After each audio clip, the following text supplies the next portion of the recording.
doing?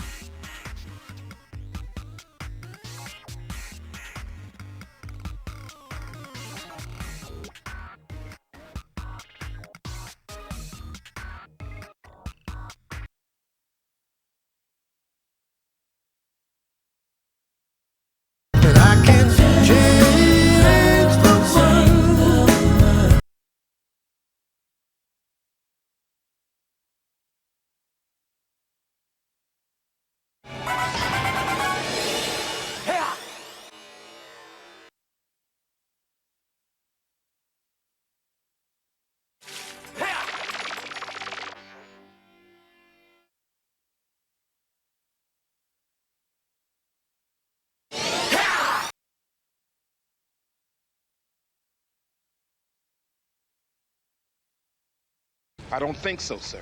How do you know that? Things he said. Like being able to spot a phony ID.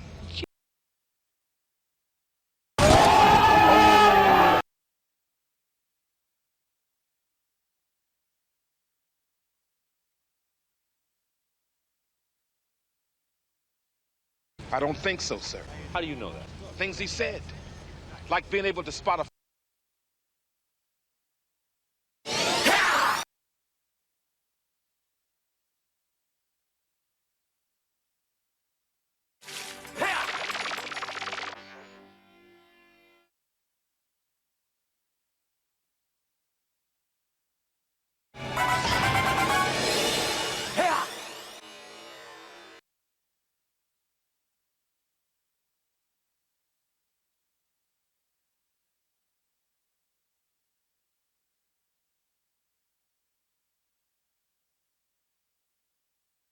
You're a good driver, man. Thanks, bro.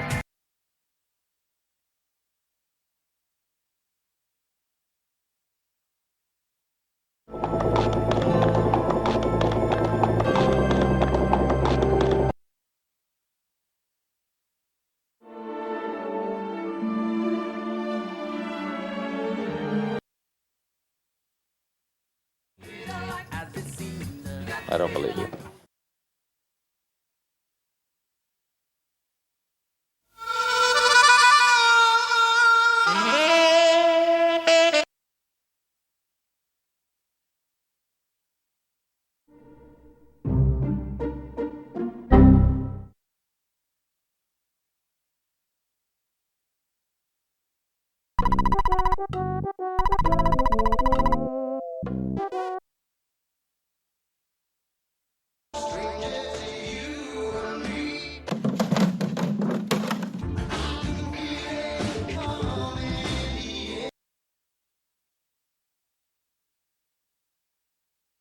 Now watch. I can't circle. I don't have my telestrator today, but here comes a pizza. See it?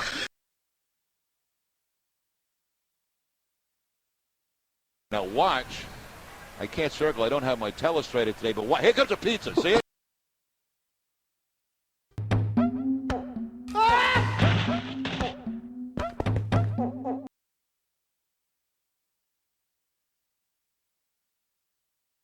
I can't get enough. These are my favorite.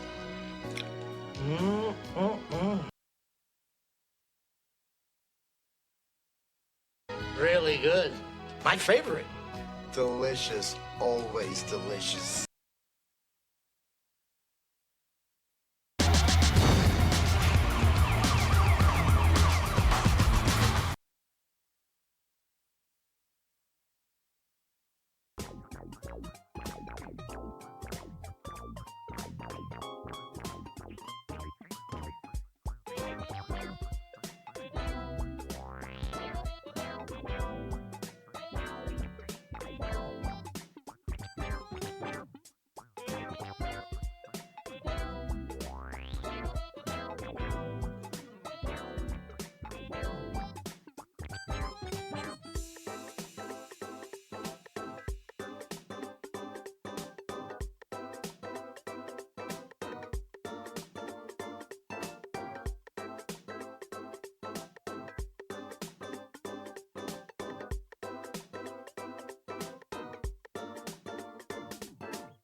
Test, chest, check, 1, 2, 3.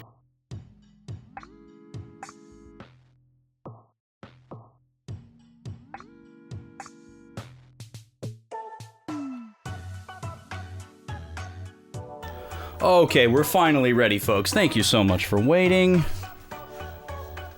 Started late, planned to start late, and then still started later. But thank you for waiting. I will do my best to make it worth your while. Let's see here. I've got a pen, I've got my notes, I've got my drinks, I've got my Pro Towel, I've got my controller. But I'm still missing something. I'm missing my mouse and keyboard. Here we go. There's the keyboard. There's the mouse. Now we're swimming in mice and keyboards. I bought a second set as a stopgap until my buddy sent me my receiver back, which I just got today.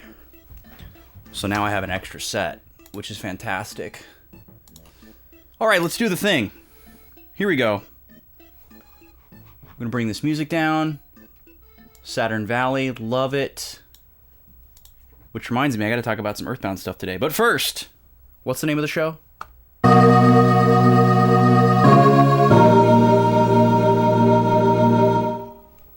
Hello. It's you. It's me. It's here. Welcome. It's the place. It's Skies of Arcadia. How we doing, everybody? Welcome in. It's great to see you. It's great to see Friday. Super stoked. Super stoked. Always happy for the weekend and excited to be playing this game this afternoon with you all. And yeah, the Zelda hype is palpable. And I have some Earthbound-related news to share. I have a new beverage to taste. I have some fortunes. We're going to do some fortune cookies here, because we had Chinese last night, and it was incredible, as always. So let's get right into it. How's everybody doing? Flozax, Dante, great to see you. Both. Yes, I fixed the duplicate audio on those alerts. I've been meaning to do that for a while. And I figured, why not now? So I took a few extra seconds to do that. So what kind of fortune we got here?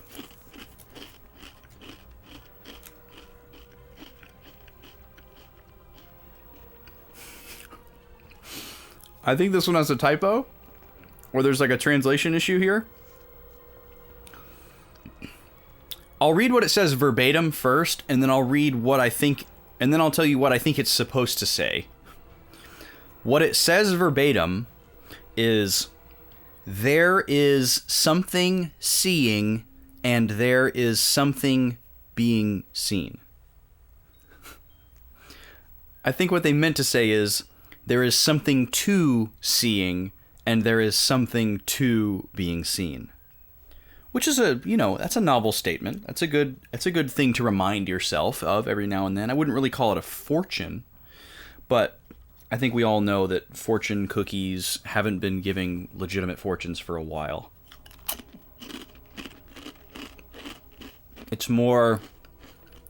They're more like sagacious statements cookies. You know what I'm saying? Let's see if cookie number 2 can do a little bit better. What do we think?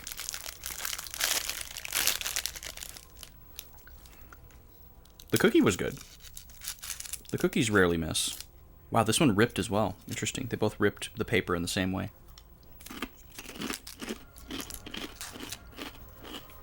Also, what's your fortune cookie ritual?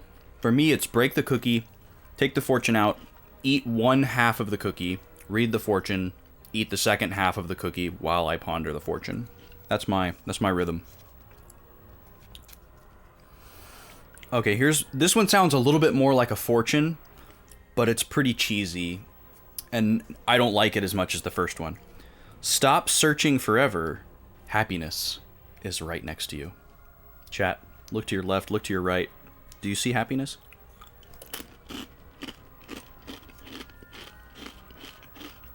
I wouldn't call it an untrue statement, but come on. A little unrealistic. Okay. Let me get a little ice water on the whistle.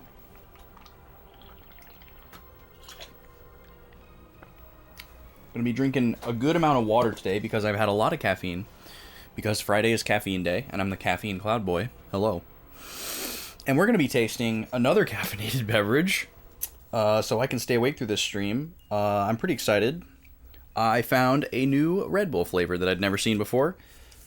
This is the summer edition for 2023, and the flavor is called Juneberry. Nice blue can, really caught my eye. It's really easy to tell which ones you've never seen before when you look at them all next to each other. You can like spot the unfamiliar one immediately. It's those human hunter instincts kicking in. This one is new. This one is different. Who are you? I've never seen you before. I'm not a huge Red Bull fan necessarily, but I always like to taste the new flavors when they come out just to see. If I do drink a Red Bull, it's definitely going to be one of the like colorful, flavory ones. And I would only drink a original Red Bull if I was desperate, which is a pretty unlikely scenario, but certainly not my energy drink of choice. I just like to try the flavors. It is nice, however, the small size. I like the small size. You know, it's only 8 ounces, which is great, because if this was larger, yikes, there's a lot of caffeine in here. Well, actually, there's not a lot of caffeine here, but it's only 80 milligrams, which is the same as a cup of coffee. But the taurine is what really kind of makes me crazy, so wouldn't want too much of that. And you got to use that kind of thing in moderation. Should not be drinking this on the regular. But let's taste it. We're here for taste, just as much as we're here for energy. Ooh, it smells very blue. Smells very good. Smells like many blue raspberry things. Candies, drinks. Oh, wait a second. Oh, there's more to it. Oh, wow. This reminds me of something very specific. I'm going to date myself here. Wow. That is extreme. That's an extremely nostalgic smell. Who remembers Squeeze-Its? You guys old enough to remember Squeeze-Its? The little plastic bottle with the wingnut top that you'd twist off. They came in like a little jiggly 6-pack, and the whole thing was made of the same plastic.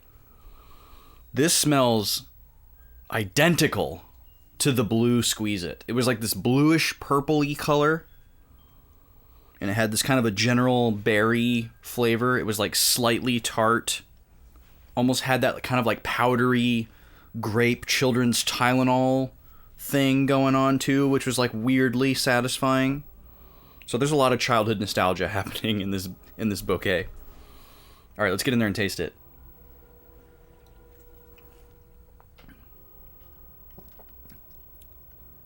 That's exactly what it tastes like. Holy crap. Yo, Luca! I don't know why that didn't go off. Are the alerts not working? What the heck? I wanted to hear this in VTT. What happened? That's so weird. Everything's open. Everything should be working. Luca, thank you so much for 28 months of support. You're an absolute legend. I have no idea why you stick around here, because we are so lame. But we love you for it. Juneberry wings with the Red Bull. Yes. Squeeze-It, Cheez-Its. I know you know what a Squeeze-It is, Luca. Do you remember the flavor of the blue Squeeze-It? This tastes exactly like a blue Squeeze-It, and it's hitting. Well, thank you for not thinking that we're lame.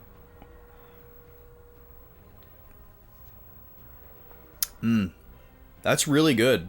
So, if I had to describe this flavor to somebody who doesn't know that Squeeze-It flavor, it's like typical blue raspberry artificial candy flavor mixed with a little bit of grape. So there's like a little bit of like tartness and dryness, and then just like a sweet berry flavor. It's really good. It's extremely nostalgic in a weird way. For something I've never tasted before, to taste nostalgic is odd. But this is yummy. Very yummy. It's going down easy. I'm going to save a little bit of it for later. I'm going to try not to pound it. But it's very poundable. You miss them so much? Yeah, I suppose they're not around anymore, are they? Okay. Now then, we can get back to the game here. Last week, we met a new character. We advanced the story quite a bit. We went all the way through this dungeon, and then we got to the bottom, and we found a boss, and we got absolutely smashed by this boss. So what we did for like the last, I don't know, hour of stream is I ran around and did random fights to try to level up and get a new spell that would have helped me in the fight. And it turns out that all that grinding I did to get that spell, it's not the spell that I wanted. So we leveled up the magic type, which was red. We leveled up our red magic to the next level, and I thought the next spell in line was going to be the one that I wanted, but it's not. So all we got from the grinding basically is just whatever stat gain that we got from, you know, any levels that we might have gained, which I think was maybe like 1 tops. So not a great feeling about that. Also, the game is a little bit too loud in my room. Let me adjust that quick.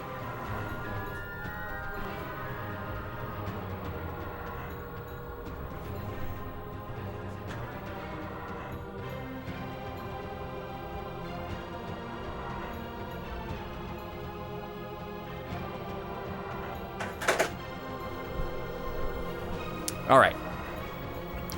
And I also have a new TV over here.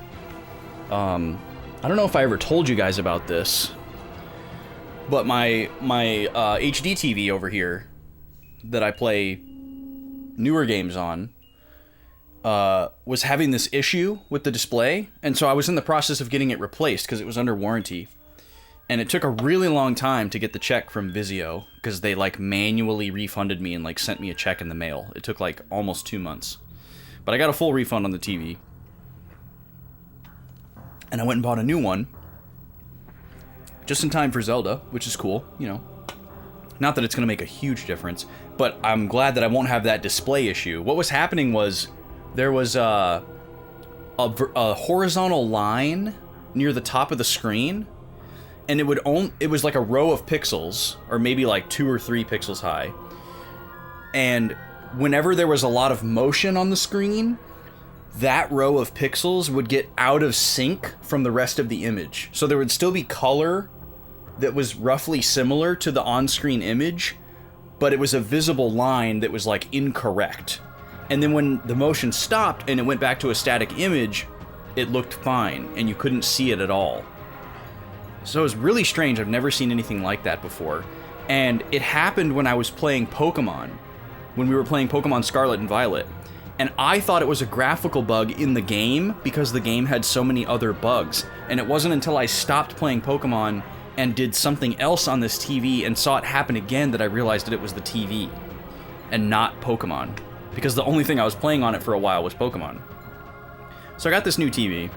And normally this TV is off most of the time because I'm using the CRT for most things that I stream. But in order to power the RetroTink upscaler, which is creating the image that you all are seeing right here, it has to be USB powered by this HD TV. And my old TV would provide USB power while the TV was off. It was a setting that I could turn on and off. And I'm hoping this TV has the same setting, but I couldn't find it. So right now, I just, as a stopgap, I have this TV on so that the upscaler is getting power. So I have 3 instances of the game to look at right now, which is complete overkill. So I'm gonna try to not accidentally drift over here since this is like the larger image, and I'm gonna try to look at the CRT because that looks better. So if my vision like accidentally drifts this way, I'm just looking at the other TV, just in case you're wondering. Oh yeah, hopefully you don't have anything like that, Flozax. I honestly don't know how that happened. The TV had never, like, been struck or fallen over or anything. You know, it had never even, like, been through a power outage or anything. So I have no idea how that happened. This TV that's above the CRT, which is a clone of my computer screen, this TV is extremely old. It has fallen over many times. It's been knocked around, traveled around in cars, and it's never failed. So, I don't know what happened to this TV. Anyways, let's play the game. So, I think the first thing I'm going to do here is I'm going to just redo this boss fight and see what happens. So I can kind of get reacclimated with what goes on. I basically remember what it was, but, you know, just so I'm clear, I need to refill my MP. Oh, that's right, we don't have anything in our inventory as the ladies, which is really annoying. Oh, we could try feeding Cupel. Let's do that. Cupel sword, Cupel star.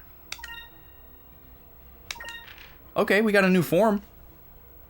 Her attack went up a little bit. That can't hurt. You got a completely bricked LED TV about 10 years ago that you had to return on day one. Yeah, that happens too. Sometimes right out of the box they don't work, I was worried about that with this one. You know, I was just like, oh, what if I set it all up and it doesn't work? Because I'm the type of person that, like, takes it out of the box, puts it all together perfectly. I, like, peel off all the little thingies and I, like, put it just so before I've even turned it on. Because my brain is subconsciously like, oh, well, of course it's going to work. And then I, like, have this, like, morbid thought where it's like, oh, no. What if it doesn't work? And I have to, like, take it all apart again and put it back in the box and take it back, like... and you get this, like, existential dread. But luckily, it works great. It looks great. It's a good-looking TV. The thing that kind of sucks about these current TVs that are all 4K, because 4K is the standard now, is they take 1080p content and they upscale it, and it makes it look worse and better at the same time, which is really weird. I don't know how I feel about it. Although, one thing I could look forward to is Mike Chi, the guy who makes the RetroTink, is working on a 4K version, and supposedly it's going to just totally change the game, and I'll be able to upscale all my old school 240p consoles from 240p to 4K instead of 1080p. And then they might, like, basically we're trying to get closer and closer to a point where the LCD finally looks better than the CRT. If we can achieve that by the time this CRT dies, I'll be very happy. Not that it looks bad on the LCD, it looks great. It just looks better on the CRT.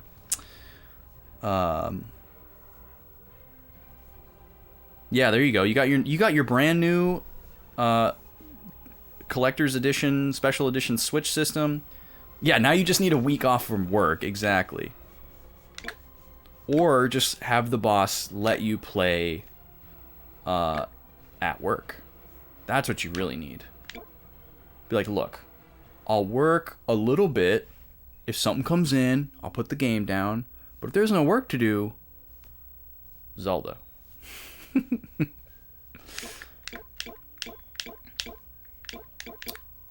That's my suggestion. Okay, well, I don't have a way to restore my MP, which is really dumb, but that's okay. This is mostly just a test. We're gonna save here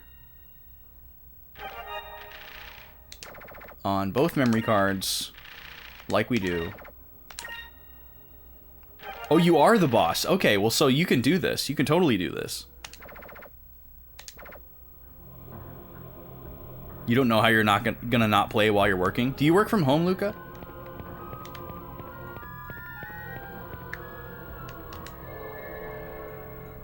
It's good to be manager.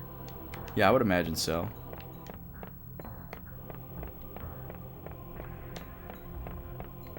Okay, here we go. Oh, you do? Yeah, I would be so screwed. I would be so screwed if I was working from home. I would absolutely be playing all day long. You kidding me?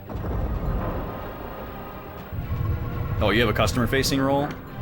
God, I don't miss that at all. Bless you.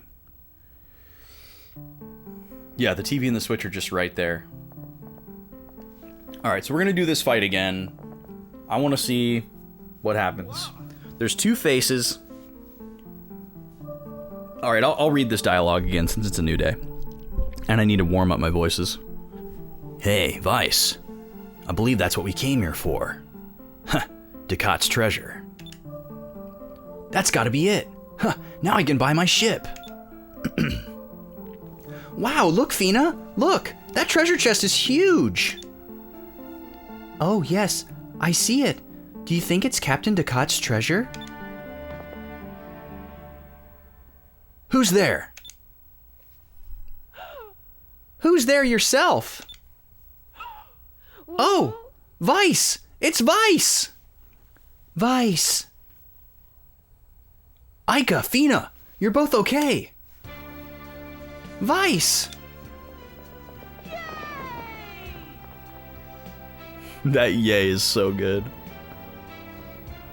You're trying to get out of it, but no luck so far. Yeah, I'm very pleased with how easy it was for me to get Zelda off work. You're alive! We raised enough money to buy a boat and we were gonna go looking for you. As soon as we got the treasure, of course. Vice, I'm so glad that you're alright. Oh, I'm sorry. I'm just a little emotional right now. I'm just so happy. Aika, Fina, I was worried. I was gonna buy a boat to look for you too. Huh, well look at you. On top of that, I didn't know that your partner was the cutie I met in Nasser. We're all together again! Alright, let's see what this boss has got. Oh, you mean to get out of your customer-facing job? Yeah, exactly. I know that struggle, my friend. Aw, now what?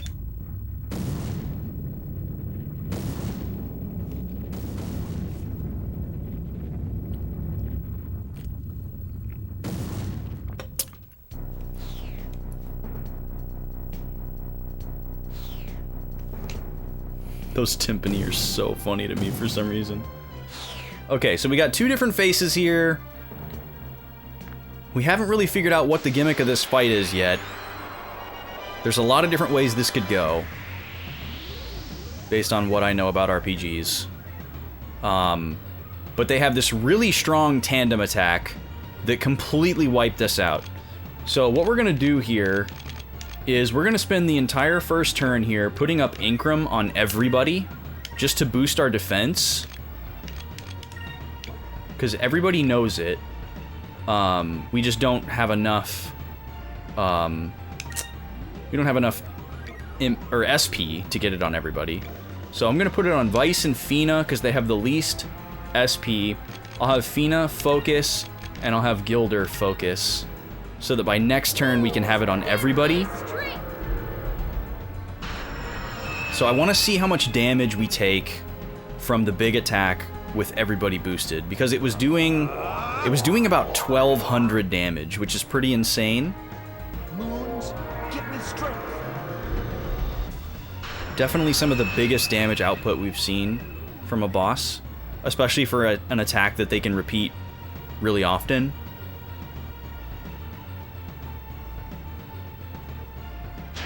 Okay, so he's using ice. So I wonder if he's weak against fire.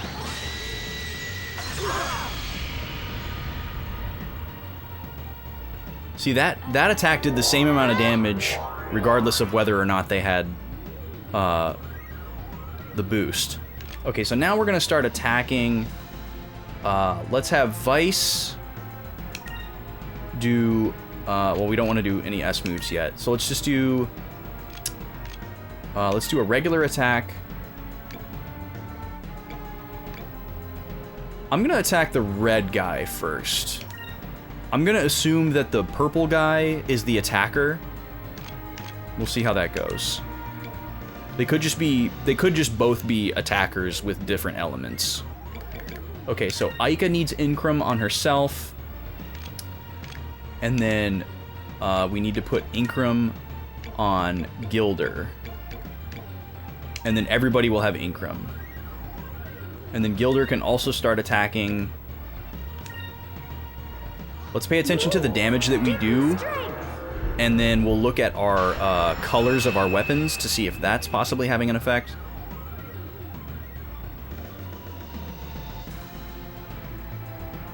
Okay, he's using a regular attack.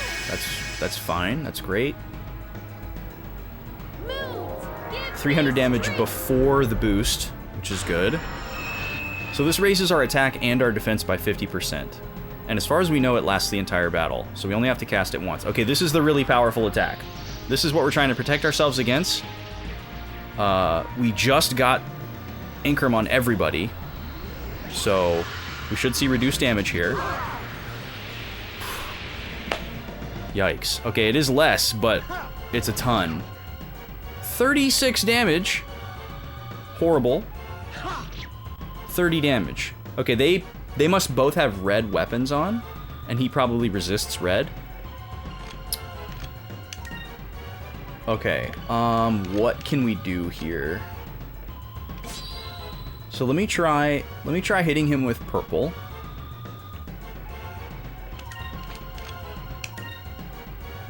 Again, this is mostly experimental here. I don't think I have anything that heals everybody, which is really annoying. I doubt we can silence this boss. That would be way too easy. But you never know.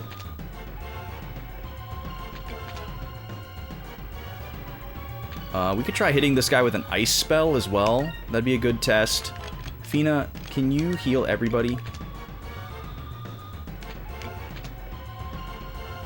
We can give everybody regeneration.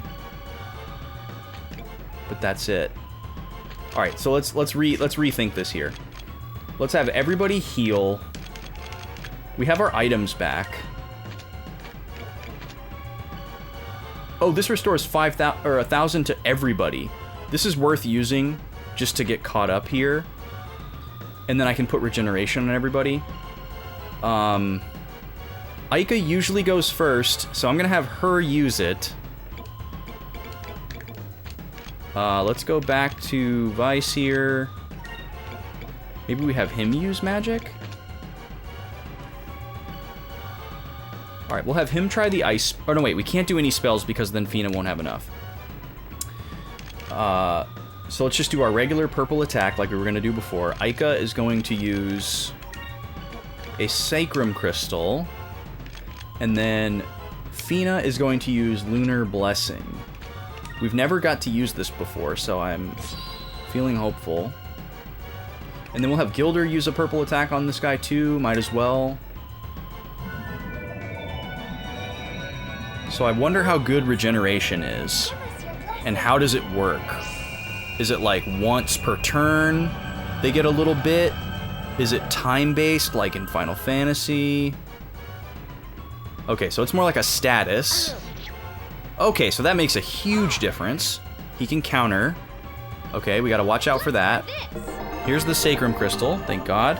She didn't go first, but she went before the enemy. That's all that matters. Explode. Okay, this can't be good. So this is an AoE fire spell. That's not good at all. And I don't think that the Incrum defense boost does anything for our magic defense. See, we can get hit with this every turn too, which is basically the same as the big attack, because it's equivalent damage just between two attacks. Okay, so that guy's probably weak against purple. We get 200 HP from that. Okay. That's not enough. So yeah, I don't really understand how I'm expected to deal with this. They don't have a ton of health, but they do so much damage. Let me take another look at my spells here. We could try poisoning them and then just playing defense. Oh, this is only 25%. I thought it was 50%. Okay. We could try silencing it.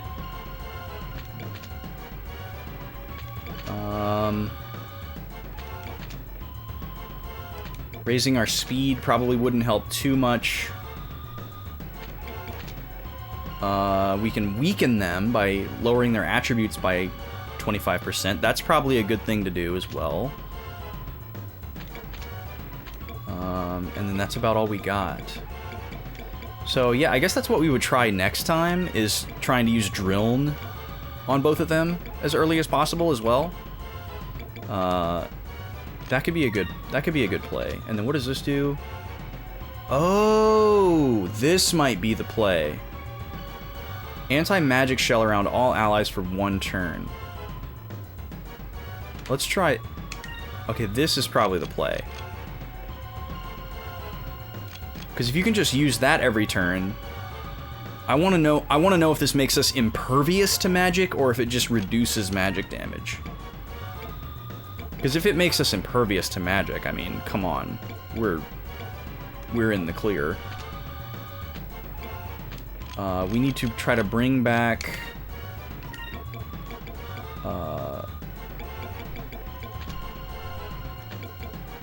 Where's the regular revive crystal? Rizon crystal. 50% chance, gotta love it.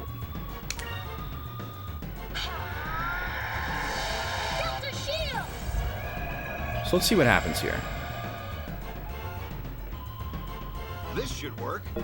Let's hope so, man.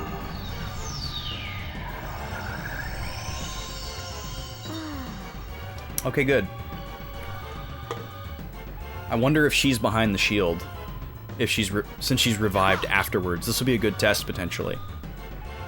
Okay, so he's gonna use magic. Let's see what happens here.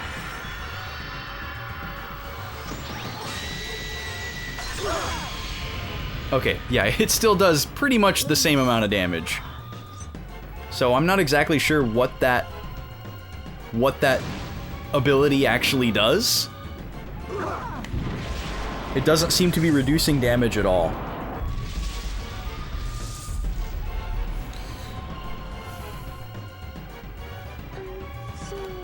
All right, so I'm gonna let myself lose here so we can reset up.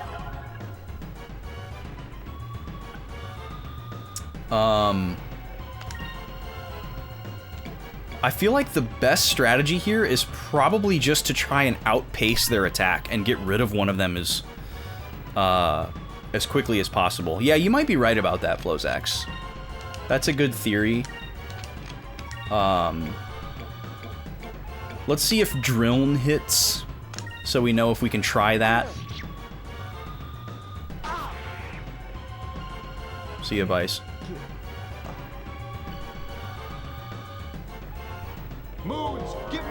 Because if Drilln lands, this could be a good play.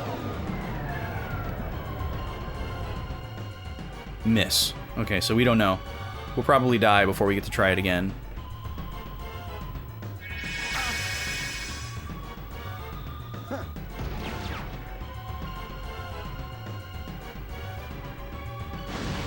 We might survive this.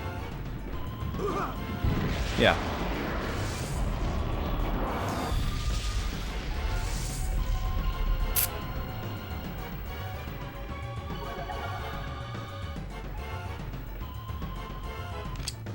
Okay.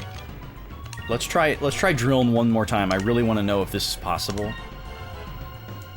Also, if you're lurking and you know how this fight works, just let me keep banging my head against the wall. I'm having fun experimenting and figuring it out.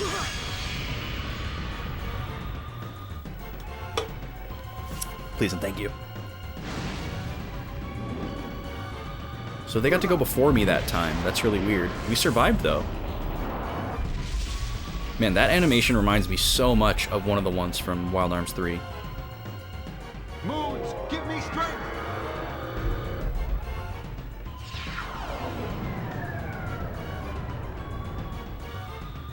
Okay, 2 misses. I'm gonna assume it's not possible. I'm not gonna try it again. I guess let me see if I can get lucky. Let me see if I can confirm that the purple guy is weak against red. Or if I die first. I'm assuming that's the case, but we'll see. Oh, he's charging. We are going to get to see. Okay, yeah. So red's weak against purple, purple's weak against red.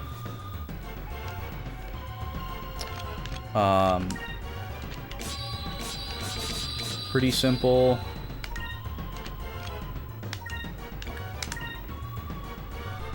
Here we go. I guess I could just reset, but I don't want to mess around with the disc, since my laser is not the best. So I'd rather reset from the game over than from the GameCube itself. So, sorry. Man, this is crazy. Oh, plus we can just start at the beginning of the fight instead of actually reloading our save, which is nice. Okay. So... still gonna put Incrum on everybody. I want to get regeneration on everybody right away, though. I can't do that first turn. So... let's see. Let's have the 2 attackers attack first turn, because we can only do Incrum twice anyways. We only have enough SP for that. So let's do 2 purple attacks on Sinistra. We'll have Ica and Fina do Incrum. And we'll go ahead and have them do it on Vice and Gilder, just in case they go before them. And we can use the boost on this turn.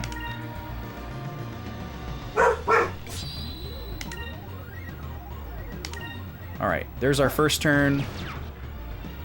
So yeah, it boosts their damage quite a bit. We go from 400 range to high 600 range. Definitely worth it. Obviously, if we could land Drilln on them, that would give us another boost of the same amount, but it doesn't appear that that's possible. It might be possible, but with accuracy less than 50%, I'm not going to keep trying it.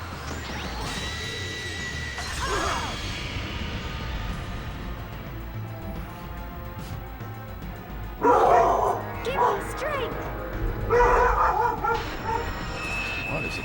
What are the puppies barking at? What's going on down there? Okay, regular attack is fine. We love to see that. Here goes.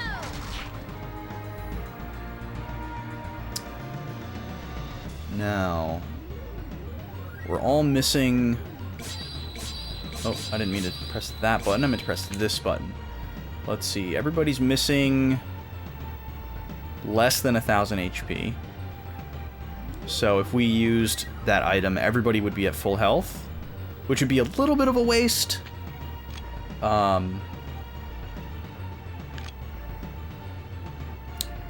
Also, since Incrum didn't seem to reduce damage received, I'm only going to use it as an attack boost. So I'm not going to bother casting it on Ica and Fina unless we find ourselves in like a really advantageous position. So that'll save me a turn, or it'll save me half a turn of SP. So what we're going to do is keep attacking with Vice and Gilder, and then we need to charge. We need to focus so that Fina can do regeneration. Let's have Ica use the item that heals everybody 1,000 in case they do Death Waltz this turn. What is this? Which is the one? Is it this one? This is 1,000 for everybody. Yeah. What the heck? Let's go ahead and use that.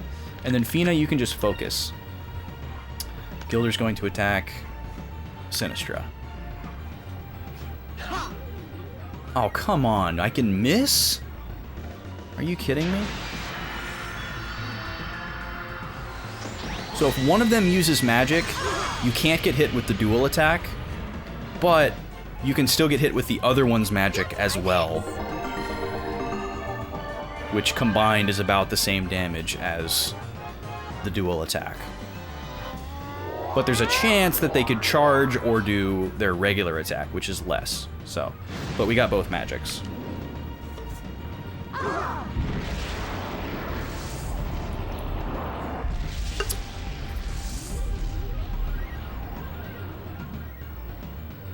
Yeah, we might just have to strong arm healing until we can get rid of one of these guys to make sure that no one dies.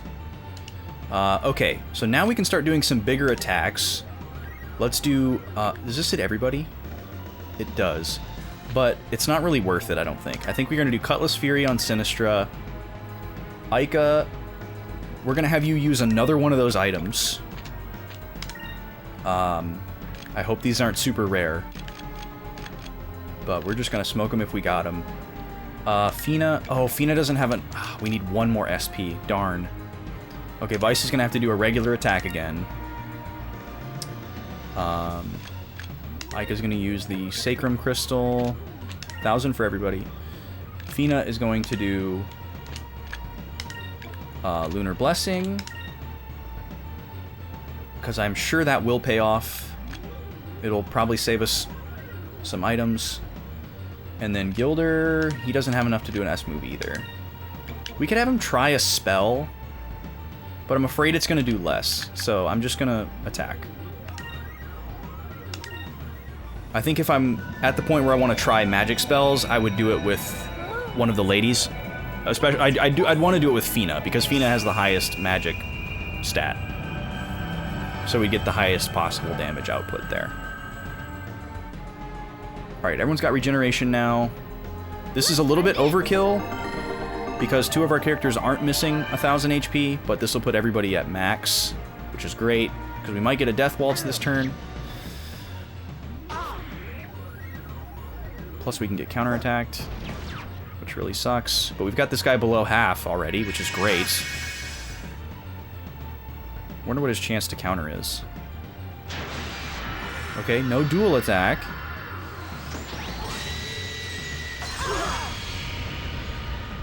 So that's good. Oh, and he's going to waste his turn? He's going to do a regular attack. Okay, great. That's great. That's basically a way for us to catch up. And we got a counter. Let's go. Okay, this is looking really good. If we can just get rid of this red guy, we are in such good shape. So this turn, we're going to use Cutlass Fury. We can afford it, finally. Ica, let's have you try a fire spell. Or wait, we should have Fina do this. We should have Fina do this. Ica, let's have you do... Oh. We could have her do her Alpha Storm. Oh no, wait, Lambda Burst is the fire one that hits everybody. Is this one fire too? It is. We could have her do this. Yeah, that's fine. So let's have her use her fire special on this guy, see how that does. That'd be a good little experiment. And then Fina is going to do a fire spell as well. We only have enough to do the small one, which is too bad.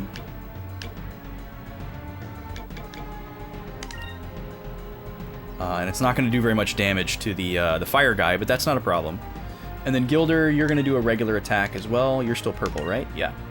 Okay, we should be able to get rid of Sinistra this turn.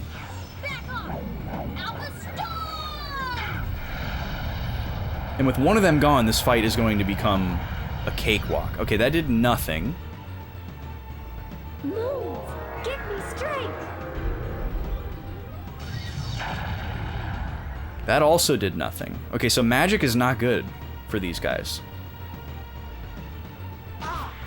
Let's go. No Death Waltz this turn. We haven't even had one this battle. So RNG is a big part of this fight, too.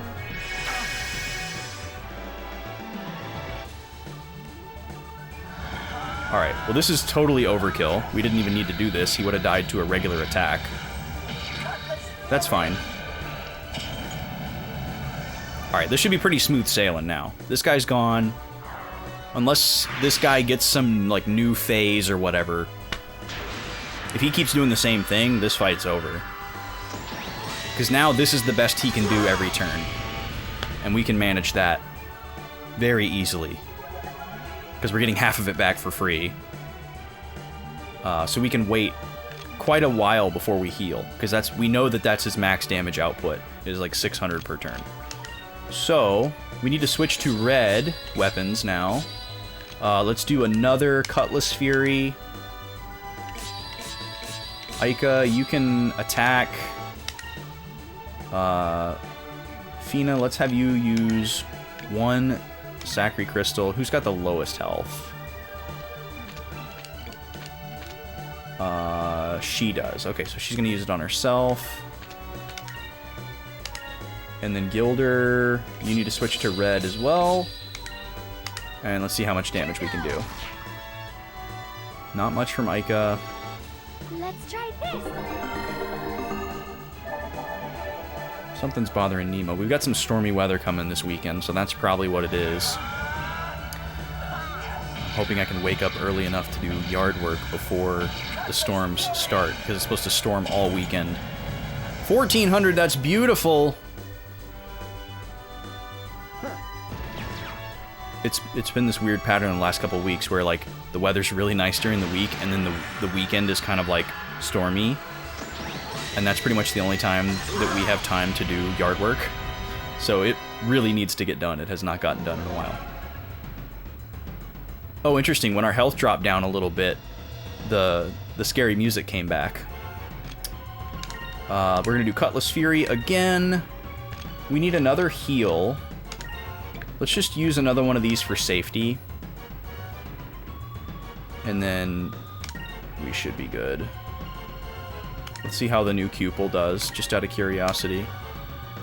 It's been raining there for 2 weeks. You're finally getting sun all weekend. Good for you, dude. That sounds great. Alright, now we got happy music again. Oh, he's a star. Cute. Didn't do much damage, though. That's fine. They're also not boosted, so... Alright, this might be the finishing blow here. This might do it.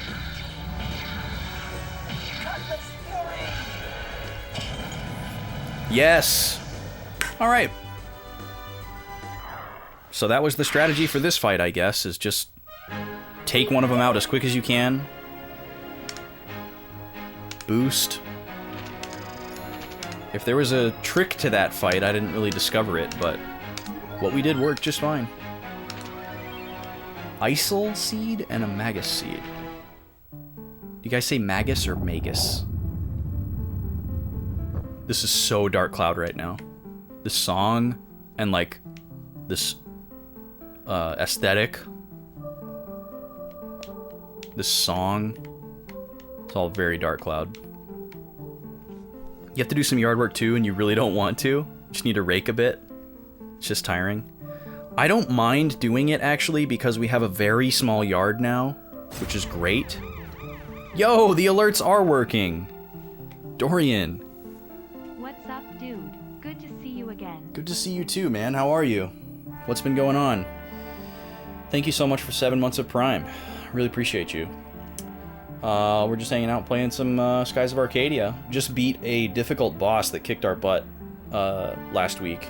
It actually really wasn't that difficult. It's just, it had a really high damage output and we had to outpace it. It was 2 guys at the same time and they had like dual attacks they could do together, so you had to just get rid of one of them as quick as you could, and then it was super easy. But I was a little scared last week. They spooked me a little bit. We were doing some grinding, trying to get like a better spell to like buff, and then we didn't get it. But we're all good now. You're suffering from allergies? Oh no. Okay, so that makes sense. If you're suffering from outdoor allergies and you're trying to do yard work, that's brutal. That's awful. Yeah, we have a small yard and we have all this like nice new electric equipment now that they like use batteries, and we have like a bunch of spare batteries so we don't have to like stop in the middle of doing it and wait for them to charge. It's pretty easy, and it's flat. Our old yard was flat, but it was larger and it had a lot of like annoying little places, but our yard is so small now, it's just so easy. You very much enjoy yard work, but raking is your least favorite thing. Raking sucks because it takes so long. Like, if you've got a big yard and your whole yard is covered in leaves, like, You rake up like one little spot and you filled up like 2 bags, and then you look at the rest of it and you're just like, Jesus Christ. They do make like leaf vacuums that you can get, but they're really expensive. Just normal work routine. Getting ready to re-amp next month. Nice. That's so good, dude. So good to hear. Re-amping is a fun process. I haven't done that a lot, but it is kind of exhilarating. Like as a guitar player, where you're just like, well, I'll just make sure I play the parts right and we'll figure out what it's supposed to sound like later. That's not what I'm used to, but I've done it a few times and it's pretty fun. It's pretty interesting. You need spare batteries for your mower. Yours only go 30 minutes and then you got to break it up into 3 days. Yeah, that sucks, man. Because we have a mower, a blower, and a trimmer, weed whacker, that are all from like the same family, and they all use the same battery. And 2 of them are like a high capacity, and then 1 of them's like a medium capacity. And then we have a charging base for each of the batteries too. So we put all 3 batteries on the charger, and our yard's small enough to where those 3 batteries are enough for all 3 devices to get the yard done with plenty of extra juice, which didn't used to be the case. So we got it lucky. Well, half acre's nothing to shake a stick at. That's quite a bit. Oh, you want to get an electric one? Yeah, I can send you, if you want, Luca, I can show you which one we've got. We're really happy with the one that we got, especially the blower. The blower is insanely powerful for being electric. I love it. Oh, your grass is really thick. Interesting. What kind of grass do you have? We just have Bermuda grass. Our whole development is Bermuda sod. It's like the most common kind of grass down here, besides St. Augustine, but you gotta pay big money if you want St. Augustine. Alright, back to reading. Huh. Let's see what the greatest air pirate of all time has to offer. Why does he get to open it?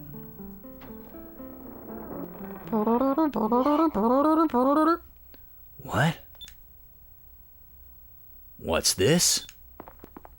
It's empty. What the? A piece of paper and a single gold coin? Brave souls that come seeking my treasure, do not be discouraged. You already have the most valuable treasures in the world. Comrades, trust, and cooperation. Those are the only true treasures in this world. Ducat. Got him! I don't believe this. That's it? No gems? No jewels? I didn't know Ducat had such a great sense of humor.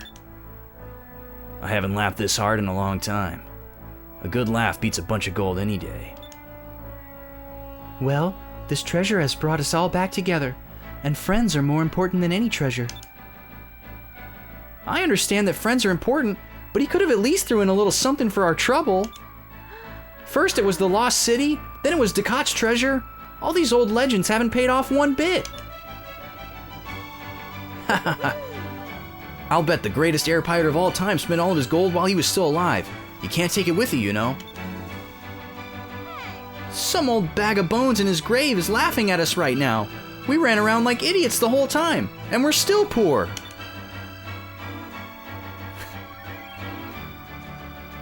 You always record your amp simultaneously with the DI, so you know the sound at least 70% ahead of the time, but you reamp so you can use the studio's expensive mics instead of the 57. That makes sense. That makes sense. Use the Ego brand electric tools. Interesting, I haven't heard of those. Grass. We received Ducat's coin.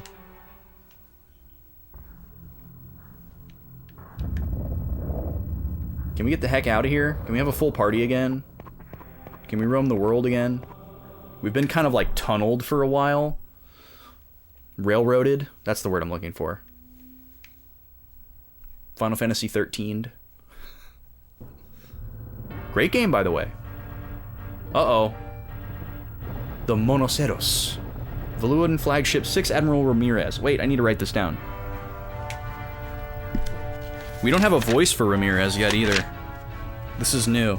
This is the guy that Fina like gasped when she heard that he was part of the fleet, I guess. So they seem to have a relationship with each other of some kind, or she knows who he is. Here we go. Oh, I didn't leave myself space here. So yeah, Alfonso is the first admiral. Gregorio is the second admiral. We haven't met him yet. Vigoro, third admiral. He was the one who talked like Joey Wheeler. Beleza is the fourth admiral. She's the one who fooled us. DeLoco is the fifth admiral. That was the Mandark guy, the crazy dude. We blew him up.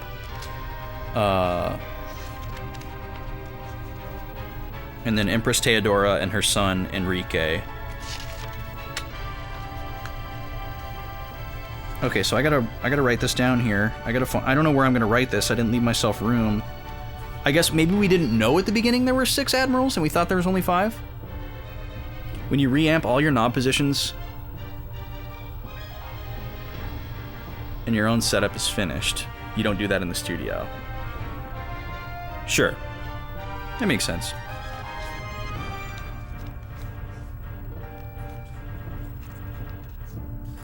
Okay, I guess I'll just write this at the bottom of this page. There's a free line. So Ramirez. What kind of voice are we gonna give this guy? He looks very mysterious. He looks moody. He's got the silver hair. You know, he's classic JRPG trope, giving the like mysterious, androgynous, villainous character, silver hair. You know, your Sephiroths, your Kujas, your Lloyds, your what was the guy's name from Dark Cloud? Sola? God, what was his name? I can't remember. Definitely started with an S. It wasn't Sora, but it was similar, and it was short. Seta? Was it Seta? What was his name? Okay, Ramirez, the 6th Admiral of the Imperial Armada. What do we want this guy to talk like? Do we want him to have like a smooth, you know, Sephiroth-y kind of voice? We could do that. We don't really have a voice like that for any of the other ones, and that's pretty easy for me to do, which is nice, because some of these are challenging. So let's see. I just need to write down somebody for me to think about to do the voice, so that I can remember.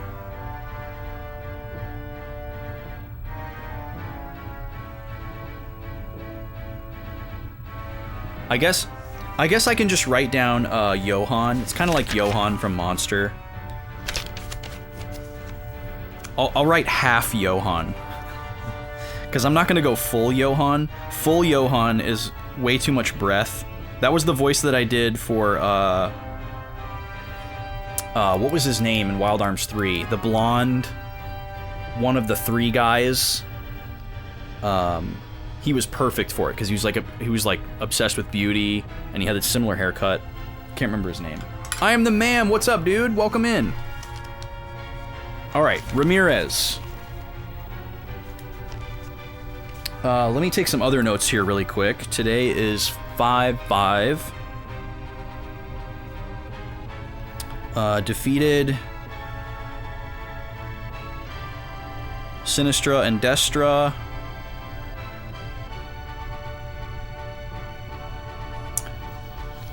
Oh, I was gonna ask everybody who's got Zelda on their radar. Like, who's gonna buy Zelda and play it right away? Or maybe the more interesting question is, who has no plans to play the new Zelda game? Because I feel like more people are probably gonna be playing it than not in our community. Defeated Sinistra and Destra. Decat's treasure was basically a fortune cookie.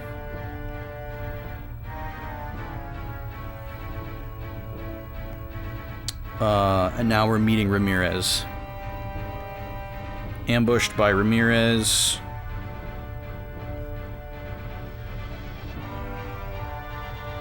upon leaving. Alright, let's see what he's got to say here. Thank you for waiting for me to take notes. New Zelda? Never heard of it. Never heard of it. Yes, this is really only day 8 of this game, Alex. I think I've done my math correctly. Now you're making me want to double check. But I'm pretty sure this is only day 8. How you doing, dude? Good to see you. Admiral Oh, wait, this is the helmet guy. We've got our prop here. Admiral Ramirez, it is almost time. Everything is going according to plan. Excellent. With the modifications to our engines, we were able to pass through the Sky Rift. Our spies have reported that the Nasser fleet is guarding the strait. Nazrat is defenseless. We can take the capital without destroying it, sir. I suppose we could, but I want Nazrat burned to the ground. As you wish, Admiral. Begin the attack on Nazrat. All vessels, full speed ahead. Oh, so they're not ambushing us, they're ambushing the capital of Nasser. Just like they said was impossible. We knew it! We called it! Getting ready to take a dinner break. And then you have to go back to work again after that? Yikes. Well, thank you for stopping in on your dinner break, dude. Sorry you have to keep working.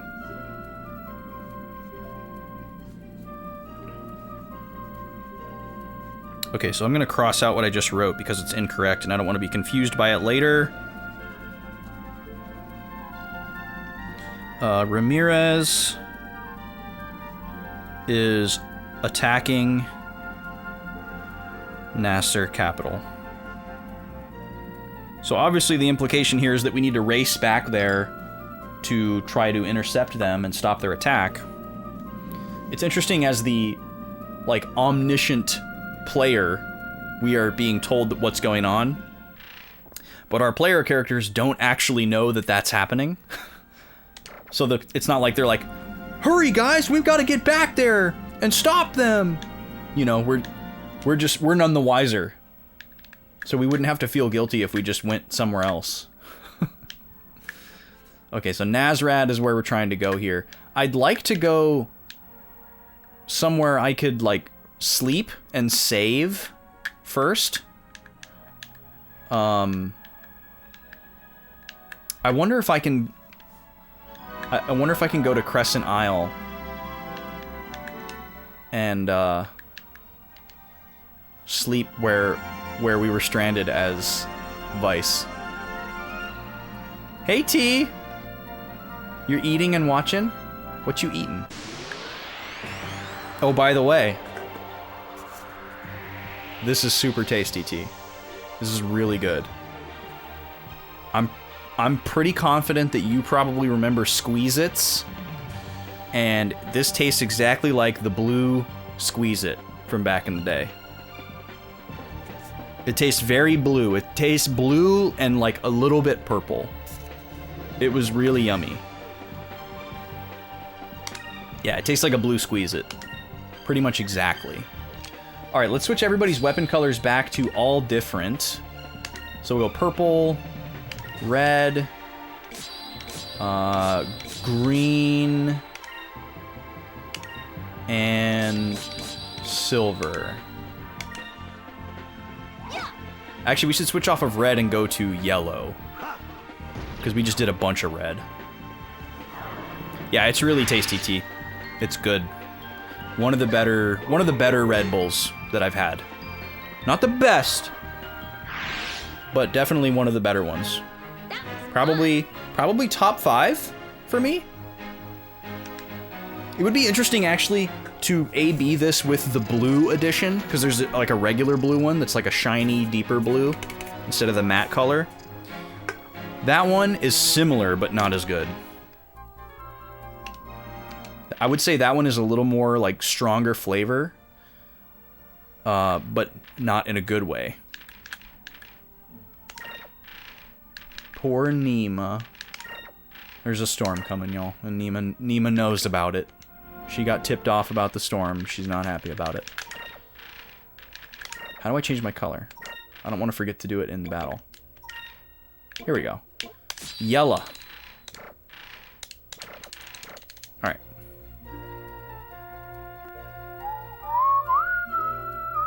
Yeah, poor Nima.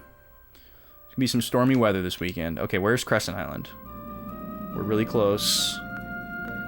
Apparently we went right by it. There it is.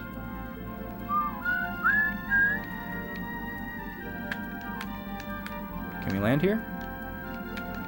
No? This is a one-time thing? Oh, man. Darn. Well, I'm guessing we're not going to have to fight this guy. But maybe we will. Maybe it will put us in 2 boss battles right back to back. You know, like a regular boss battle and then a sky boss battle. A boat battle? Boat boss battle? Say that 5 times fast. Okay, so these guys resist yellow. And I think they're weak against green, based on how good Fina's attack was doing. Oh, and she's critting now? Goodbye.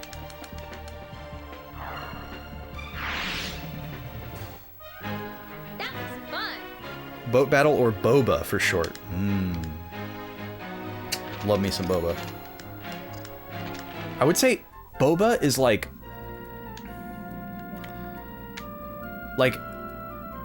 out of all different kinds of like drinks and snacks and stuff that like are enticing to me, just the sight of boba like makes me really, really want it. Which is really interesting to me because it's not like it's like my favorite treat or anything. Like I really like it, but it's not like my #1 go-to treat. But like as far as anything that I could see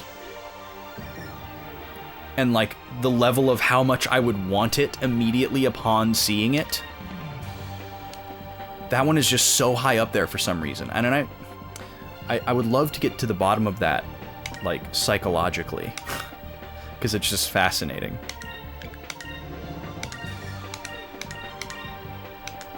Yeah, I guess it is more like visually stimulating. Like for example, if I see like an iced coffee, I'm like, ooh, that looks great.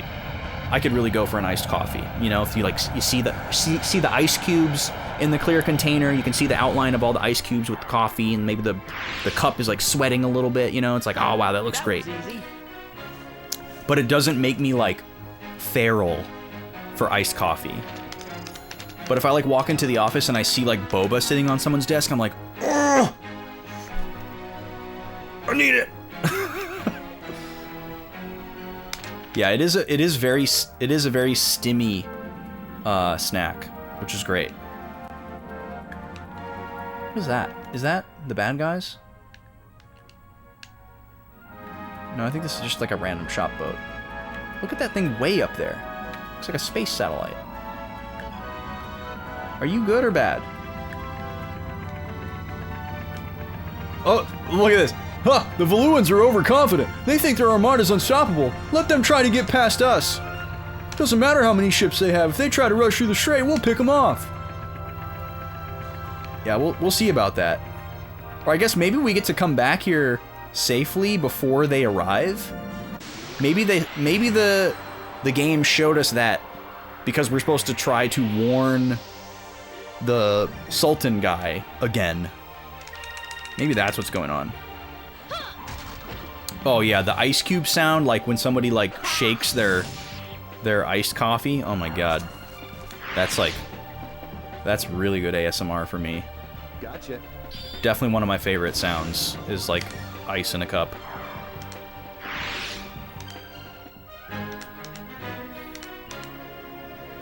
I wish they were all that easy.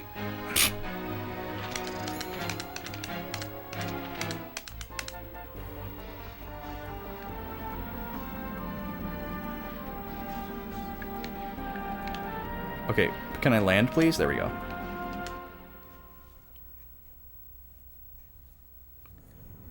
Used to get big gulps for that reason. That's what my boss does. My boss is a big gulp goblin. He has this routine every morning where he goes to the gas station. He calls it the corner store, which is very cute. And he like picks himself up like some snacks and a meal, and he has like a refillable cup that's basically like his membership card to the gas station.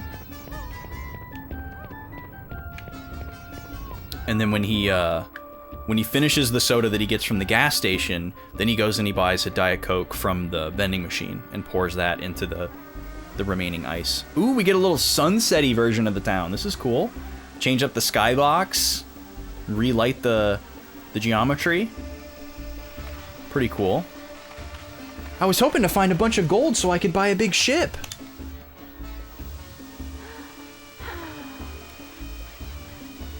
Haha, if we all work together, perhaps you will still be able to buy one, Aika. Huh?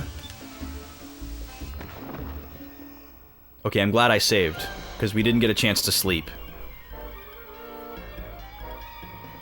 It's the Armada! How'd they get here? How did they get here?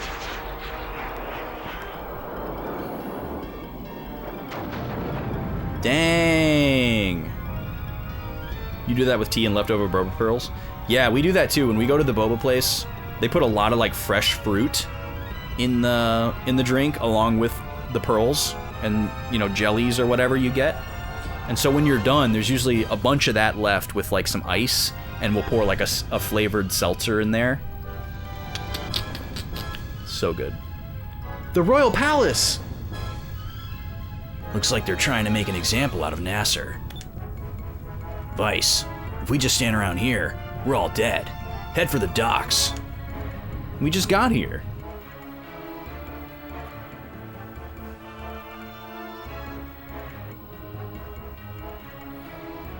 Let me guess, they're gonna blow up our ship. Or they already did. Our ship! It's on fire! Come on. This is like a Seinfeld bit where they're like mad about where they parked and they regret where they parked. Fina, so you are here. Alright, here we go. This is it. We're gonna find out. Ramirez knows who Fina is. Fina knows who Ramirez is. Oh, he's even walking through the fire! It's Sephiroth!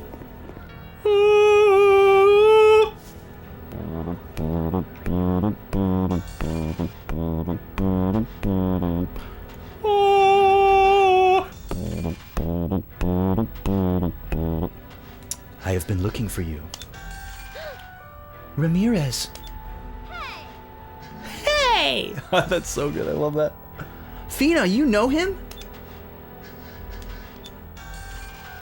Did you lead this attack? Yes.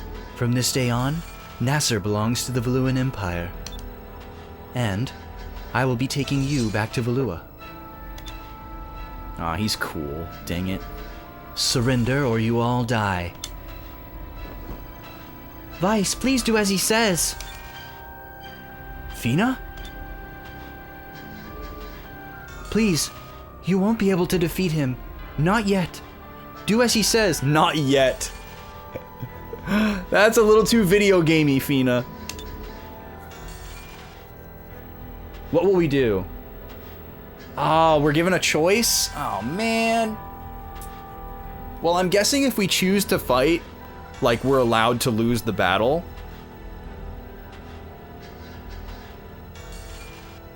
I just don't know if this is, like...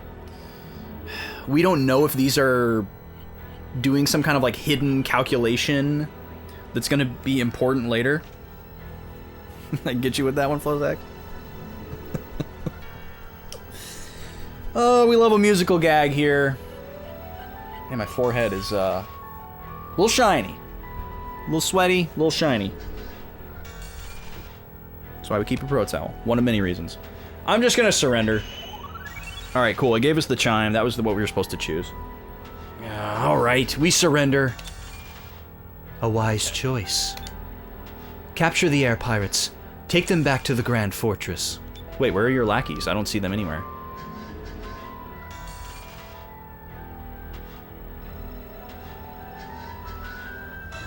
I'm very curious what would happen if you choose to fight, but not curious enough to pick it. I can look it up on YouTube or something, I guess. Ramirez, why are you doing this?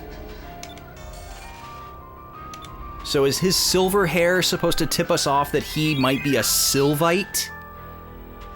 Wait, why did we lose the red moon crystal and the green moon crystal? What? Why? They're splitting our party up again?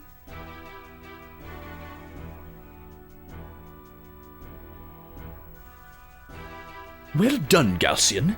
NASA was our only enemy with a navy. Now we rule the skies unopposed.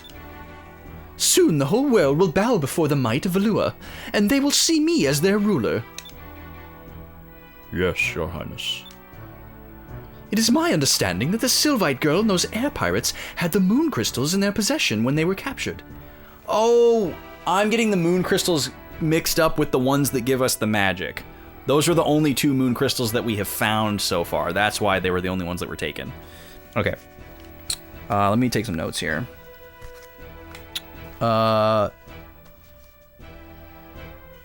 Party captured at Nazrad.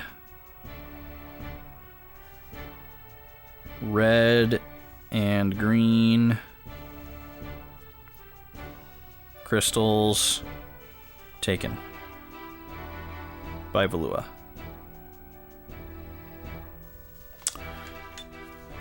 Bring the girl and the crystals to me. And as for those air pirates, I want them executed in Lower City. I want the people to witness their deaths. I will personally see to it that everything goes as you... Wait, what does Enrique sound like? Is Enrique the prince?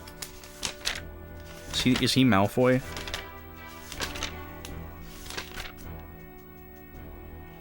Okay, yeah. Wait!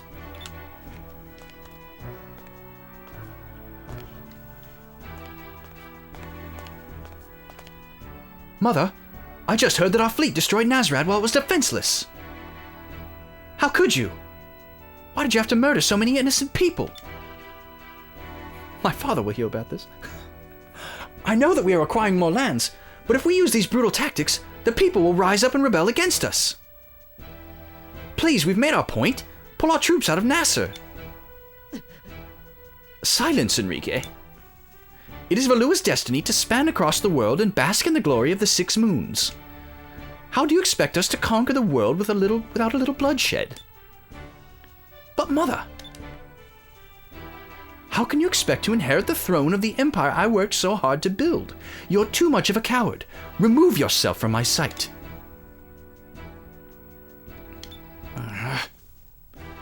Very well.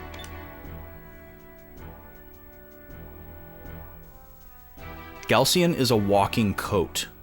He's just a coat with a head. But dang it if he isn't cool. I hate Valua. It's always so dark and gloomy here. Yeah, especially when you're locked up in a jail cell.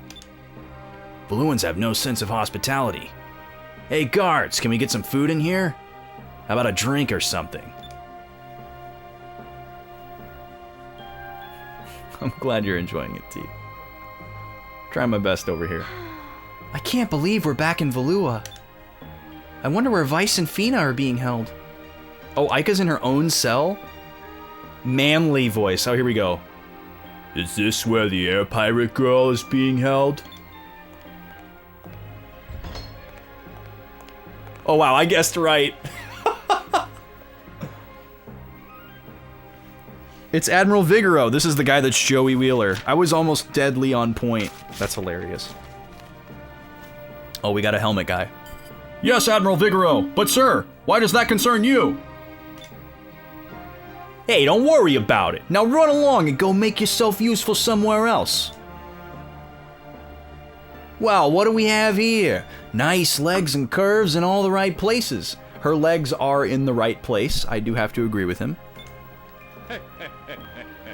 Well, I suppose I've seen better, but she's not too bad. This guy has the douchiest energy I could possibly imagine. Who are you? And aren't you always this crude? I am Vigoro, the toughest man in the Armada. I'm surprised you haven't heard of me. The women I've been with love to brag. I've never heard of you before in my life. Where are Vice and Fina being held? I love that she's not scared of him. Or impressed.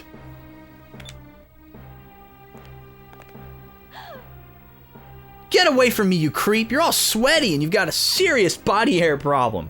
And what's that smell? Aw, come on, Red. You know I'm the man of your dreams. We were meant to be together.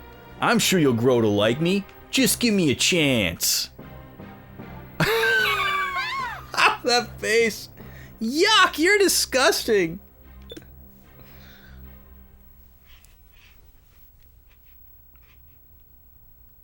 This is shaping up to be a great day. Let's see, so far we got captured, separated from Ica and Fina, and we lost all of the crystals. What's next? Maybe they'll torture us. A perfect end to a perfect day. That smells 100% man, baby. Oh, I bet he smells like a Subway sandwich. Vice, you're only making things worse. Take it easy. Huh? Oh, it's Willie. I asked for more of this guy last week, and now we're getting it. Oh, Willie. How are you doing? Very bad. Very bad. Haha, is that so? Well, you had to fly all the way over here. I'm not surprised. Gilder, there's a note tied to Willie's leg with a piece of wire. We will begin bombarding the fortress at midnight, and will await your arrival just outside. The Claudia. Heh. This isn't the first time my men have had to break me out of a prison. They know the routine. Oh, that's right, he left behind his crew on his ship because he was trying to get away from the girl that likes him. So now we have people on the outside thanks to his promiscuous behavior. Let's go, Gilder. Well, the Claudia may not be able to destroy the Grand Fortress by herself, but she'll cause quite a bit of a commotion. That's when we can make our escape. Exactly. But there's still one problem. We need to get out of this cell. Leave that to me. There is a wire around Willie's leg for a reason. I'll have this door open in no time. Of course! Is there anything you can't do? What's this? What's wrong? There's some writing on the back of this letter. Oh, well, what does it say? To my darling Gilder, I will fight for your freedom as well. For you, my love. Nice. Your soulmate, Clara. And there's lipstick marks at the bottom. Clara? She's here too? Well, according to this letter, yeah.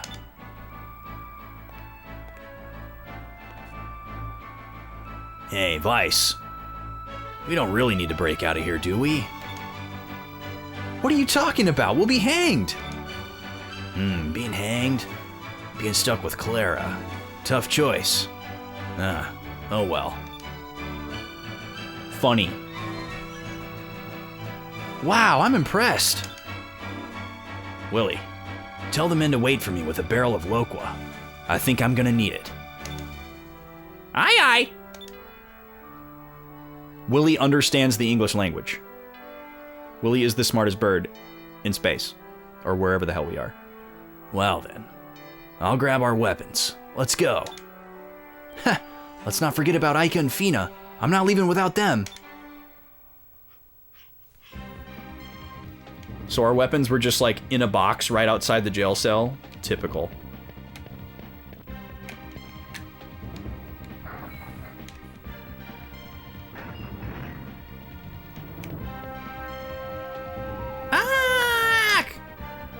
Hey, that sounded like Ica. Can I go into first person? There we go. So we can see above us.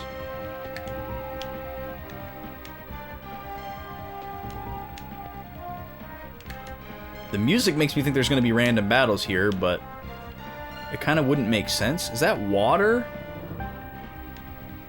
Or like foggy, poisonous ground?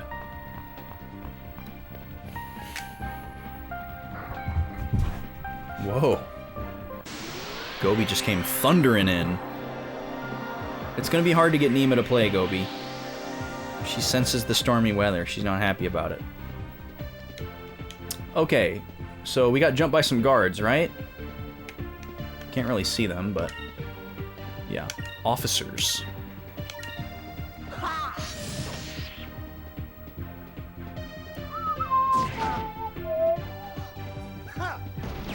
Nice. Oh, come on, and then he misses his regular attack? Yeah, I'm definitely a fan of Gilder. He's obviously an extremely flawed character, but he's fun in the context of, you know, a fantasy. Can't counter if you're dead. See ya.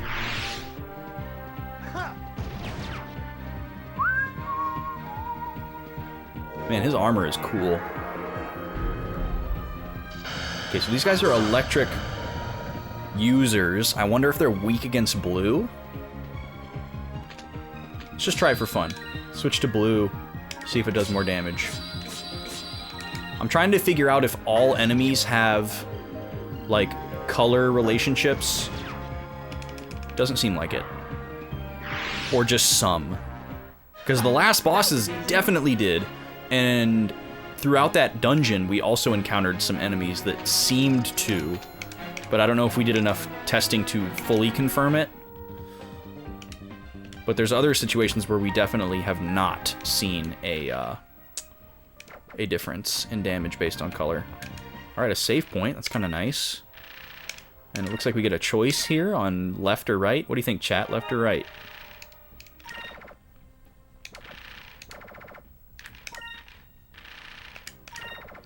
Since there's a save point here, we could potentially try both of them and see what we think. We'll try right. You're left-handed, so what, left? Oh, there are random battles here. Okay.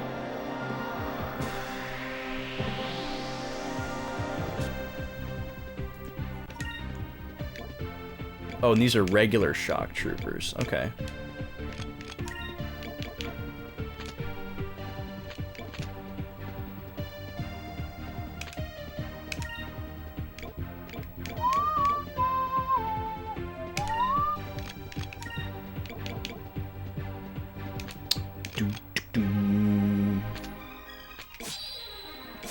What colors were we doing?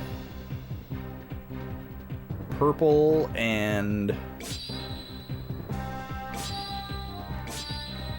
Ica was yellow. Oh yeah, Gilder was on silver. Moons, give me strength. Just curious how much this does. Alright. About as much as a regular attack, but we hit 2 targets, so that kind of makes it worth it. Well, I guess this is a different enemy, so maybe it's not the same amount of damage as a regular attack.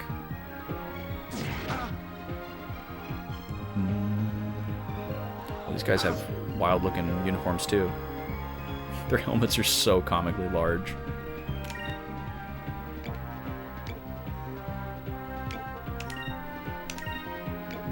Okay, hopefully this is enough to kill him. I think it will be. Yeah, it should be plenty. Oh yeah, with a crit. Gotcha. See you later, dude.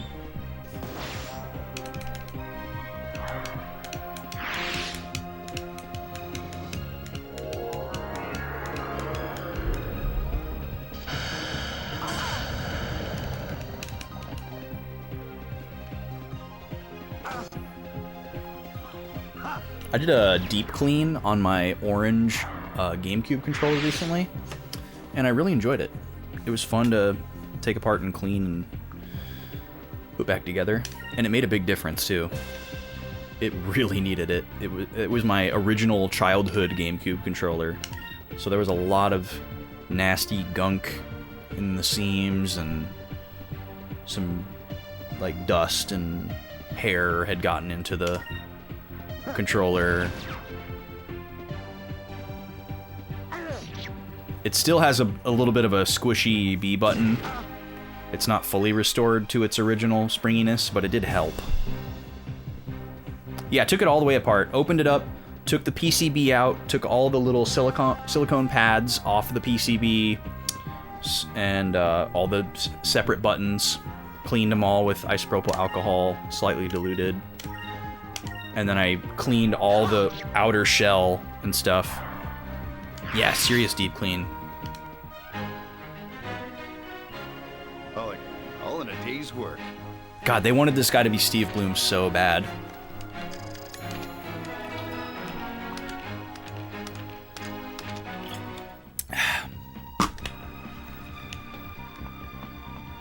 Alright, we're gonna go in the right door.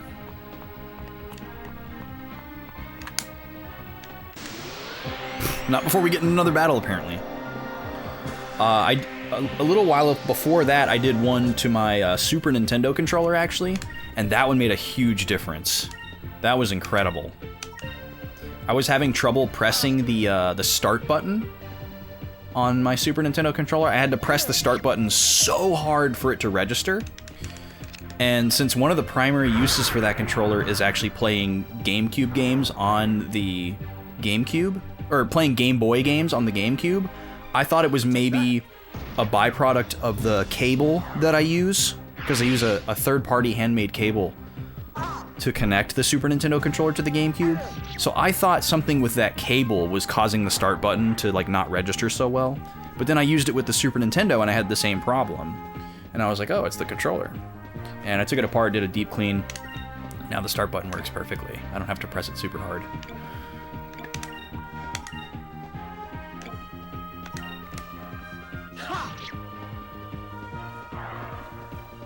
And all the other buttons are nice and crispy and clickety clackety. But yeah, I strongly recommend taking apart your controllers and cleaning them and putting them back together. It's a fun little project. It's not super difficult. All in a day's work. There's tutorial videos on YouTube if you would need something like that in order to feel comfortable doing it.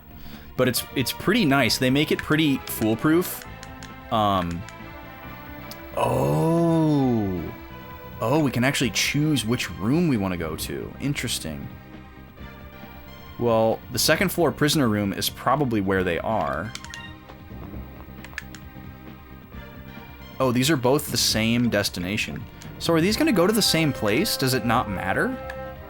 Why would they make two different elevators that go to the same place? Oh, really? Yeah, absolutely. But what I was going to say is, it's actually nice, even if you're not like an experienced person with taking things apart. At least the older controllers, every controller I've taken apart is designed in such a way where you can't put it back together incorrectly. So like, for example, the Super Nintendo controller and the N64 controller, they both have buttons that are the same size as each other, right? So like the A button and the B button on a Super Nintendo controller, they look exactly the same. They're the same shape, they're the same color. So you might worry like, oh, well, how do I, like, what if I accidentally put the A button where the B button goes and the B button where the A button goes? Will something bad happen? Well, it turns out you can't do that, because on the inside of the controller, there's actually little tabs on the inside of the button and the hole that it goes into that match up. And there's no way to put the B button in the A button hole. So you can't screw it up. Or like the C buttons on an N64 controller, when you take them out of the controller, they look almost identical because you can't tell if it's up, down, left, or right. They're the same color. The graphic on them is exactly the same. So the little tabs are actually the way that you know which one goes where. So it's really easy. Okay, yeah, these are just two identical elevators. That's really dumb. Well, we're gonna go to this cannon room first because I think it might have like treasure or something. Oh, it won't open, it's locked. Okay, so we gotta go to the prison room first. So why does he give us the choice? It's kind of interesting.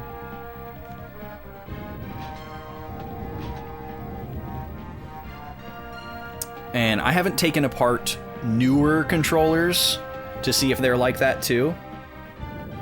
But I can say that SNES, N64, GameCube, and my arcade stick that I have are all like that. So I'm assuming it's probably a common design philosophy for controllers. Wait, there's another save point here? Interesting. We don't need to save again.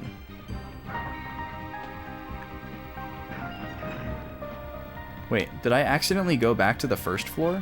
I swear I hit second floor. But this looks exactly like the first floor. Okay, I must have accidentally hit first floor.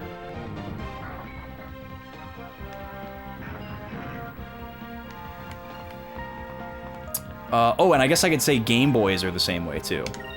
If you take apart a Game Boy to clean it in a similar way, those buttons are like that as well. You can't put them back in the wrong way. There's only one way to put them back in. And I'm sure, especially for old controllers, I'm sure they did it that way because they had to be assembled in a factory by human labor. So they probably wanted it to be as easy as possible for people to put them together so that people could just crank them out. Oh, I should have healed, huh? Luckily this is a small mob.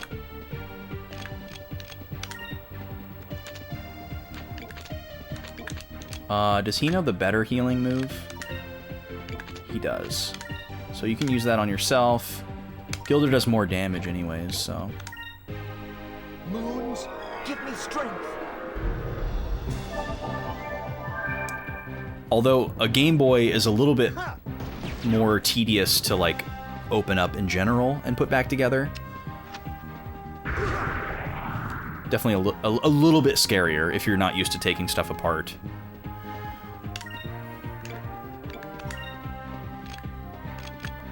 We'll have you use an item.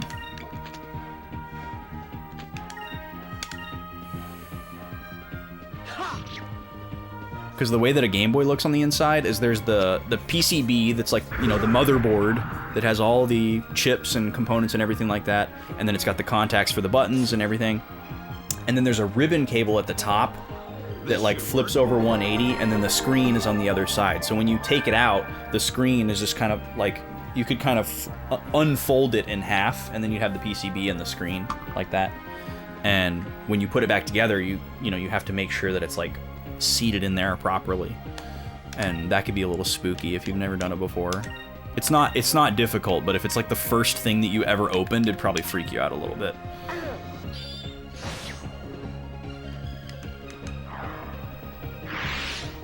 But the only reason I took my Game Boy apart was to put a different shell on it. Put an aftermarket shell on it.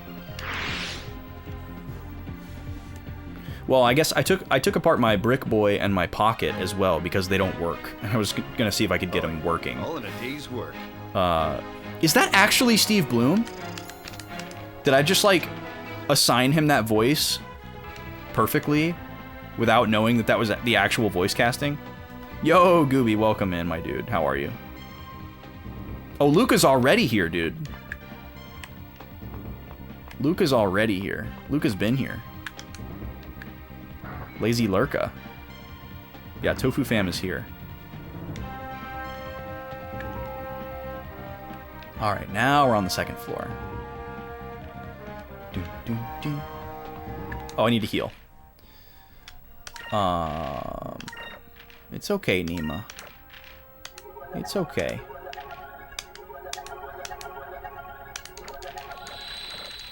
We might not have a battle here, but I want to have full health just in case.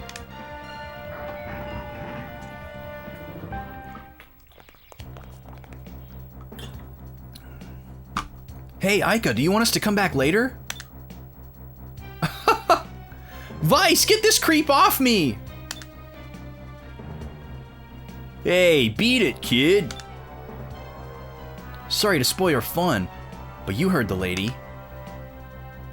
Oh wow, Vice's sword color actually matches the in-battle color right there. Maybe that's just coincidence? Who said we were having fun? This guy sucks. I am Vigoro. No woman in Valua can resist me. I believe that the worth of a man can be measured by his popularity with the women. Kinda seems like he thinks that the worth of a man is measured in his physical stature and his ridiculousness of his hairstyle.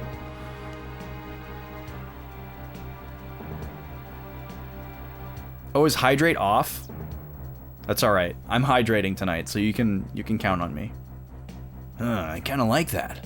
I should remember that for later. Where's Fina? Give us back the crystals and bring Fina here. Fina? Oh, the Sylvite. Ramirez escorted her to the Imperial Palace. Is that so? Well, after we beat the snot out of you, we'll be rescuing her. I love it when women talk tough. Let me give your friends a lesson in brute force. Oh, I can't wait to beat this guy up. Attention, duelists. The taller the hair, the closer to God.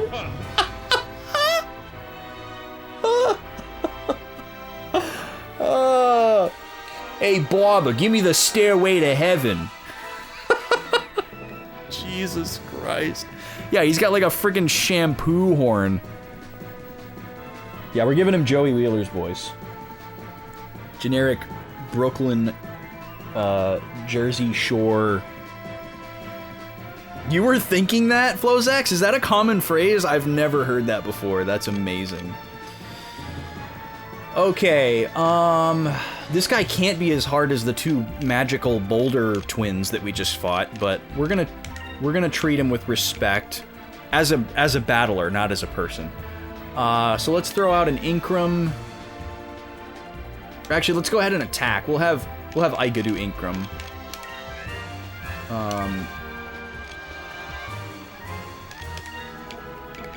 Inkram on Vice. And Gilder, you can go ahead and attack as well.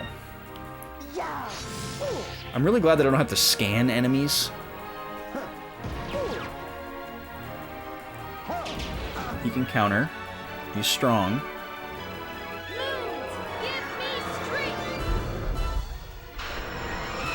Wait, that's an anime trope? I've never heard that quote before. Or do you just mean the hair itself is a trope? Hey, baby. Oh! Hey, baby. That was ridiculous. Oh, and now she's confused. Suddenly she's fallen prey to his charms. Come on.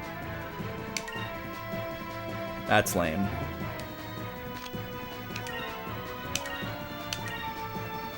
Oh no, it didn't work.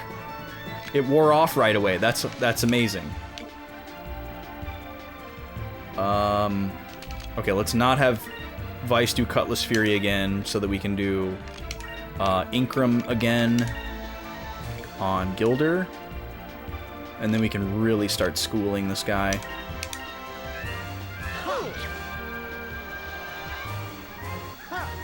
You thought it was an old Texas thing? Maybe. It could be, but I've never heard it before.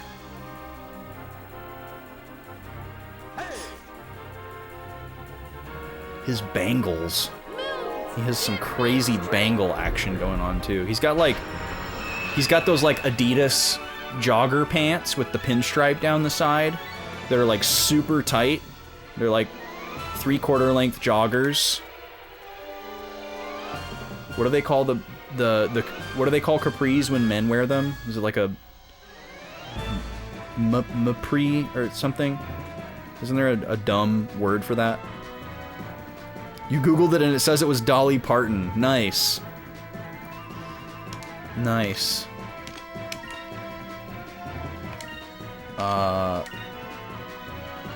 Okay, we have all of our attackers ready to go here. Nobody needs healing. So let's go back to Vice and do Cutlass Fury. And for lore reasons, I guess, we could have Ica use fire on him, because that's appropriate, and just regular attack from Gilder.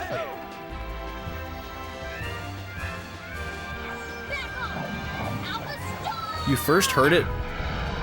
regarding characters like Goku or Cloud. Interesting. Well, Dolly Parton definitely predates those, so we'll have to give her the credit for it. Big hair means you got power. You're powerless. Yeah, I don't have big hair either.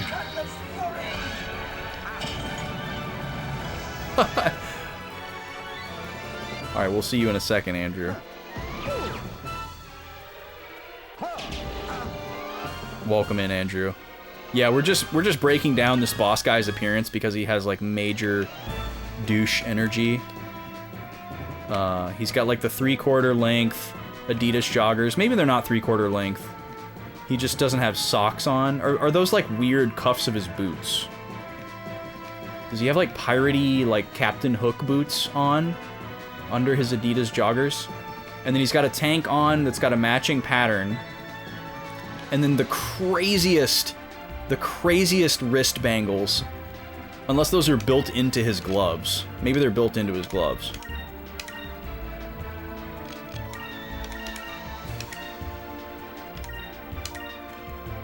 Let's try this. And then a whole bottle of hair gel. 3/4 pants supremacy. I've been wanting to sport them forever. It's definitely okay now. Like, it's definitely been socialized for guys to wear 3/4 length pants. So you're good to go, man. I think. If you're tubby, you don't think they work well? Do you self-identify as tubby? That's news to me. Why would that matter? Why would that make a difference? Oh, did she get actually confused? Okay, she got actually confused this time. I don't have any 3/4 length pants, but I wouldn't be opposed to wearing them. I'm kind of at a point where I would just wear whatever I want. And I wouldn't really be worried about what people thought about it, and I would just, like, be super confident. I mean, I guess there's a limit to that, but... Oh, nice, she got a crit through the confusion. Yeah, this guy's not long for the world.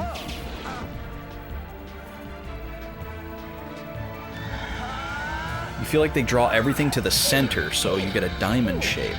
Interesting. You're wearing overalls made of sweatpants? That is absolutely a vibe. Where can I get those? Whoa, he comes with extra frames. Alright, goodbye, Joey Wheeler. You absolutely sucked. Yay, so appropriate that it showed her at the end. And that she got the final blow.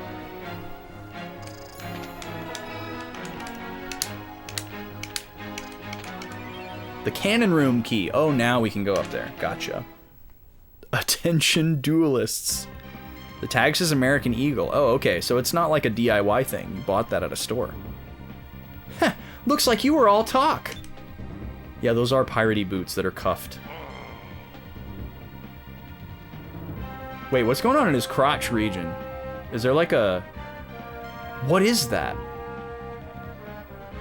Yeah, well, you got lucky. And I didn't have my cannon or my armor. On Pirate Isle, where I was raised, we have a saying. A true man never makes excuses for his shortcomings. And going by that saying, you've got quite a ways to go. Heh, you got an attitude. I like that. What is that? What is that? There's a keyhole in it. He's got a padlock on his wiener. What is that? You'll be seeing me again. You can count on it. What's going on there, dude? That seems counterintuitive to his personality. You'd think there'd be a revolving door right there. Okay, well, see you later. Why don't we at least, like, lock the cell or something, you know? That would have been, like, very Star Wars of us. It's like the gamblers from Pokemon Red and Blue, yeah. Instead of having, like, a little critter just attached. Alright, so we're gonna go back down to the first floor and save again. case we, Yeah, of all the people that have a chastity belt, it doesn't make sense for it to be that guy. Ooh, look at this purple guy. We haven't seen a purple guy yet. Oh, that's how we know that he's with Enrique. So, this is where the air pirates are being held. Yes, Prince Enrique. I wish to speak with them. Take me to them. Sir, perhaps it would be best for you to wait out here. The cell is not fitting for one of your stature. I'll get the other guards. We'll bind the prisoner and bring him to you. He's saving himself for a big hair queen. Didn't seem like it. Well, I finally get to meet the legendary air pirate Vice. If the rumors that I've heard are true, he'll look like a demon and spit fire. But my instincts are telling me that he's fighting for all the right reasons. Prince Enrique, it's an emergency!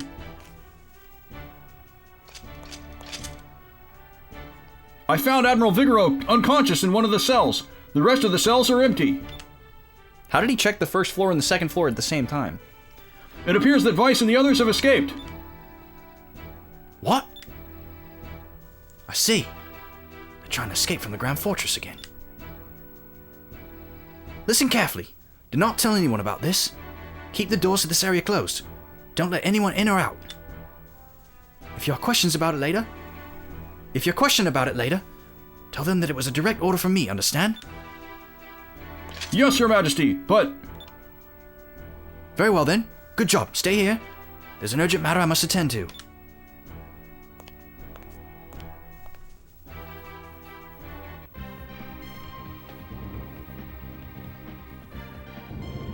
Oh, I remember seeing that Charles Martinet was one of the voices in this game. But I didn't think it was Gilder. He didn't sound like him at all. Is Gilder Charles Martinet?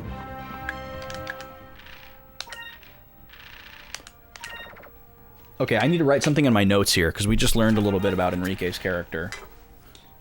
So we broke out of prison.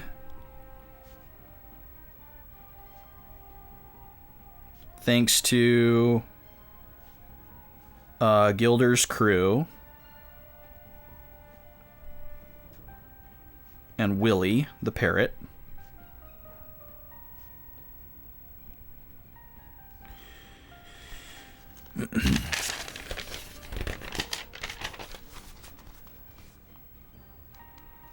New page. Saved Ica from Vigoro.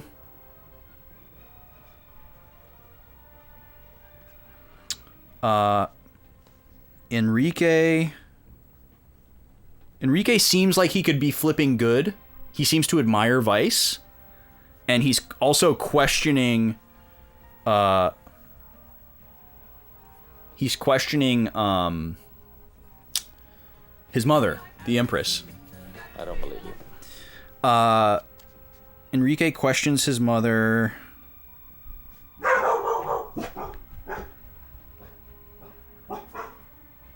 The Empress.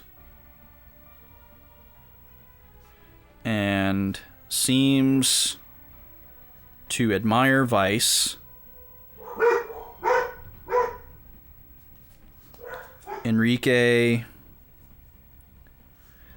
he basically looked the other way when he found out that we were escaping. Looked the other way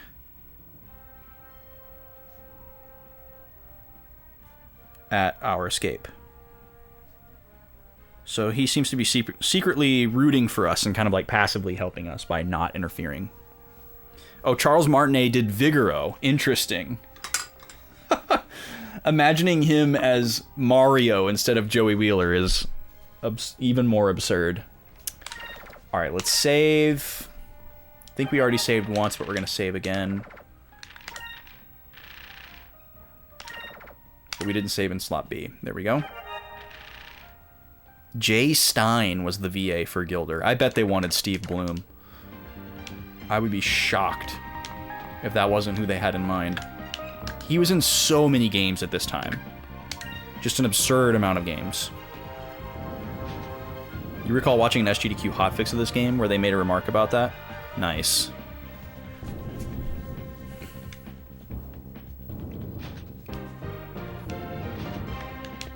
Alright, now we have the key for this room. Cha-ching. Use the cannon room key.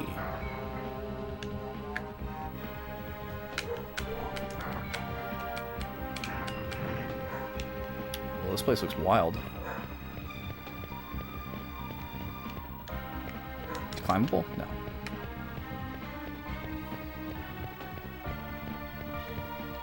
That's a big cannon. Is that a bullet? Is that a giant bullet? Holy moly. Wow. Can I examine it? This area kind of reminds me of Rogue Galaxy a little bit. Oh, I watch Demon Smalls every once in a while. What the? This cannon's new, and it's huge. This thing is big enough to wipe out an island.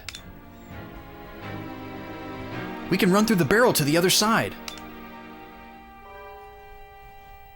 Hey, what happened to Gilder?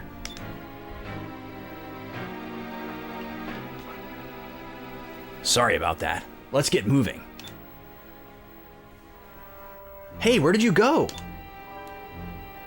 I just had to take care of something. Don't worry about it. We should get out of this dump. My men are about to attack. Yeah, I watch him every once in a while. Sometimes I watch him when he's doing Link to the Past rando. I used to watch him more when I was first on Twitch because I was staying up later at that time. Is there a chest over here by chance? But now that I don't stay up late anymore because I can't with my work schedule, I don't see his streams nearly as much, but I'm still following him. Pop in every once in a while when I can. I wouldn't say we know each other. He might recognize my username if I poke my head in and said hello. Walking out through the gun barrel. Pretty ballsy. Pretty cool. So I don't think there's going to be battles here. Oh, I was wrong. Don't know who Cronoon is, though. That's a cool name, though. I like it.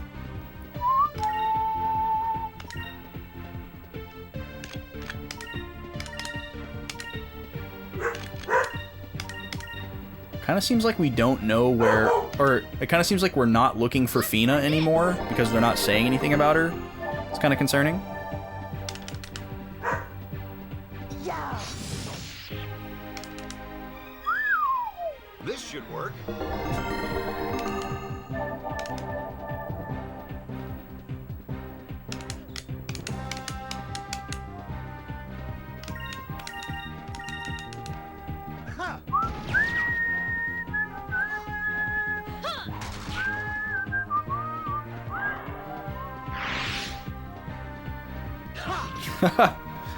It is kind of similar to the Vaughn emote.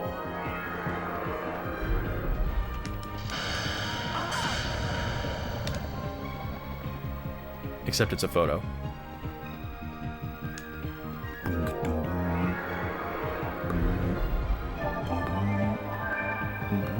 Oh, we gotta spin the wheel. We've had 2 resubs tonight and we haven't spun the wheel yet, so let's do that. Let's go ahead and spin the wheel twice here.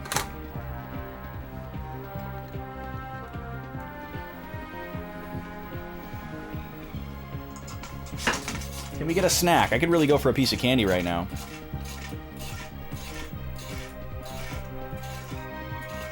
Could be anything. Pull-ups, okay. Could use some pull-ups too. And for our second spin, can be anything but pull-ups. You do love you some sooner or later? I always forget about the global emotes.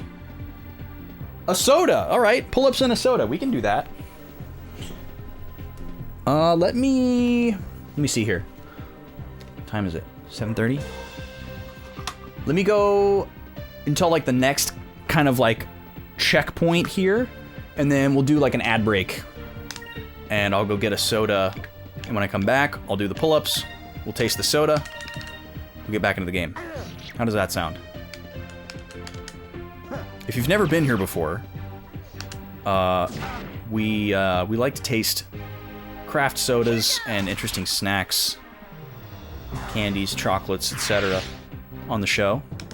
And we've got this spin wheel behind me with a bunch of shenanigans on there as well. Half of the wheel is soda or snack, and then the other half is like random actions. Like one of them makes me gift a sub to chat, one of them makes me do pull-ups, another one makes me do push-ups, one makes me read from this very silly book that's behind me that would take a long time to explain the lore on. All kinds of fun stuff like that. And we spin the wheel every sub, every 500 bits, or every $5 Ko-fi. Just in case you don't know how it works already. Nima really wants to know what Gobi is barking at down there, but not enough to where she wants to leave the room. I'm like petting her with my foot right now. And she's like, this is pretty good. You know, kind of want to just lay in my spot and pretend that there's no stormy weather coming and get petted. But there is another dog barking down there, and I'm kind of curious. No chest. Nima girl. Is it gonna rain, Nima girl? But yeah, I have a smattering of snacks next to me here. A whole bunch of snacks that I've never tasted before. That I've been eagerly staring at for weeks now. I need to try to do more healing outside of battle. Oh, a mage warden? We got mages up in here? Let's get rid of that guy. I don't want to get hit with any magic. These guys look so much like the basic Shinra soldiers from FF7, but with swords instead of guns, and then a big toilet helmet on their head.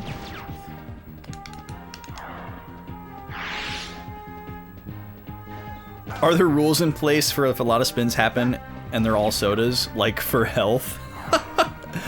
So the only significant rule for the spin wheel that we have is that we can't land on the same thing twice in a row.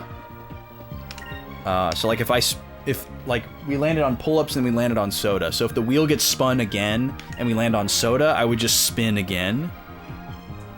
But we haven't ever run into a situation where I think the most sodas I've tasted in one stream was like 4, or maybe it was just 3, which was pretty insane. But I guess what I would probably do in that situation, like if somehow there was just like if somebody gifted like 25 subs or something and we spun the wheel 25 times, like I would probably just backlog some of the snack and soda tastings for future streams. Because I wouldn't, unless it was like a marathon stream with like me and Vaughn, you know, then we would just force ourselves to do it, because that's hype. These guys look scary, and I didn't heal myself, so I feel really silly for that. Now I'm gonna have to waste a good item. How strong are these guys? Oh, they're nothing. Oh, but they can call more people. Great. Please fail.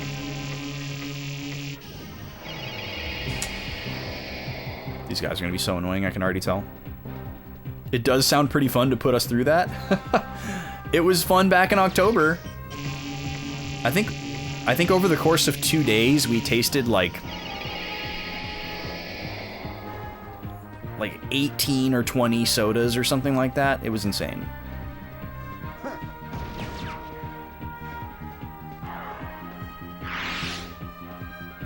Let's try this. In addition to like all the other shenanigans. And the first time we did a joint stream, we didn't have the spin wheel.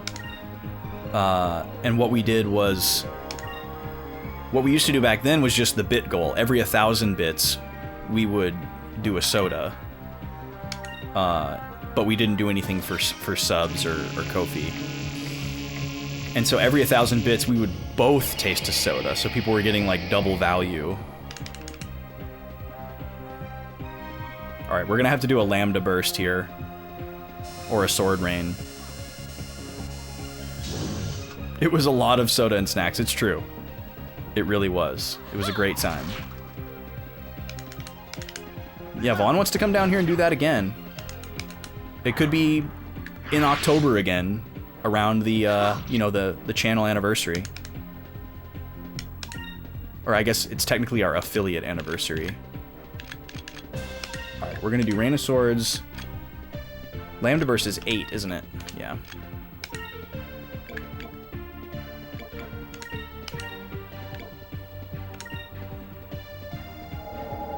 Hopefully this just kills everybody.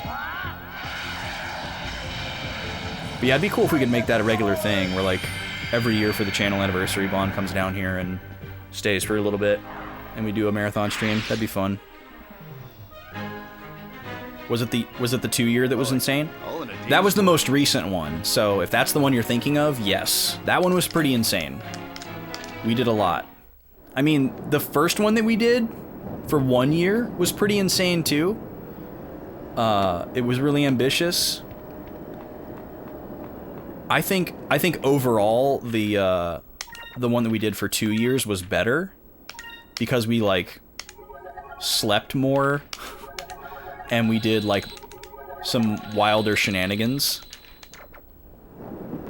Like we had the chili thing, and there was like surprises for Vaughn that he didn't know about that I planned.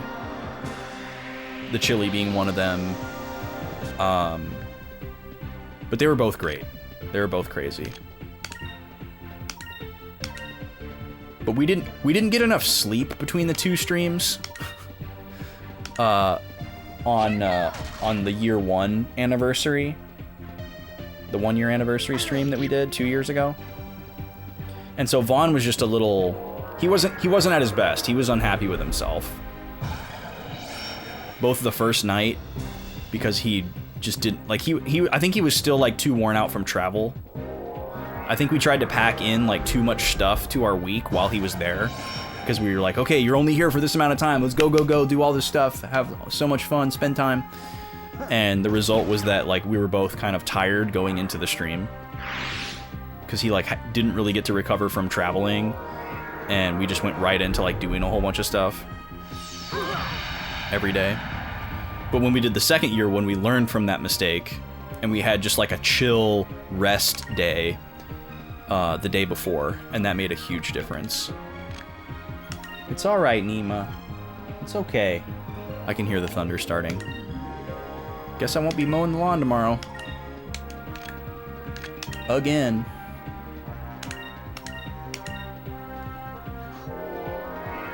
So these guys are doing ice spells?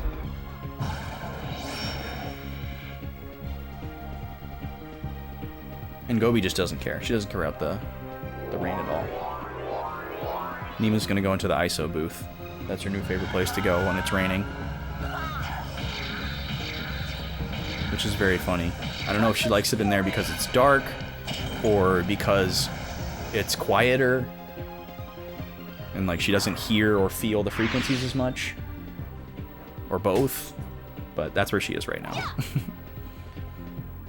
I leave the door of it open when I stream so that a lot of extra sound can just go in there and get absorbed. So she can just walk in there. Poor Nima. Does not like that stormy weather. How's my health? Okay, we're fine. Man, this encounter rate is high here. My goodness.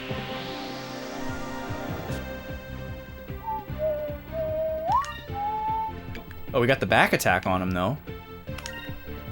Take that. Man, if only I could start the battle with 8 SP instead of 7. One hit KO, love it.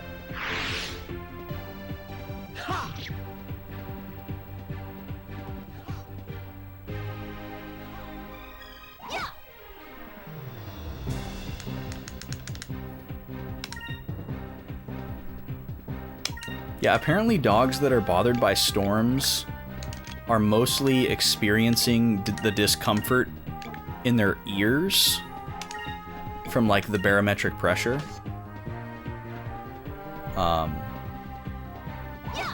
And it's not like the sound can alarm them, but the pressure is actually causing them like physical discomfort.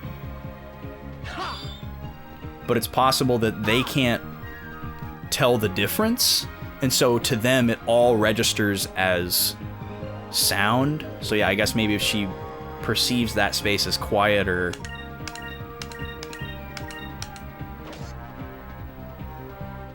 I don't know what she's thinking. Obviously she doesn't have an inner monologue, she's a dog.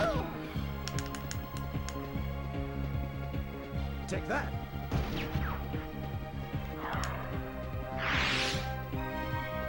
Yeah, and they associate the sound with the discomfort, exactly, yeah. I wish they were all that easy. But even if there's no thunder, she still acts the same way. Like, it's not the sound that bothers her. Because she starts acting that way and senses the stormy weather long before it actually arrives. She can sense it, like, way in advance. Like, it'll look totally normal outside, and she'll start acting all stormy. And we'll be like, what? What is it? And then, like, a storm will roll in, and we'll be like, oh. So she can, like, feel it coming. Somehow. I guess she can just sense the change in, like, the barometric pressure. So we've always called her barometer dog. Because some dogs are just scared of thunder.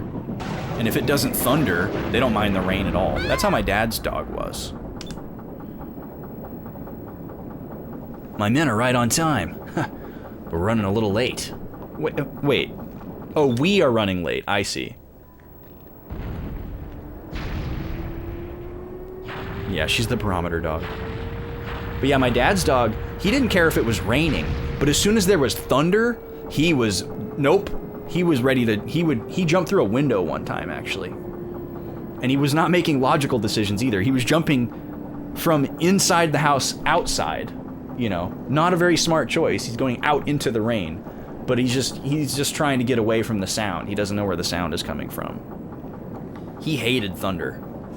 But lightning was fine, rain was fine. Nima's totally different.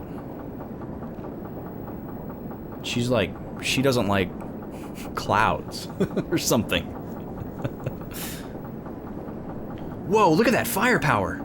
Hey, what about Clara? I'm sure she can hold her own. I think. Nima is a meteorologist, it's true. She's better at predicting the weather than they are, actually. That's selling her short. Alright, here comes the big bullet. That is insane. Oh!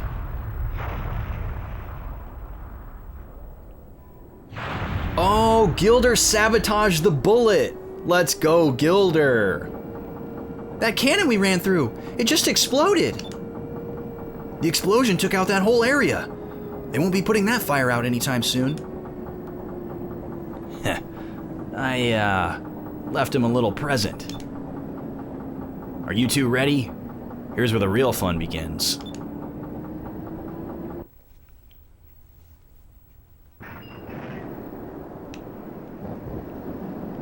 Can I go back down? Okay, there was a path to the right, and I'm sensing that there's probably a chest over there, since I was supposed to go this way. A Nemaologist, that's me. I study Nema very intently and heavily. Alright, let's see if there's a chest over here.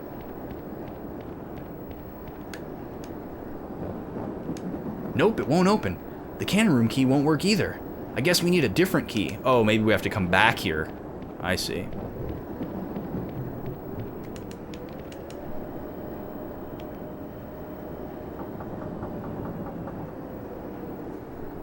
But yeah, Gobi's not affected by it at all.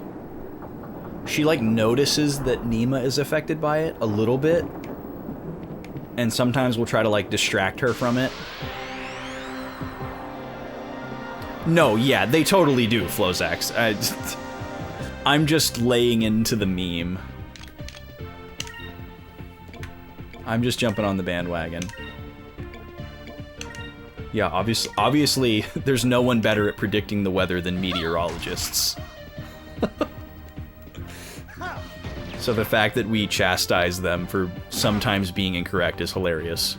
Yeah, just predict an unpredictable thing perfectly. Gosh, how hard could it be? Well said, Gobi.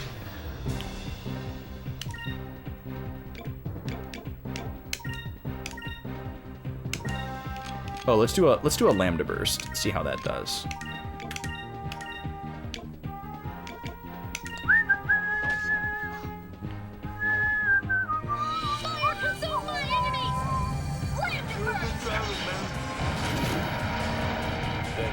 Thanks, bro.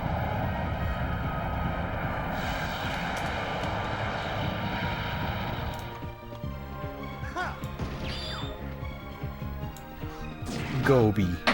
What is it? Yeah, Nima's in there. Gobi's just upset because no one's playing with her right now. Her playmate is not being playful, so she's like, what the heck? This place sucks. Lewis Blackskid about Al Roker. Wow, that's a name I haven't heard in a long time. Lewis Black. Now that's a name I've not heard in a long, long time. Hi, Gobi. Gobi's gonna leave a 1-star a Yelp review? Yeah. One paw. Gobi girl. Gobi girl. What are you thinking about, huh? You're thinking about food and playtime? The only two things that you think about? 1/4 toe beans. Yeah, and we've been putting Gobi in the crate on days when the lady doesn't work from home, because she's just been not doing a good job out of the crate. Like, we were coming home to a lot of messes, whether it was like a plant knocked over, or, you know, dirt from the plant pulled out and put on the ground next to it, or a poop, you know. And obviously with 2 dogs, you're never 100% certain who it is, but, you know, we were pretty confident that it was Gobi, because Nima never did stuff like that before we had Gobi. So the lady was like, I'm just gonna put Gobi in the crate when I go to work while you're out of town, just because it's way easier for me. And the whole week that I was gone, or 2 weeks that I was gone, she was like, nothing happened. So now we know for sure who it was. So that's been the new normal. But the result is that Gobi is extra excited and playful when we get home, because she hasn't been able to run around the house and play with Nima all day. Or chew on plants.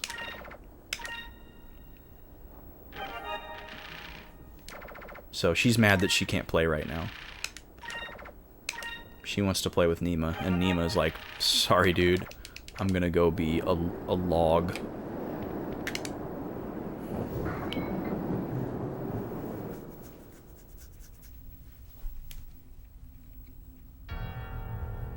Can't tell if I'm hearing thunder right now or like vehicles. Oh, we got a cutscene.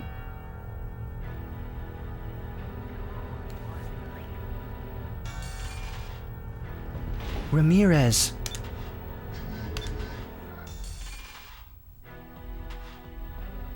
Ramirez, why? Why are you fighting for the Valuans? What about our orders? What about the elders? I knew it, he's a Sylvite.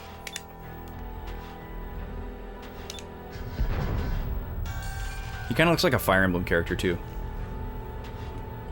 Lord Ramirez, it's an emergency! One of our cannons exploded and the entire deck is on fire, but no enemy shells hit that area. Find out the cause of their fire and report back to me.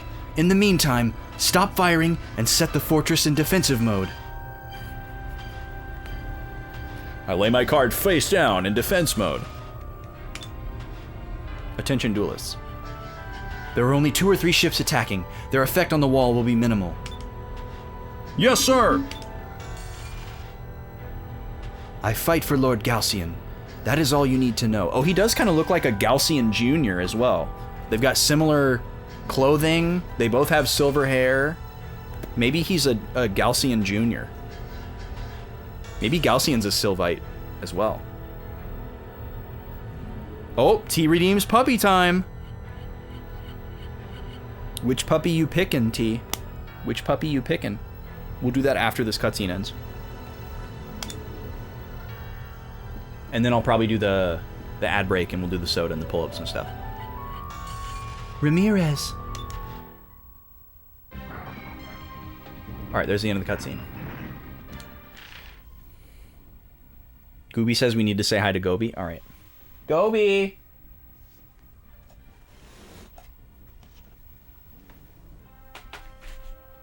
Come here, puppy.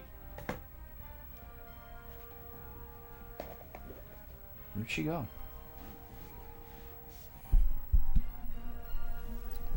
Let me put some music on real quick.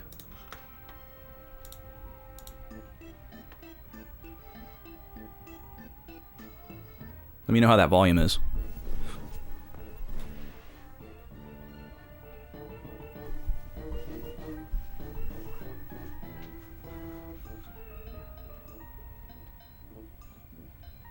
Yeah, it's not raining yet. It's just rumbling out there. Let me go find Gobi. She might be outside with the lady. I'm gonna go ahead and run the ad break. So I'll be back in 3 minutes. I'll be back with a puppy and a soda. And then after puppy time, we will do some pull-ups in the doorway here, and we'll taste a soda. Thank you for being here. You're amazing. Enjoy the tunes, or if you get ads, thank you for sitting through the ads and supporting the stream. You're not missing any content. Back in 3.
Alrighty, folks. Thank you for waiting through that break. I'm back. I've got a soda. I've got a puppy.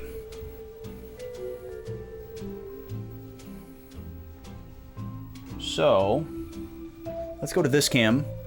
I'm going to get this other camera set up. We're going to need it for the pull-ups anyway, so I'm going to have it double as a puppy cam.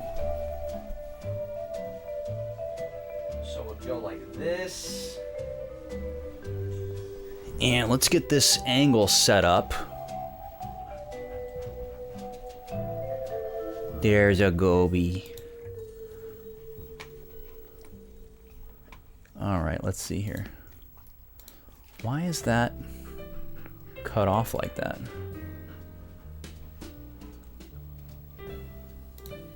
There we go. Smoke detector reveal. Alright, so that's where we'll be doing the pull-ups. But go puppy cam for a minute. There's there's Gobi.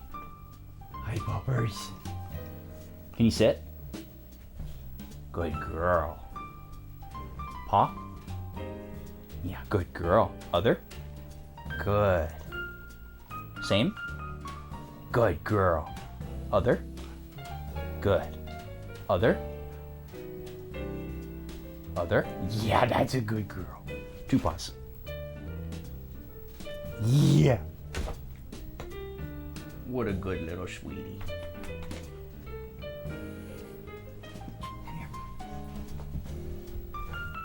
Come here, Gobi. Come here. Come right here.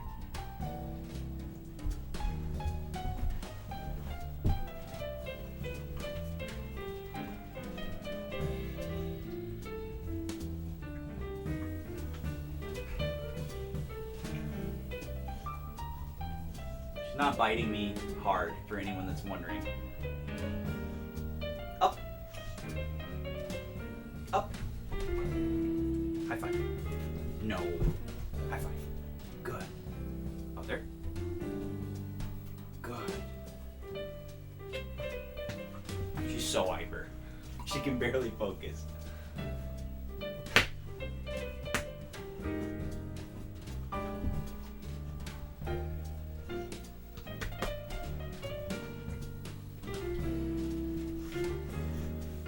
She loves to wrestle. And she does not mind being the punching bag either.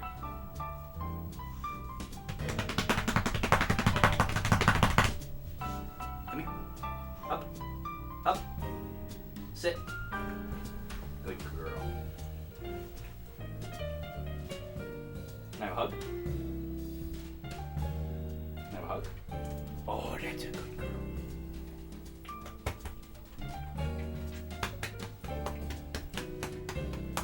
Lots of kisses, yep.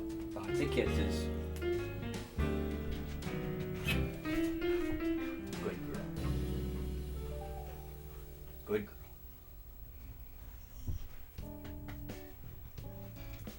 She still doesn't know how to speak yet. We're still working on that one. Obviously she knows how to bark, but she doesn't bark on command yet. We're still working on that one. And then once we get that one down, let's see if we can teach her whisper, which Nima also knows. I'd have Nima come out here and do some tricks. Nima's in here. You can see her. Is that her nose? Oh no, it's just a piece of foam. Hi Nima. You want to make an appearance, Nima? She's like, no. Yeah, Nima's in this closet right here. Being stormy. Alright, there's your puppy time. Thank you, Gobi. Now let's do some pull-ups.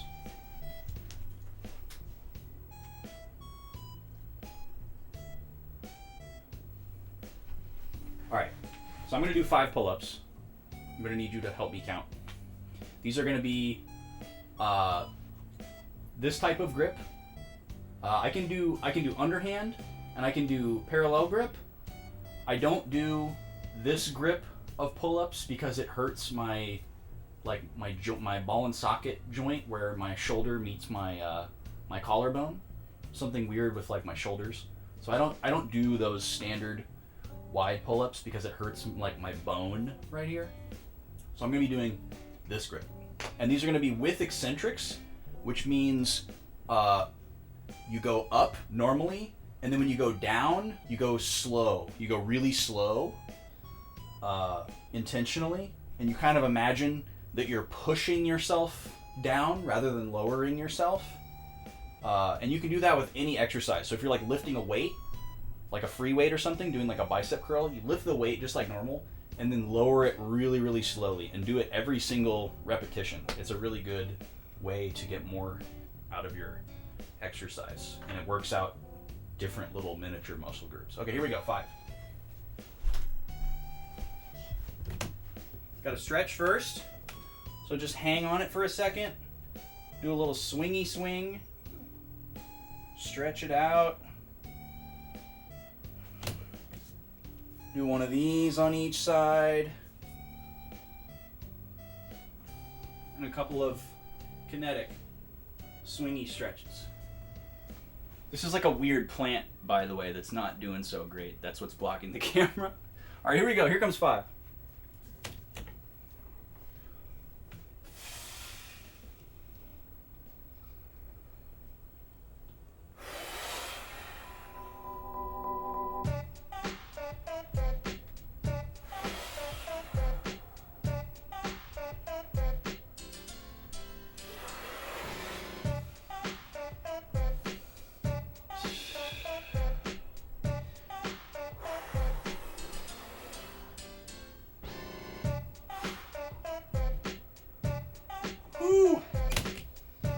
Those were way too hard. That was embarrassing. The eccentrics make it way harder. Okay. Let's go back over here.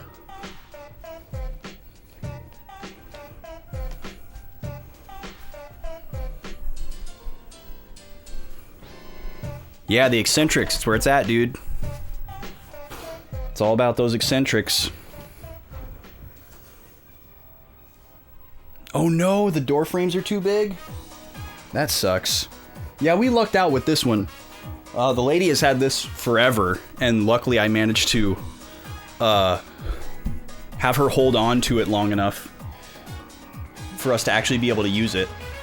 Because for the first several years that she had it, we didn't have a place to use it. But yeah, it's great. I like having it around. You can take it down and you can put it on the floor and do like push-ups with it. You know, you can use it as like a push-up grip, so you can go this way instead of this way, or you can just do it so that you don't have to put your, you know, stretch your wrists to go on the floor, which is good for your wrists, you know, to like hold on to like free weights or something. I usually do push-ups with free weights just so that my hands are like this and my wrists aren't bent, because I gotta watch out for my wrists. Okay, as I catch my breath here, we're gonna taste a soda. I'm very excited for this one, because not only is this a soda that I've never had before, it's also a brand that I've never had before. It's not often that I encounter an entirely new brand that I've never seen before. So I was very excited when I saw this at Blue Sun during my last visit. I was just there when I was in Minnesota for VGMCon. The week after, we had a meetup with the B-Boys community in the area at Blue Sun, and it was a blast. Some of you were there, and it was really cool. This is the Bickford & Sons brand.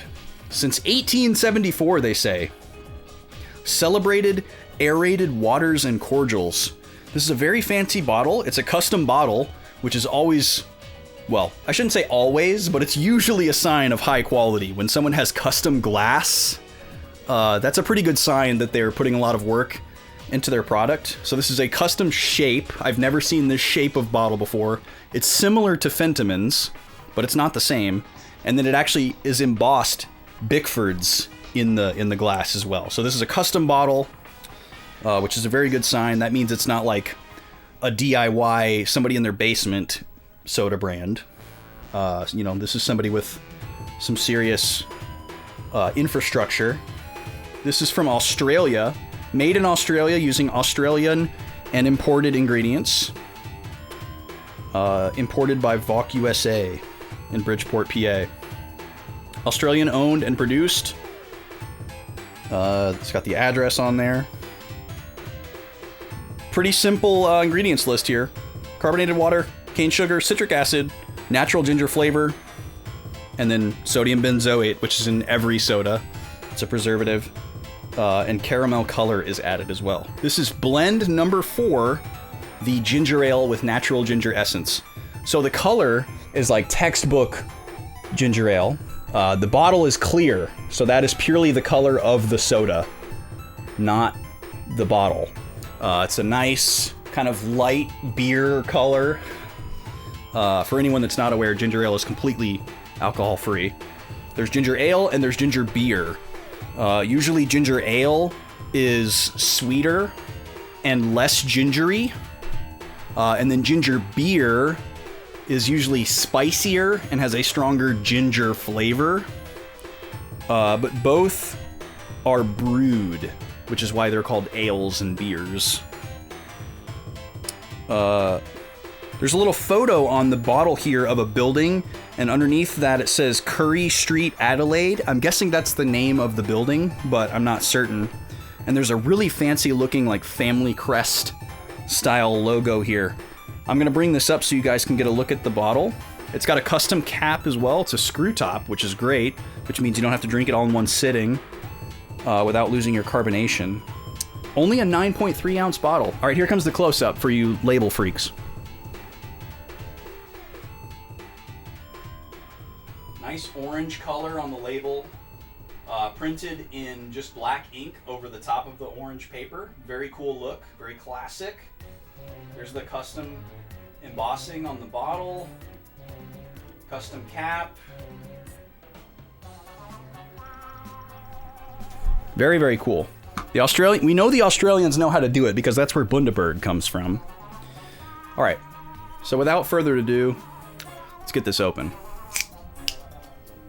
Yeah, we had some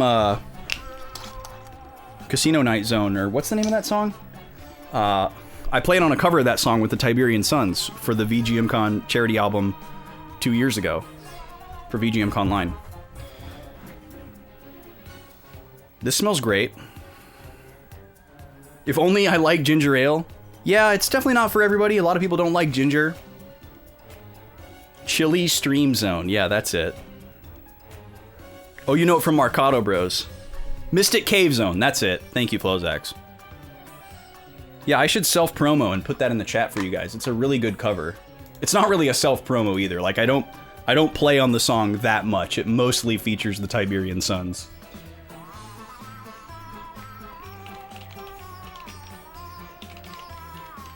And they actually just won the GMRAs again. But yeah, this is a cool thing that I got to collaborate with. I'll put a link in the chat for you guys here. You can save it. You can watch it later. You can watch it now if you really want to, but, you know, hope you can hang around. But feel free to watch it and come back if you're so inclined. That's a cover of Mystic Cave Zone by an awesome band called the Tiberian Sons, and I played organ on it as part of a collab for the VGMCon Line 2021 charity album. Okay, let's taste this ginger ale. It smells great. It smells like ginger. There's almost kind of like a cherry 7-Up kind of quality to it as well. Let's check it out.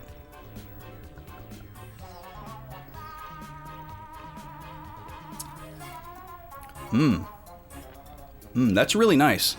Okay, so there's a lot to unpack here. The level of carbonation is really good. The ginger flavor is milder than a ginger beer, for sure, and it definitely seems intentional.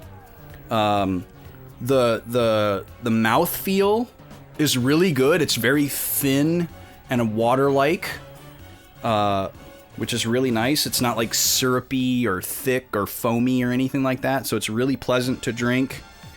There's a note of like citrus, which I guess is the citric acid in here, but it's almost kind of like lemony or orangey. There's like a little lemony or orangey note along with the ginger, which is really nice. So maybe that's where I was getting the cherry 7-Up fragrance.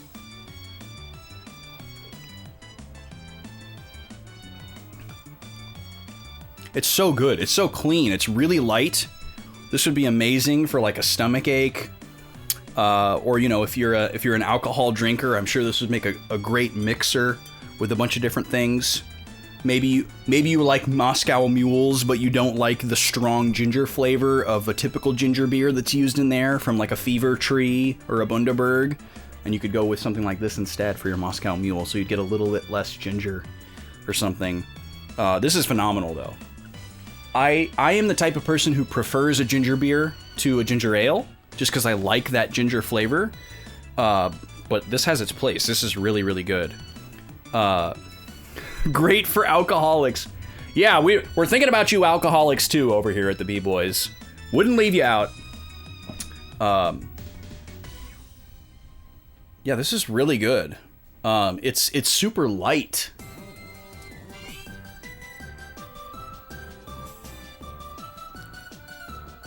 It still hits me in the nose with the ginger, which is great, and I'm gonna sneeze here in a second. Because that's what ginger makes me do. It's like in the cartoons when they put pepper in front of their nose, but for me it's ginger. Ginger makes me sneeze. But in a pleasing way. On account of spurious imitations, none is genuine unless bearing signature of... and I can't tell what that says, but it says something Bickford something. So it's like the head of the Bickford family signs the label. That's really great. I like that.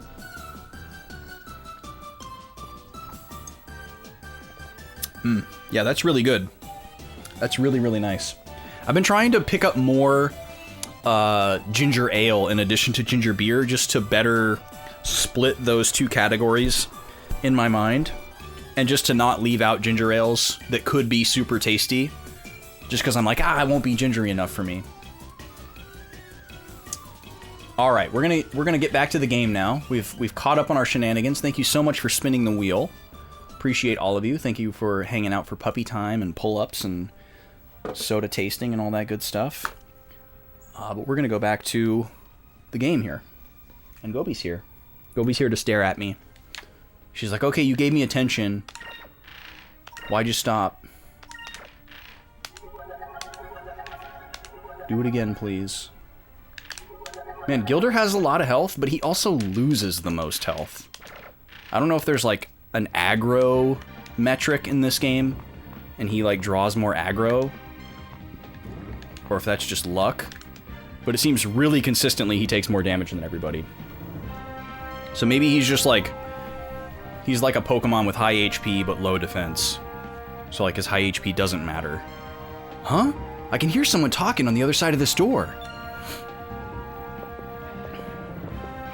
Everyone remain calm. The Grand Fortress isn't about to crumble under the firepower of a few ships. Anyone who deserts his post will have to deal with me personally. Yes, Admiral Ramirez. I will go investigate the cause of the explosion.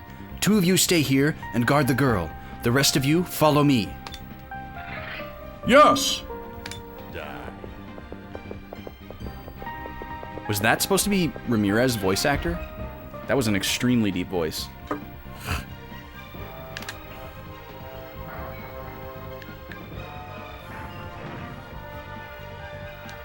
Alright, there's those two guys. Where does this go? Great, this door's locked, and it doesn't look like there's a keyhole. It probably leads towards the center of the fortress. I don't know about you, but I'd rather get out of here than go exploring. Let's go. Alright, into the guards we go.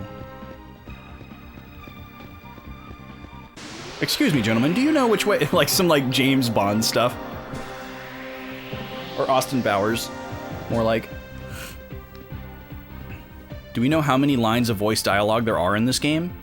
Yeah, it's not a lot. Because really the only thing that's voiced is like the cries that they do during the battle for various attacks.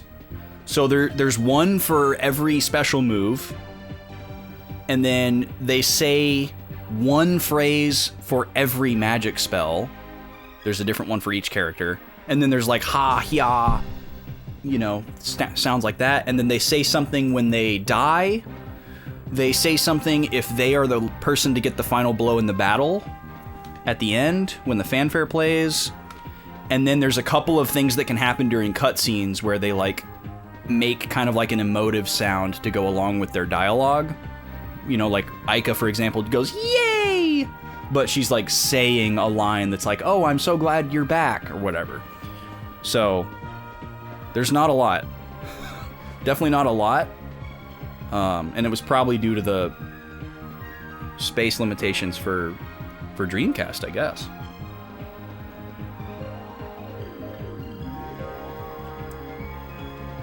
I don't know how the Dreamcast would have had less space limitations than the GameCube, though. So that's really weird.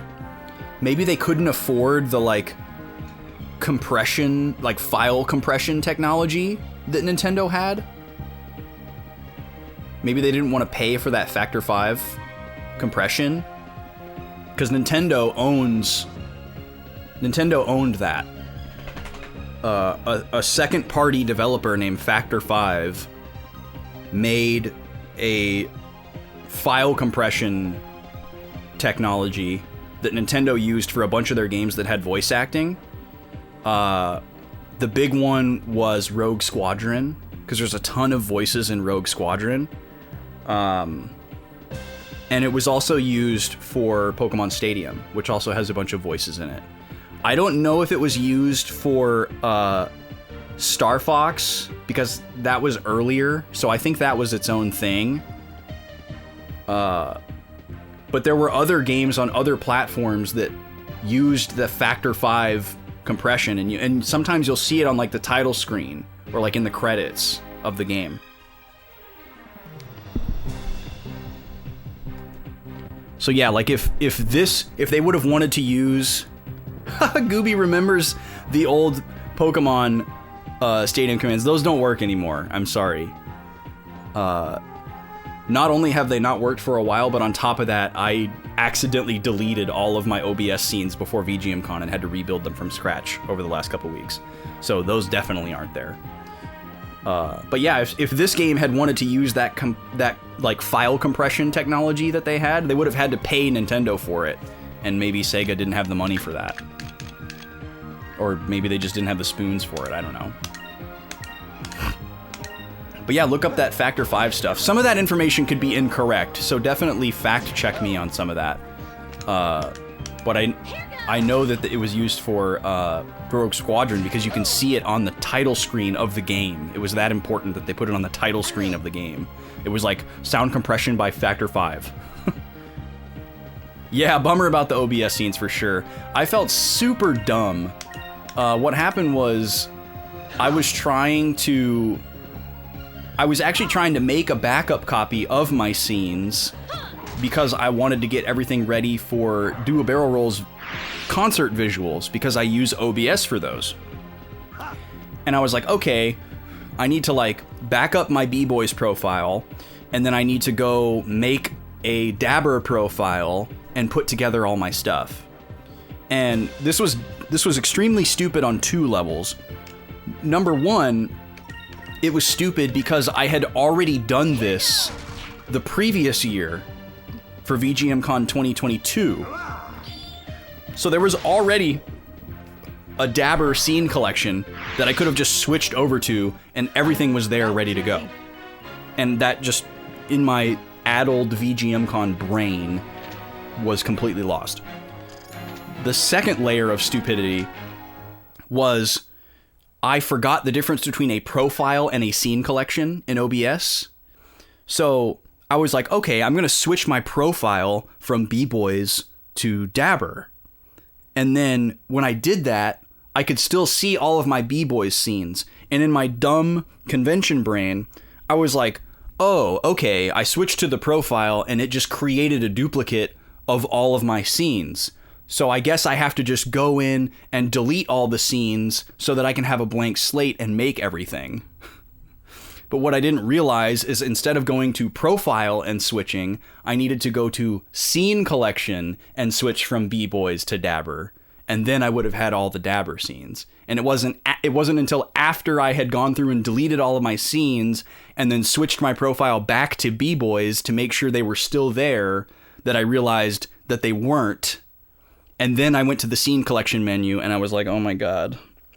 And then of course I didn't have time to do anything about it. So I just, went to VGMCon and did what I needed to do to get the visuals ready, and they worked despite Mac issues. That's a totally separate story. And then, when I came back, I had to rebuild everything, which ended up being for the better. Like, I was able to clean some stuff up, make some things better, optimize some things, etc. But in the moment, I was like, this is the last thing I need. Fina, we came to get you out of here. Vice. I wonder if Fina is going to fall for Vice, and then Aika's going to get jealous. Because Aika got jealous when Beleza was flirting with Vice. So I could see that happening. You love you a reset, but when it's unplanned at a bad time, it blows. Yeah, exactly. Yeah. Like if I would have... I mean, the thing about this, though, is I would have never planned this reset. I would have just begrudgingly stuck with what I had, and I would have gone through and, like, maybe I would have gone through and done maintenance and, like, deleted stuff that was unused to clean it up. But I don't think I would have ever just nuked it and started over, So the fact that it happened by accident is probably the only way that it would have gone that way, where I would have legitimately nuked it and given myself a fresh start. So that's the silver lining, I guess. We got here as soon as we found out where you were. Are you okay? Yes, I am. Thank you. It's strange. The first time you rescued me from the train, I was really surprised to see you. But this time, I knew that you would come for me. I knew you would find me. Haha. Oh, Fina, after all we've been through together? I swear on my oath as a blue rogue that I will do everything in my power to keep you safe. I know. Good one, Vice. I didn't know you were so smooth with the ladies. Getting jealous, Aika? I bet you wish that Vice would say stuff like that to you. I don't need to hear him say those things. I know he would do the same for me. Dang, Aika is like way too good. Why is Aika like so... Like, I don't know what the right word for her is, but she's like... I guess she like mature? She's like weirdly not mature in other ways.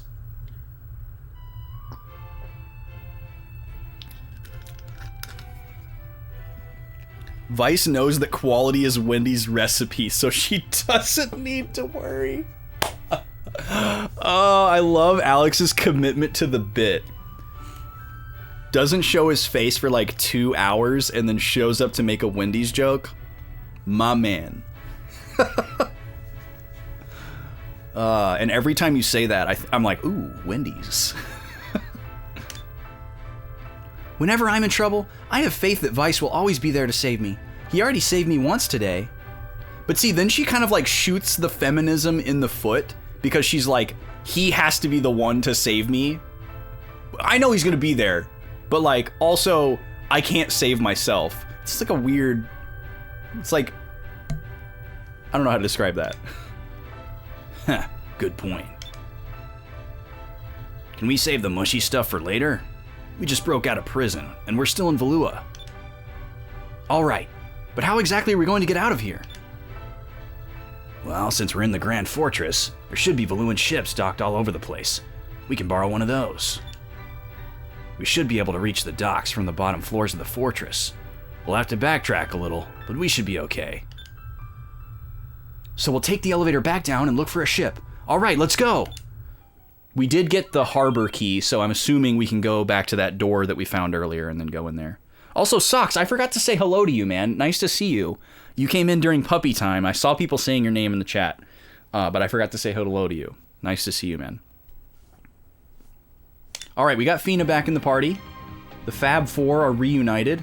By the way, this is the boardroom where we were initially introduced to all the villains, so that's kind of a fun little detail that we got to actually see this room. It's kind of like that room in the Shinra building where you watch them through the air vent except you never actually get to go in that room. Or maybe you do? I can't remember. It's been a long time since I played FF7. Oh, also, speaking of Final Fantasy, I forgot to respond to you, Andrew. I saw earlier that you said that you and your brother were playing through the Pixel remasters. That's awesome, dude. I love that. I remember you telling me how you guys played FF4 when you were really little, and you have super nostalgia for that game, which always warmed my heart to know. Okay, we can finally do a Lambda Burst. This is great.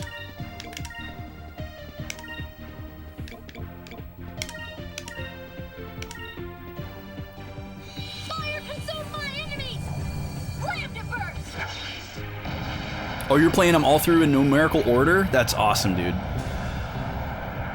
That is awesome.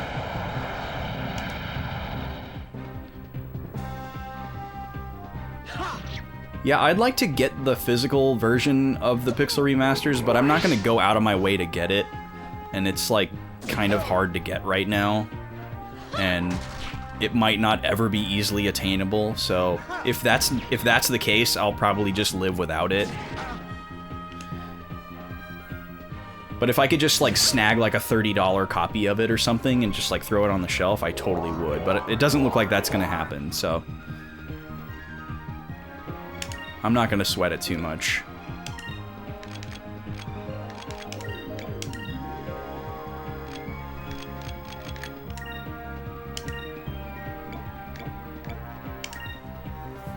It's not like I don't have other ways to play those games. And it's those, on top of that, those aren't the versions of the game that I would, like, prefer to play if I was going to play them.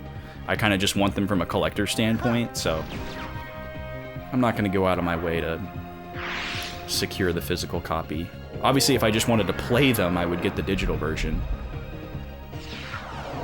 Yeah, they are quite far from the OG. I mean, especially depending on which one you're playing.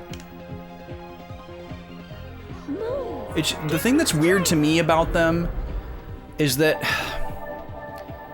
this is so weird to say because of how much work went into them, but what's weird about them is that they're not actually definitive versions.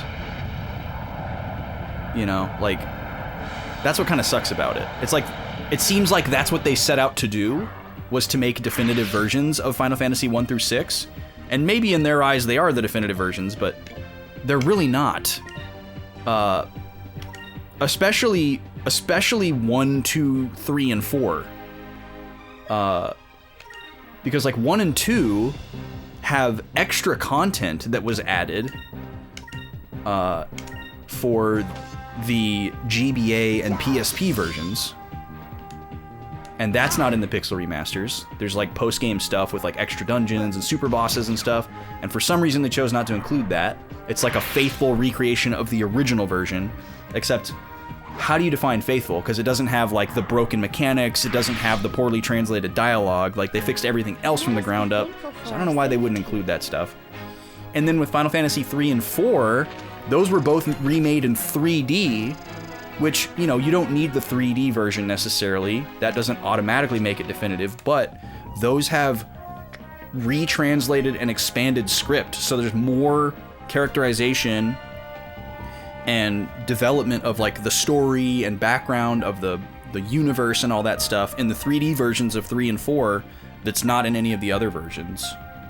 So, again, they're like faithful recreations of, like, the original 3 and 4, which is cool and all.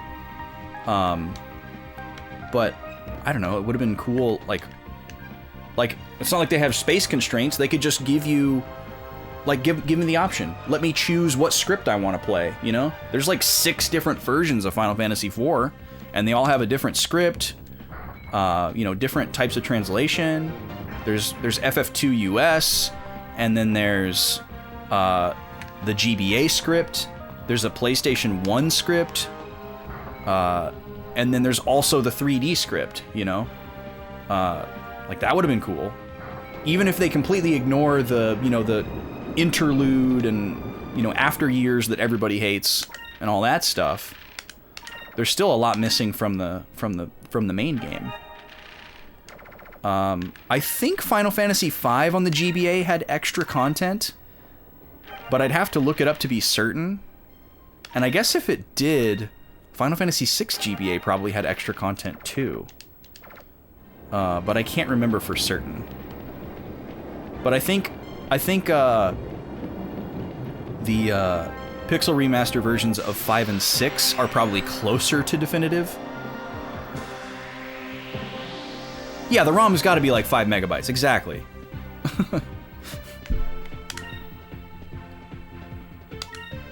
And I'm sure like the graphics and all that stuff and the you know, the real audio music takes up a lot of space, but the text doesn't.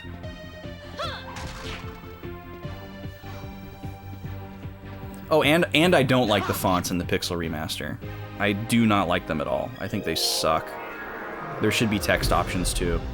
Like not just what text, but like how it looks. They should have like a Pixel Remaster of the text. I want those big, chunky, pixely letters that are super wide and fat. I don't want the like mobile game font that they use.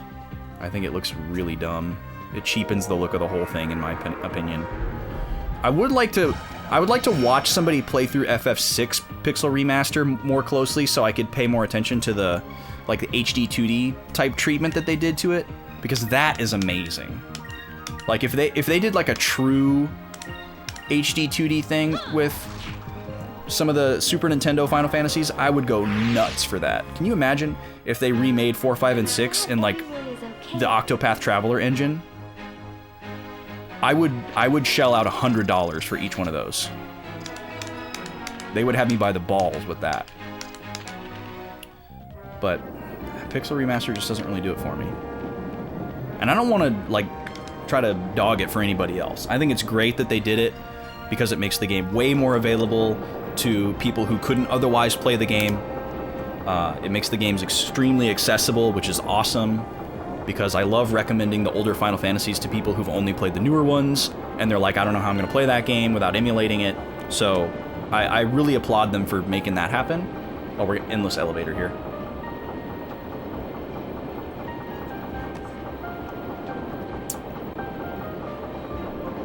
Yeah, exactly. It's the path of least resistance. Yeah, I think it's great that they made it. It's obviously the definitive way to play the game for a lot of people. So yeah, I don't want to sound... I'm sure I'm coming across super negative. It's just not for me. That's all. But yeah, the quality of life stuff, being able to turn encounters off, and like all that stuff, yeah, that's... I mean, that's huge. That's huge. What's going on? Hey, look!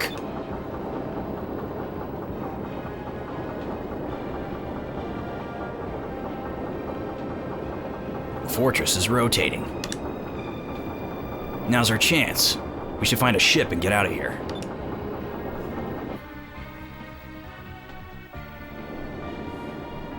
Yeah, hearing about the, like, quality of life stuff built into the game just makes me want another Bravely. Yay, the harbor key worked. As much as I love Octopath Traveler, I wish it had more features that Bravely Default had. Oh, we got ourselves a little stealth minigame here, I think.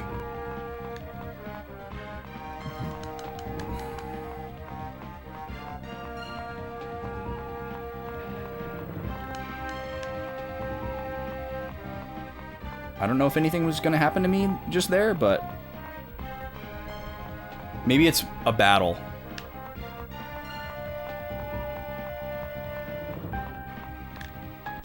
Yep, it's a battle. It's pretty clever. Just having the choice and being able to switch. Yeah, it's extremely pro-consumer, exactly. It's just like, it's almost like a modern expectation for an RPG these days. Like, people just don't have that attention span anymore. It's not acceptable to like expect that of the player anymore.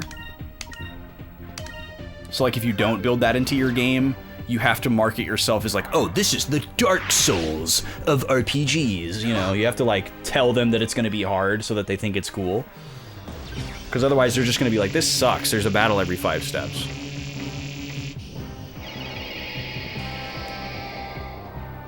And that's what I loved about the original Bravely Default.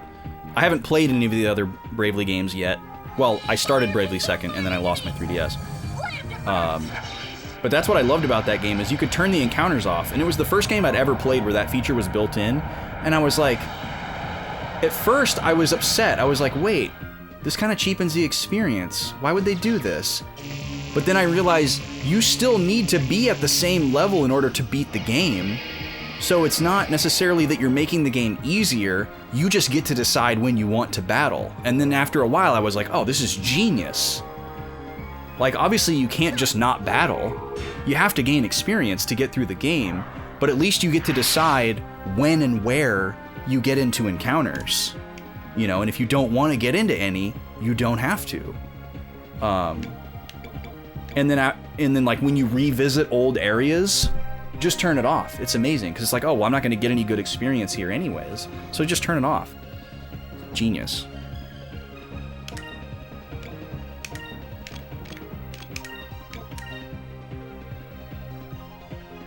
That's right, I forgot that you played Bravely Default. What a freaking good game, man.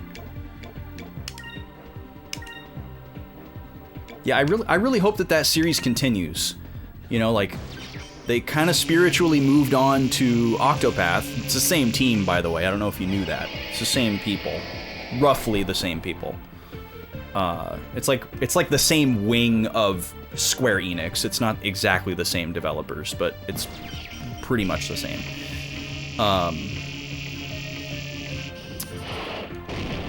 Oh, they just all exploded. Okay.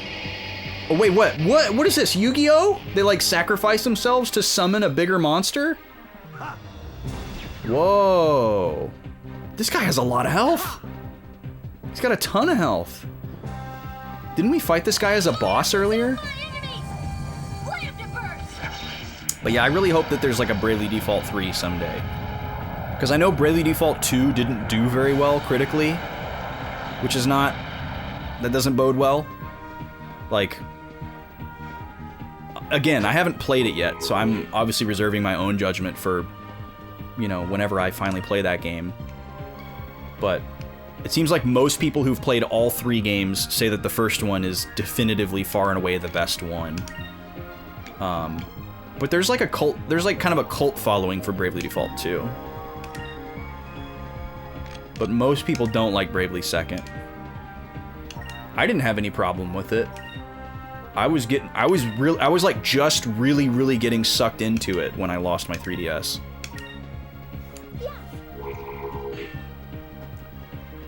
Yeah, I agree with you, T. Like, sometimes you level up too fast, and then the game is a breeze.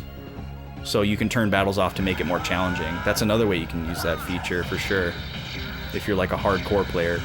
Because, like, a lot of people like to do low-level runs of RPGs and try to, like, find a way to beat the game at, like, level 1. So then you can kind of think of it as having that mode built into the game as well. Like, okay, I'm only gonna battle bosses. How can I make it through the game by only battling bosses? Is it possible? That could be cool.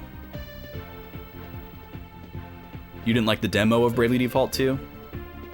You know, I'm going to regurgitate the opinion of another streamer that I watch.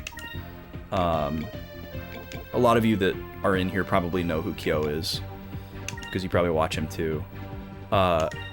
He has a really good take that I like on RPG demos, and basically his take is that, like, no RPG demo is good, because most RPG demos are like a little slice of the game, and there's no way to, like, properly orient the player into that slice of the game because you don't know what's happening before it. Or the demo is of the very beginning of the game, which is often, like, the slowest, most boring, tutorial-heavy part of the game. And I didn't necessarily feel that way about RPG demos, but I think it's a really good point. That, like, if you try a demo for an RPG and you don't like the demo, it's almost like you should have it in the back of your mind that, like, well, maybe I should still try the game. But that being said, I've thoroughly enjoyed many RPG demos. specifically the ones from that studio. Like, the Bravely Default demos were genius because you could transfer your progress into the game. The Octopath demo was great. I didn't get a chance to play the Octopath 2 demo, but I probably will at some point because I still don't have the game. But I still need to beat Octopath 1. I'm at the final super boss of Octopath 1, and when I get done with that, I'll be 100% complete on the whole game. Oh, it's a Zivelin Bane. Great.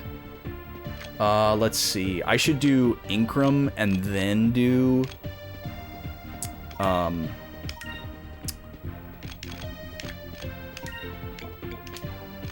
I trying to say? I should do Incrum and then I should do Cutlass Fury. That's what I was trying to say. Okay, so Incrum on Vice.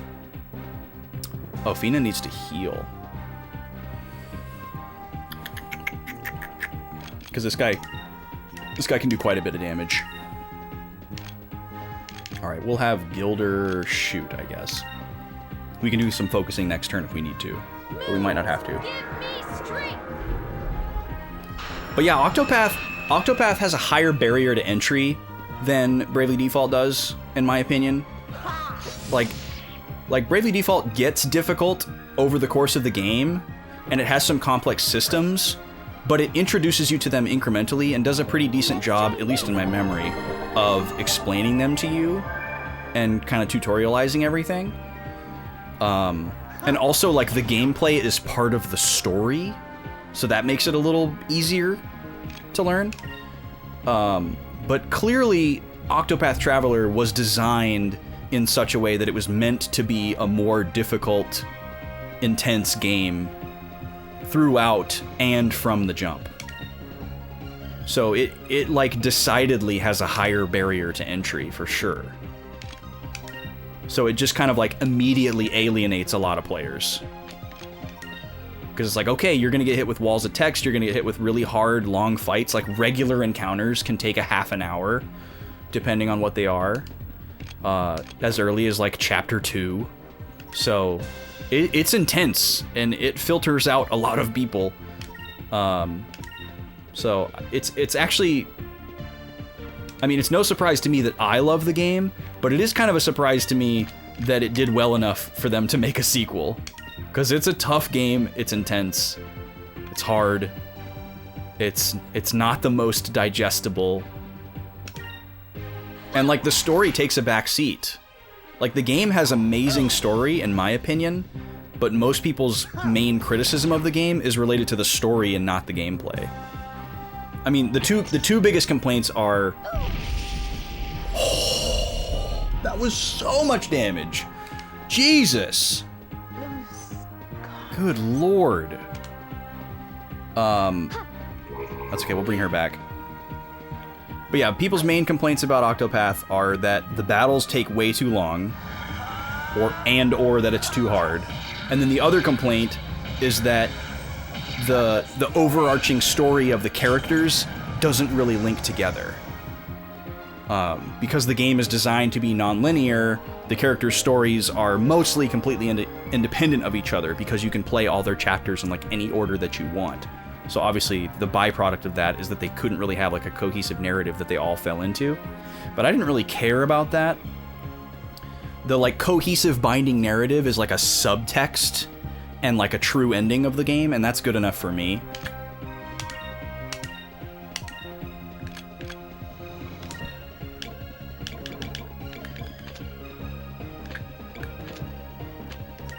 Alright, can we bring Aika back, please? And then you need to heal Fina. Because if we're not at full health, this guy can just like one-shot us.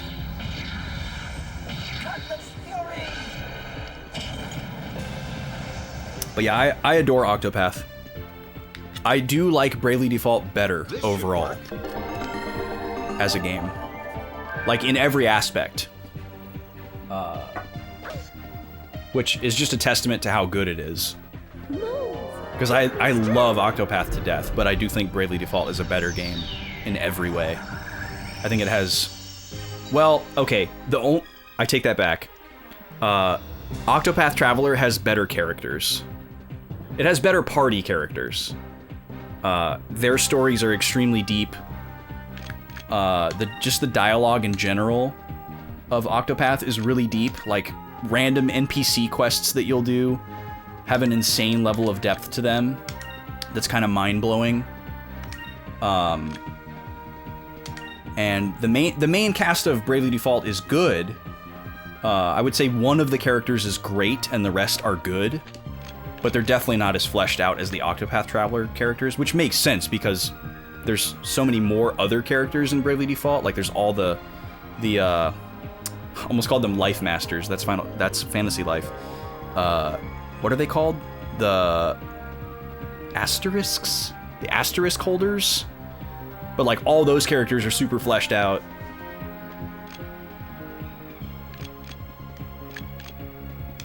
So, yeah, I guess it's a toss-up on character development.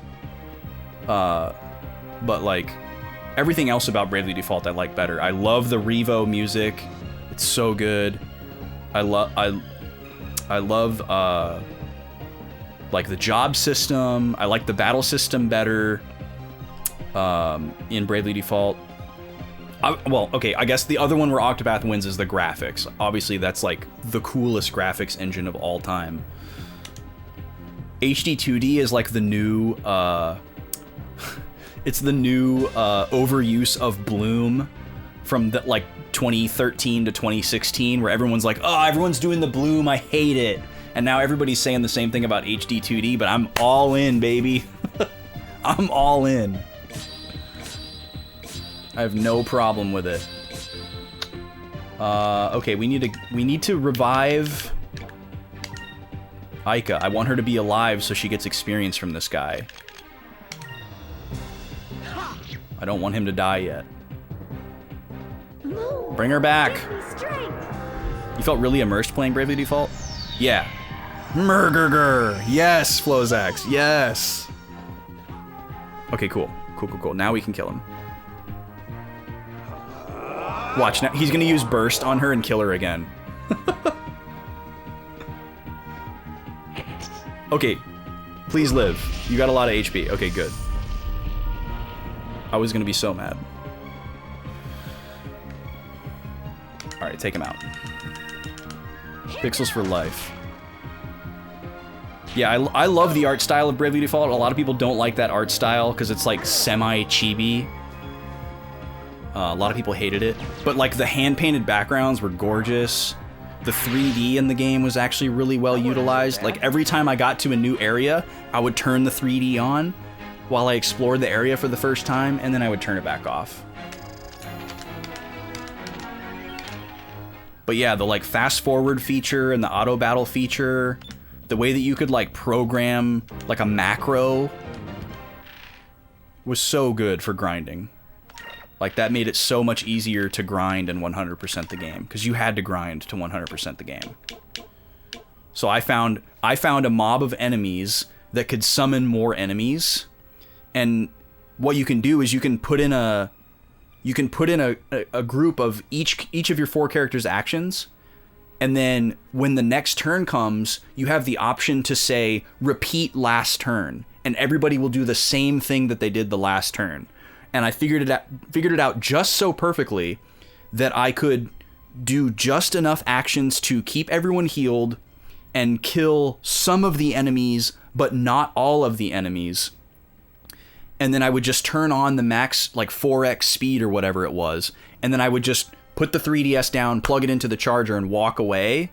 And these enemies would keep summoning themselves, and I'd keep killing them. And, you know, after like a couple hours, eventually it would run itself out and I would end up killing all the enemies. I would just have to keep checking on it, and if I won the battle, I'd run around and run into another one and set it up again. But it was pretty consistent, and I just did, and there was things you could do also to put multipliers on your EXP and job point gain, so where you got more per encounter, and then there were probably like accessories and stuff you could stack it with too. So I was just grinding crazy experience and job points on this mob, and I used that to like max out all the jobs with every character so that I could beat the post game. It was great. Really good. My favorite. Delicious. Always delicious. Yes, it was a very tasty gameplay loop for sure. That's a good way to describe it. It had everything that I liked. There's like dungeon crawling, like really interesting turn-based battles, challenge, like quality of life, everything I could ask for from a gameplay loop. So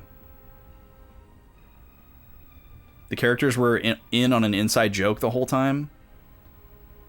You thought that detracted from the seriousness of the story, but it made it very endearing and memorable. Yeah, there was an oh, I was coming to check out that dagger that I just got. There was an odd juxtaposition of like serious and not serious themes. Oh, that's an interesting ability. We're probably about due for some new super moves, huh? An aura that envelops Ica for 1 turn and restores 10 MP. Does it do anything besides that? I mean, that's really good. Really good. That's really good, but is that all it does? Oh. Pupil summons a storm to damage and remove any beneficial effects from all enemies. Oh, we don't have anything like that.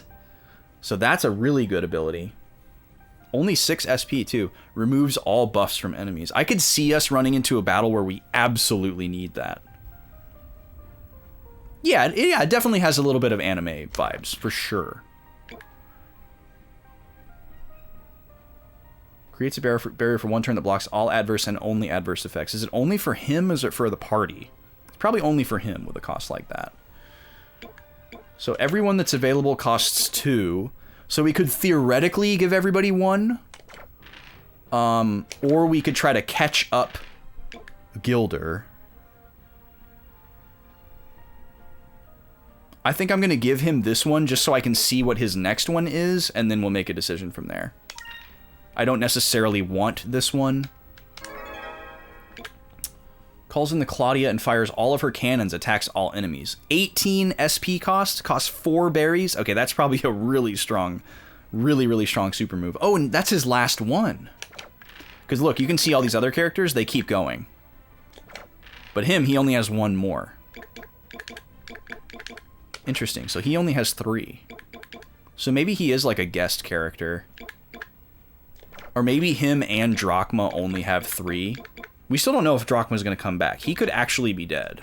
I don't think he is, but he could be. I'm really tempted to get this one because it's such a specific use case. This one restores 10 MP. That's really good. And then this one is what? Summons a spirit to defend and counterattack. Maybe we'll just get all 3 of these. Screw it. Let's do it. Skull Shield. Epsilon Mirror. Lunar Winds. Alright. Oh, and we can't even see what this next one is. Interesting. Usually we get to look at the next one. But we can't. So I wonder... Oh, probably because we don't have any moonberries. I see. So I guess if you were smart, you would have done these one at a time so you could check the next one while you still had moonberries in stock. That's okay. Oh, we still didn't look at this dagger. Who's it for, though? Who uses daggers? We got gun, being, boomerang, and sword. So who's that even for?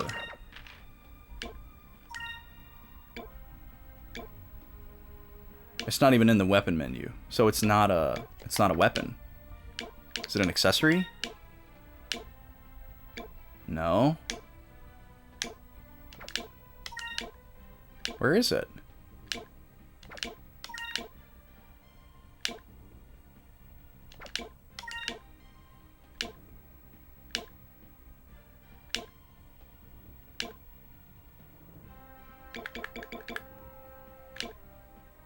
Oh, it's a consumable. A valuable treasure sought by Zivil and Bane in the Grand Fortress. Oh, so maybe it just sells for a lot. Okay. Alright, that was a lot of time spent in the menu. Sorry.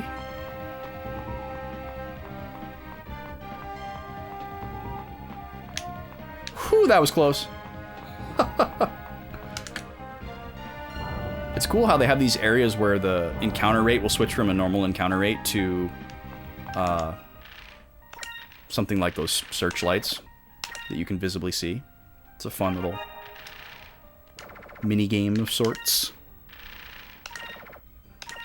Alright, we could be headed for another boss battle here. Let's see.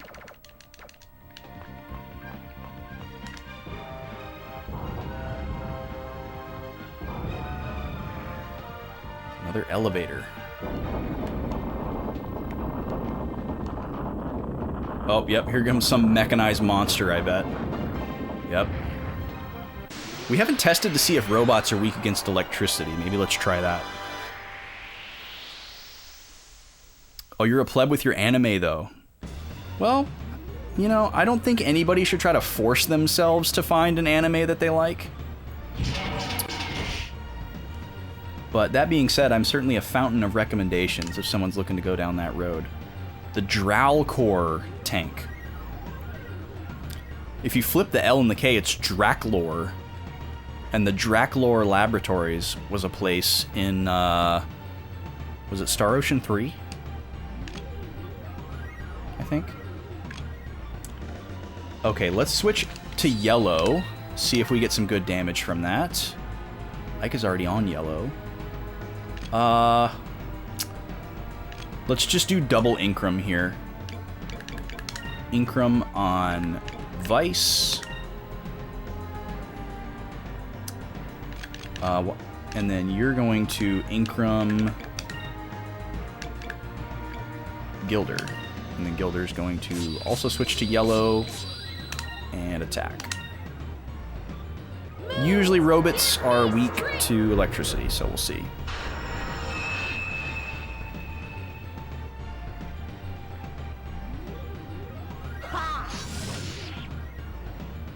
300, not great. Move! Give me strength! Maybe we'll try an actual spell.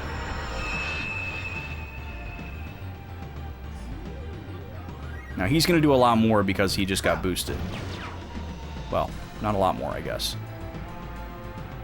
Oh, never mind. Vice was boosted before he attacked too.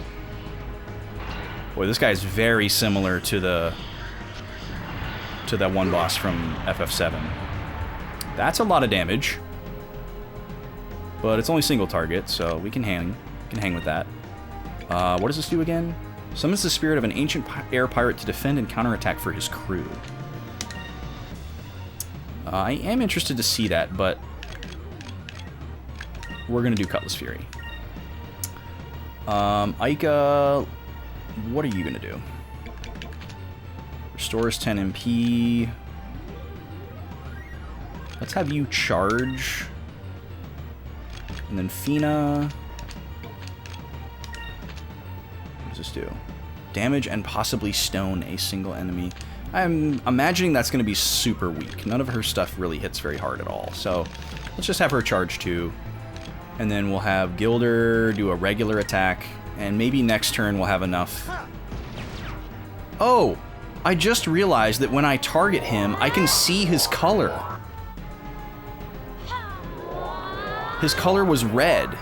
Okay, so we need to try using purple on him and see if it does extra damage. How have I never caught on to that before? We're like probably halfway through the game, maybe more. Still noticing new stuff.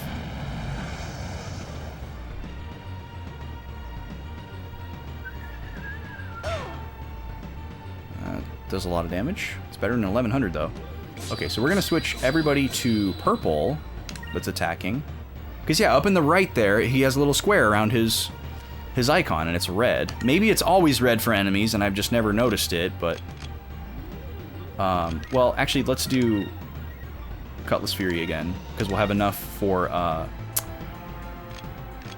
Gilder's ability, too. We'll have Aika be our guinea pig. We'll have her go purple. Fina can go purple. And then Gilder can do Gunslinger. But as purple. Just in case it matters. There we go. I don't know if it applies to all enemies. It's my first time noticing it, so we're going to have to keep an eye on it as we go forward to see if it's a thing.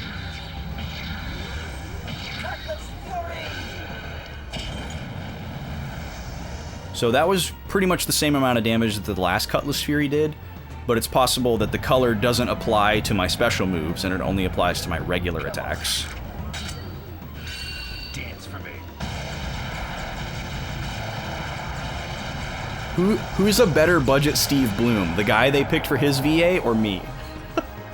That was some good damage. 61. Oof. Fina. Alright, we're getting that good music. Do another Cutlass Fury here. Just in case he busts out his 1100 attack, let's keep our health above 1000. Or actually, we'll have Ica attack and we'll have Fina do the healing since she's not a strong attacker. And then we'll have Gilder do a regular attack here. See if we can see anything with the damage. Let's try this.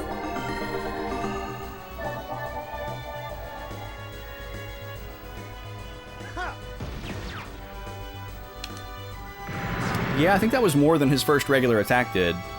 Because his first one was like low threes, I think.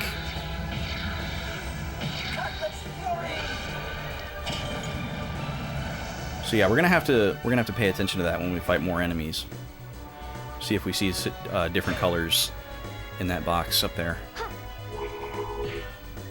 Because it could be possible that the theory is what I thought it was earlier, where it only affects certain enemies. Maybe his color is red, but maybe he doesn't get affected by his like opposite element. It would really suck to lose during the triumphant music, yeah. We did have a moment in the last boss battle where we had the triumphant music, and then they did their big dual attack, and it lowered everybody's HP down really low, and it went back to the regular music until we healed, and then the triumphant music came back. So it is possible, you know, if you got hit with some huge AoE attack and just instantly died, it would go straight from this to the game over music, which would be hilarious.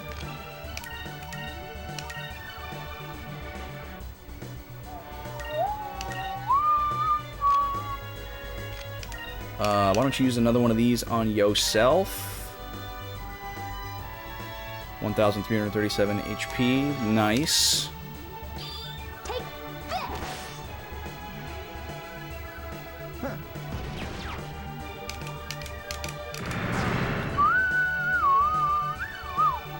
Let's try this. And once we get to like the next, like good stopping point, save point, or back to the world map or something, I'll take my midstream break. I'll take like a 10 to 15 minute break, run some ads and stretch my legs and stuff. So we'll do that in a little bit here. Alright, here's the powerful attack again.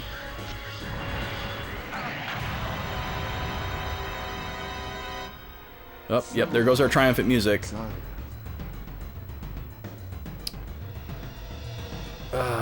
I thought he had 1,300 HP. And that just did 1,100. What happened?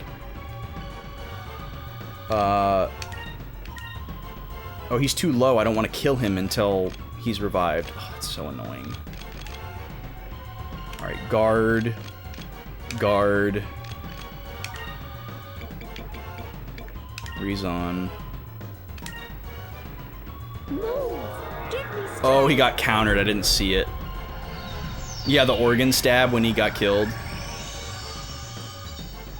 Alright, first try at least.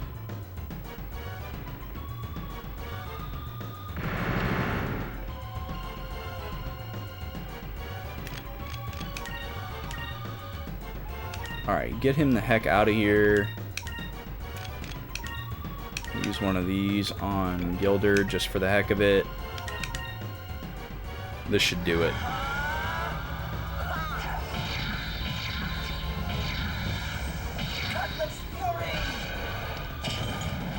Bye-bye.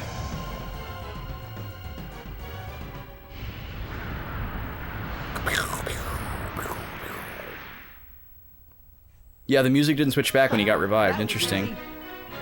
Not sure how that works. Oh, there's Willy.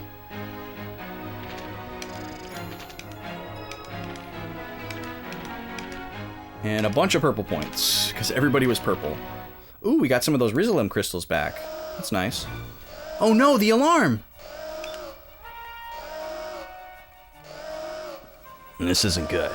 In a few seconds, this place is going to be crawling with guards. Quick! Get on... Oh, this is probably Enrique. Quick! Get on the lift! Someone is telling us to get on that thing. I can't see who it is. Vice, what should we do? If we just stand around here, we're gonna get caught anyway. We should take the lift. That's true. Looks like that's our only option. Alright, let's go. I think only one time we were given a conversation choice and we picked the wrong answer, so... I knew it! So, you're Vice. I'm Enrique. Enrique? You're the Prince of Valua? You're the prince? Haha, yes, I am. After you escaped from your cells, I figured you'd head for the docks and try to steal a ship. Please follow me. Alright, what's going on? Why is the prince helping us? I have no idea, but we should probably follow him.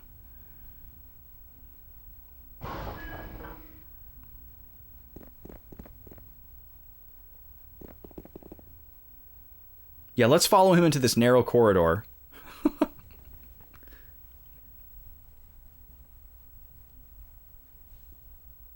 What the?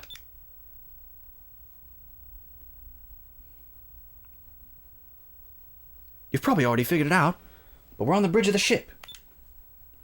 Say hello to the Delphinus, the newest member of the Armada. This is my personal flagship. It's heavily armored and can still match the top speed of our cruisers, and it is equipped with the weaponry of a heavy battleship. It's amazing. This ship is a prototype. Soon, we'll begin building a whole fleet of the Delphinus-class ships. Valua plans to use these ships to take over the world.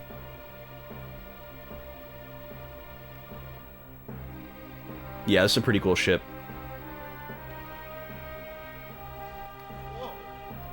With a whole fleet of ships like this, Valua would easily be able to take over the world, especially since Nazrat has fallen.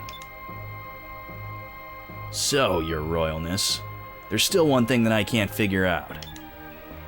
Why would you help us escape, and then take us to the bridge of your flagship? You've gone through a lot of trouble just to show off. Yeah, Gilder has a good point.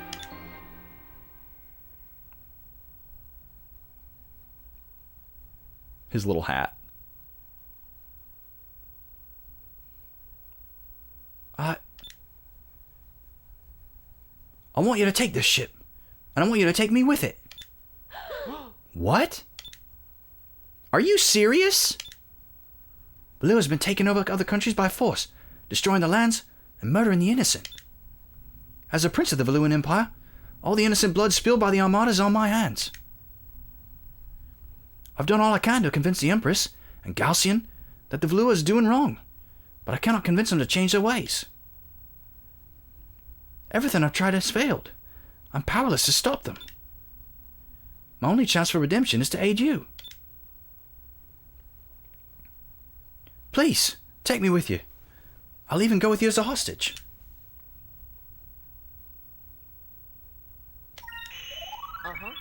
Of course you can come with us. But there is one problem. The Blue Rogues don't take hostages. If you want to sail with us, you must do so as a Blue Rogue. Oh, it's getting pretty wholesome and anime up in here. Watch out, guys. But if you want to sail with us, you'll have to accept the power of anime and friendship as your lord and savior. An Orin joke? What's an Orin joke? You're watching an FFX playthrough and it reminded you of Gil, what's his name? Gilgamesh? Thank you. I will do my part as a member of your crew. Hey. You know, I don't think we've been properly introduced. I'm Vice of the Blue Rogues. Holding hands. It's an honor to be a member of your crew, Vice.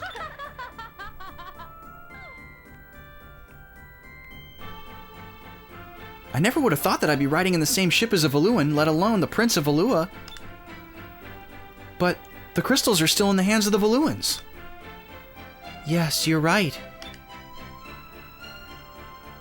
Well, technically you're right. No way, he's got them! What? I have the crystals. I stole them before I came to the docks to find you. I was going to destroy them. But perhaps it would be best if I return them to you. Please take them. Yo, this dude rules! Let's go, Enrique!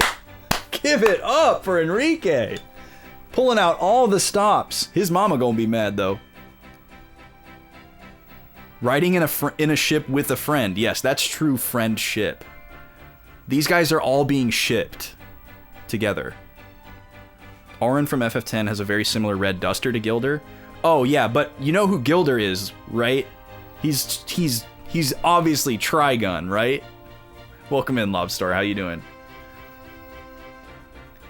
He has like a very piratey jacket. It's got like all the like the buckles like all the way down to the legs. But to me, he just looks like a budget Trigun. Which totally tracks given the era that this game came out. Because he even uses a double barrel gun. Which I guess Trigun has a triple barrel gun, but come on. He's even got the little glasses. All he's missing is the blonde hair and being a little bit skinnier.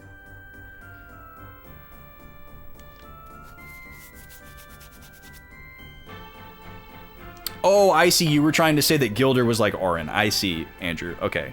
And Lobster gave you the assist. Gotcha. When you said Gil, what's his name? I was trying to think of something from Final Fantasy. Not this game. Huh. You act an awful lot like an air pirate for a prince. All right, start the engines. Let's take the Delphinus and get out of here. Yay! You have reacquired the red moon crystal and the green moon crystal. Yo, Enrique is our hero. Okay. So let's take some notes here about what just happened in the story. What did we do after the party was reunited? Oh, we went and got Fina. Okay. We rescued Fina.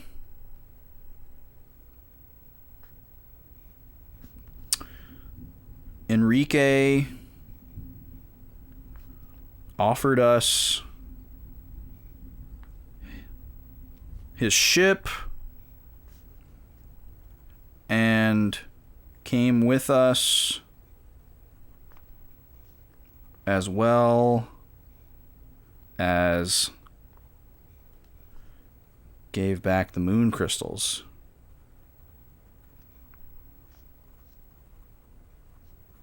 What a G. What an absolute G. Enrique is just like family. He just like slid into the DMs of the party.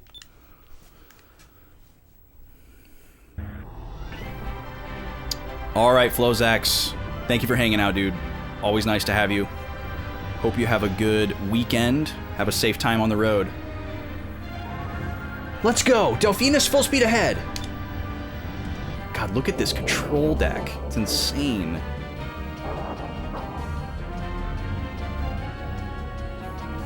This ship is insane. There's no way we get to keep this ship.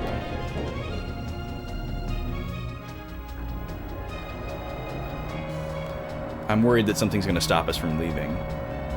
Because this just seems too good to be true. there's a lot of anime happening right now.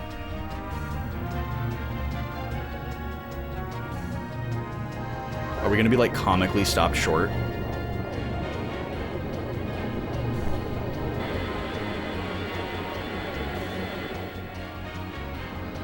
Wow, this place is big.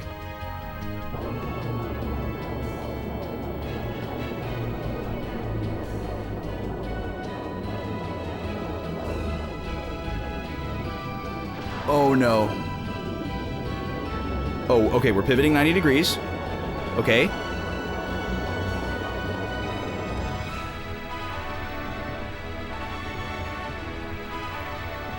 They sealed off the entrance.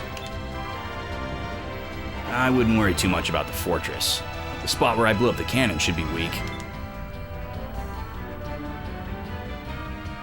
And if this ship's got the firepower that the prince said, we should be able to blast our way out. Well, here goes. Wait, we're gonna have a battle with a wall? Are you serious? Boys, just to let you know, the Delphinus is equipped with Valua's newest, most powerful weapon. It's called the Moonstone Cannon. Until recently, it was only an experimental weapon under development by Lord DeLoco. He used data collected from the red and green Gigas to help develop it. He says this cannon's power rivals that of the Gigas themselves. But the manufacturing cost of this cannon is so immense that this ship is the only ship in the entire Armada equipped with one. Wow! That means this ship is as powerful as a Gigas then. I can't believe it. Well then, Vice, let's give her a test run, shall we? Just use S-Cannon command and we'll be good to go. Okay. But we have to charge first. 20 spirit points. Okay. So we just attack. I don't know what I'm attacking. And then everyone else can just focus. Or wait, what is... I don't know what this means on the top. Usually it's like when the enemy gets to go. But 0 damage.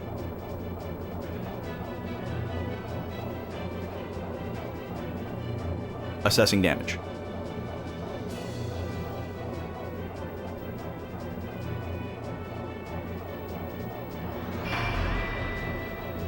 Okay. So I don't know what those icons are supposed to mean. Vice versus wall, let's go. Yeah, really high stakes. Okay, they are shooting at us. Okay. I was wondering. Okay, so I shouldn't have shot the cannon. I should have just had everybody focus, and then we would have had enough this turn, because now we only have 15 instead of 21. So that was kind of silly of me to attack for 0 damage. And now we've been shot twice. What is that castle back there? That is wild looking. Oh, we do have 28. Okay. There we go. And then all the other turns we can just guard, I guess.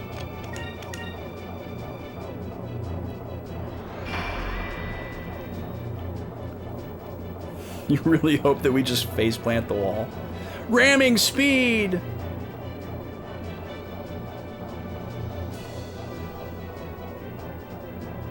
Alright, here we go. Big gun. Whoa. That looked like something from, like, Gundam. That was really cool. It would be very animated, just run into the wall. Ooh, some gear grease. Yummy.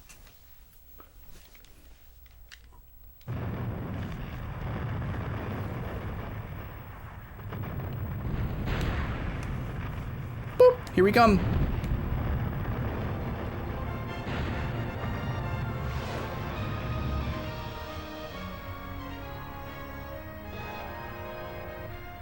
We did it! I can't believe it! We just broke through the Grand Fortress! You sure know how to break in a new ship. Now we can finally continue on our search for the other moon crystals. Well, Valua, looks like this is a goodbye for now. Okay, we stand Enrique.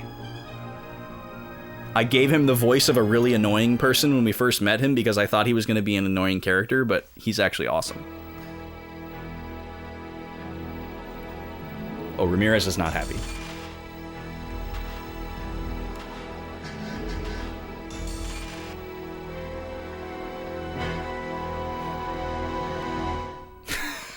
Just like the intense music and him looking out the window, that's awesome. Oh yeah, and here's our friends finally. How do they know that it's us? We did it! We escaped from the Grand Fortress twice! Yes, and I'm happy that we're all together again. And some of us are happier than others. Oh, Gilder, I'm so happy! I'll never let you go! Oh, that's right, I have to give her Miss Piggy's voice. Out of one prison, into the next. Well, that's a perfect Steve Bloom line. What's wrong, Gilder? You guys make a cute couple. I'm very happy for you, Clara. Let's go, Fina, rooting for the woman. Oh, thank you, Fina. This is too good to be true. This is the happiest day of my life. I'm really starting to miss that jail cell in Valua. Well, since we have a new ship, I believe it's time to decide on a captain. Even though this is my ship, I'm not an experienced sailor. I'd feel more comfortable with something else at the helm. I know who I'd cast my vote for. Vice, you're the best man for the job. I agree with Aika. I would feel the most comfortable with you as our captain. I know that I just met you, but there's something about you. I think you would make an excellent captain. You're a great sailor, Vice, and a good leader. I think you'd make a great captain. Well, seems unanimous. Vice, we accept the responsibility of being captain of the Delphinus? I'll do it. I won't let you down. That's what I wanted to hear. Besides, wasn't it your dream to be the captain of your own ship someday?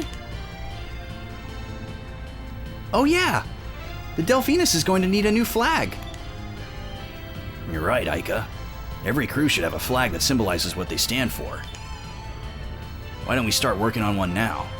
The Delphinus should have a flag as soon as possible. Yeah, we're gonna like really prioritize this. All right. You're right. I think Vice, Aika, and Fina should get together and design our new flag. Being a Prince of Valua, I don't think it is my place to design an Air Pirates flag, but I can judge any ideas that you have. What? You want me to design one too? Sure, why not? It'll be fun. Just give it a try. Hey, Vice, I want to take a look around the Delphinus. I think we all should. We should split up and check out the ship. If something's wrong with it, it's better to find out now rather than in the heat of battle. Sounds good to me. Break time, everyone. Meet back at the bridge when you're done. Who's flying? No one, I guess? Alright, I said I was going to take a midstream break. This seems like the perfect time to do it. So, let me see if there's a save point here. Hey, Vice. I don't know where it's coming from, but I keep hearing this strange noise up here. I've looked around, but couldn't find where it was coming from. Maybe you'll have better luck. Oh, and when you're done, I need to talk to you. No save point. That's fine. Alright, I'm going to take my midstream break here. We got plenty more stream to go tonight. You guys have been great. Thank you for hanging out. Just in case you're not here when I get back, thank you for being here. But otherwise, I'll be back somewhere around 9:45, 9:50. I'll throw some tunes on for you so you can chill out and vibe out. But I encourage you to, stretch your legs, rest your eyes from the screen, get some fresh air, refill those drinks and snacks, etc.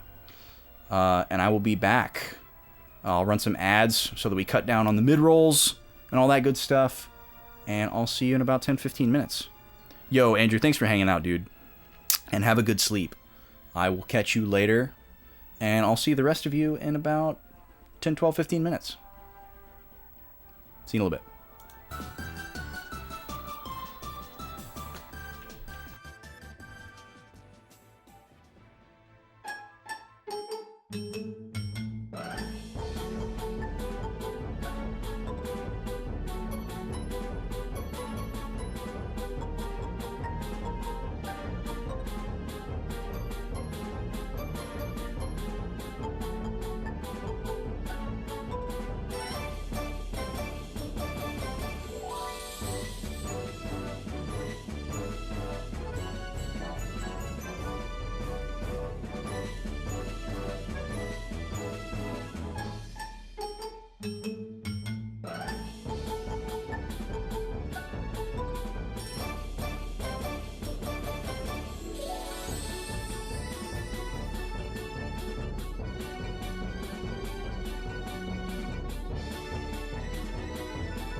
Alrighty, folks. That's better. Little break time, little reprieve, little recharge.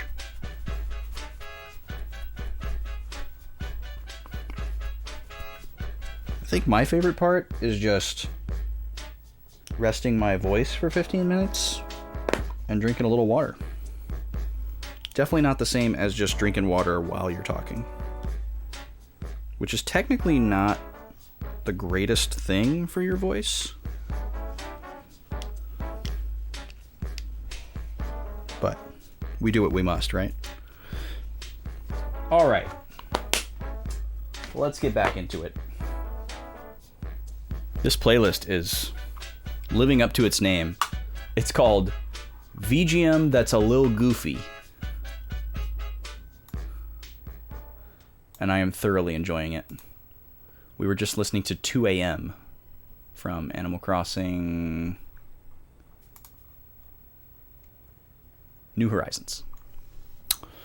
Okay, there's the game audio, and we're back. How was your break? Look at this sky texture. Just blue. Well, it's... Okay, so there is legitimately a skybox out there, but when you're back here, it just looks like a solid color.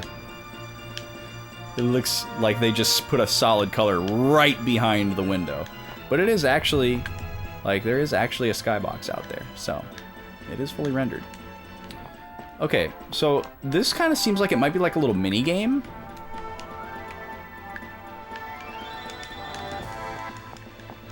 Where we're actually supposed to figure out what he was talking about, but I don't know, we'll see.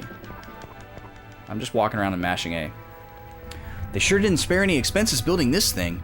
All the gauges are brand new. Well, it was meant for the prince, I suppose. Oh, I just heard the rain start. Either that or that's a really strong wind. That's the same text.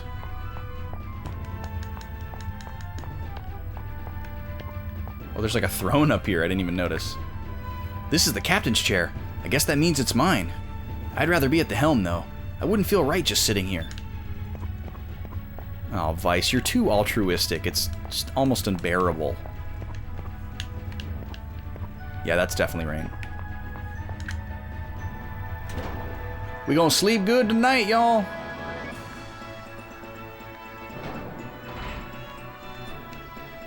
End of the week. And some rain. No alarm set in the morning. You know it's gonna be good. Pretty much the best chance of sleep I have in a week is Friday night into Saturday night. Sometimes Saturday into Sunday is pretty solid as well, but it's not as consistent. Oh wow, we're actually in open air up here. Holy crap. There are all sorts of emergency supplies in this box. Even on a ship as powerful as the Delphinus, emergencies do happen, I suppose. This is a terrible place to put emergency supplies. Just gonna say. Like, climbing like a 250-foot ladder up to open airspace. Oh yeah, we keep our emergency supplies up in the crow's nest. Hopefully the fastest, strongest climber isn't the one who's hurt.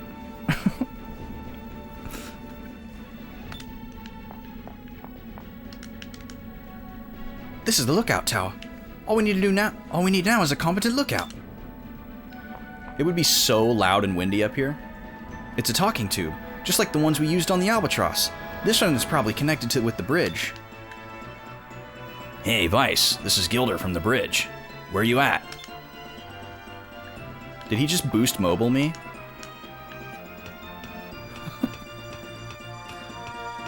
Okay. This predates that, actually. What a thrill. This is our second Snake Eater ladder in the game. Snake Eater count 2.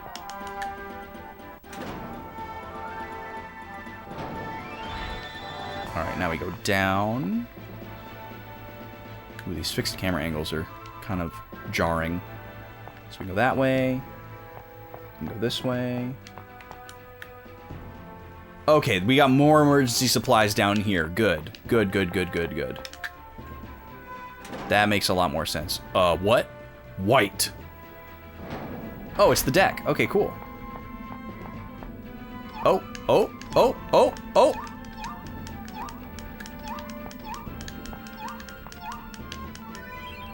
A cham! Right on the deck of the Delphinus. What's our icon for that? It's a gem? Yeah. So I'm keeping track of where we find all these. Just in case I decide I want to, like, go completionist on this game at some point.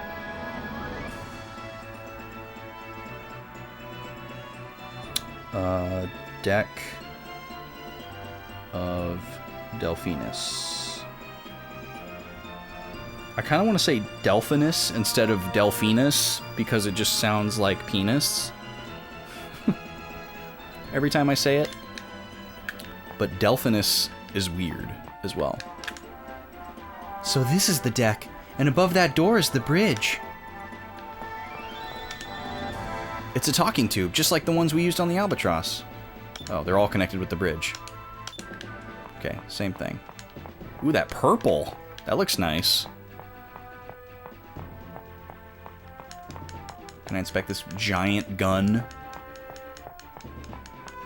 You guys ever been on a battleship before?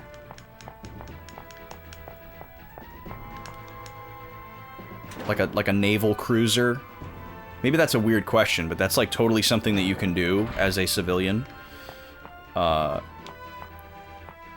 We went on a decommissioned naval cruiser battleship on our 8th grade, was it 8th grade? Or 7th grade class trip. I think it was 8th grade. Doesn't matter. And it has those like giant, huge, just kind of like unfathomably large guns on the deck. And just seeing those up close was surreal. Like, just imagining the destructive force that's put into this. Look at this galley. This is incredible. Look at this. We got these tables. Look at this bar. This bar is incredible. This is so cool. So cool looking. This place is great. It's even got a kitchen. I think I'm gonna like it here. Oh yeah, isn't Ica like a good cook? We got these like snazzy windows. You got the mast running up through the galley. That's so cool. Paintings on the wall. And like all these little like sconces and stuff. It's got like, kind of like a Titanic vibe almost. Very like turn of the century colonial.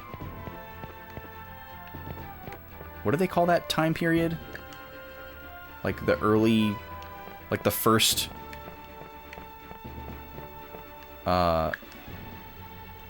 like the last 15 years of the 1800s and like the first 15 years of the 1900s.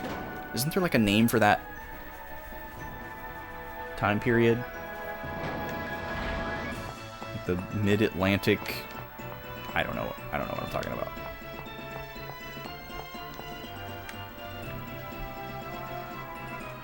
Victorian era. Okay. That's totally not what I was thinking of, but you're right.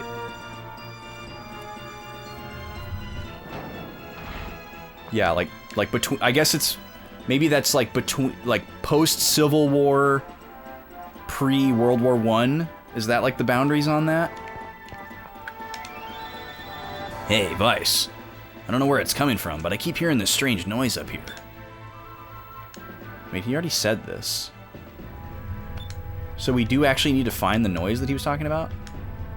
Hey, Vice, before we set sail, there's something I wanted to talk to you about. Okay. And then he just says that again. So am I literally supposed to find out where this noise is coming from? He says up here. So, is he talking about this room?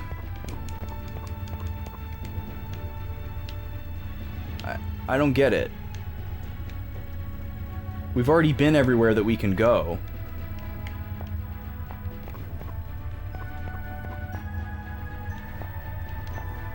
Let me read what he says one more time. I don't know where it's coming from, but I keep hearing this strange noise up here. I've looked around but couldn't find where it was coming from. Maybe you'll have better luck. Better luck.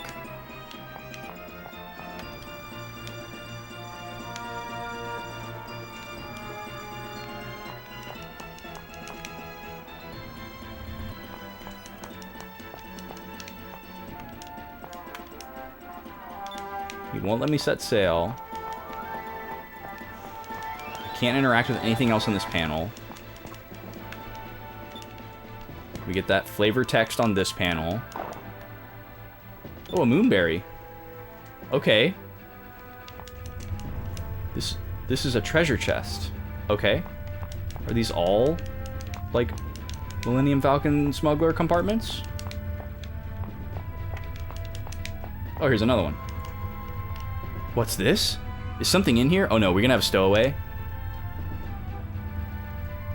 No way! This kid?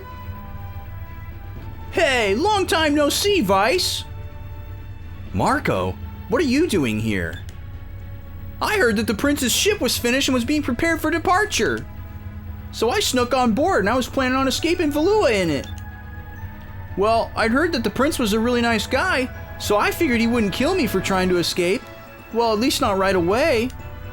But I never would have thought that you, of all people, would get your hands on this ship. At least now I don't have to go looking for you. I'm gonna travel along with you, whether you like it or not.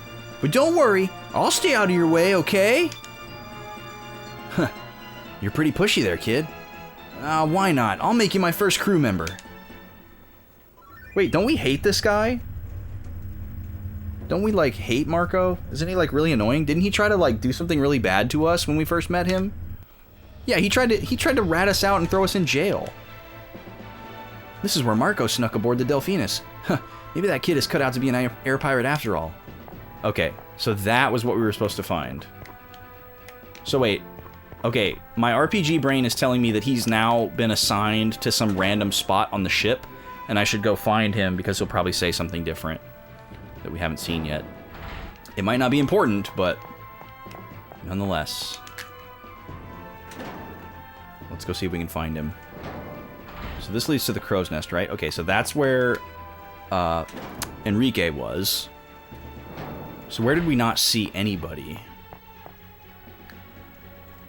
Ika's in the galley. Fina's on the deck. So every room has a person. So maybe he's with somebody else. We'll check the deck. Oh, here he is. He's swabbing. These decks will be so clean you'll be able to eat off them. Wait, why does he love us so much? What am I forgetting from when we interacted with him the first time? Why is he like us so much? I thought we were like butting heads and rivaling the whole time. I'm gonna have to go back and like rewatch that part of the story because I'm forgetting something clearly. I thought we like entered on bad terms and left on bad terms. Because didn't he try to like rat us out and get us thrown in prison when we were in the Valuan capital the first time? Hey there, Pice. Have you finished looking around the ship? There's something that I need to talk to you about. I've pretty much seen everything that I wanted to. What did you want to talk to me about? Well, actually...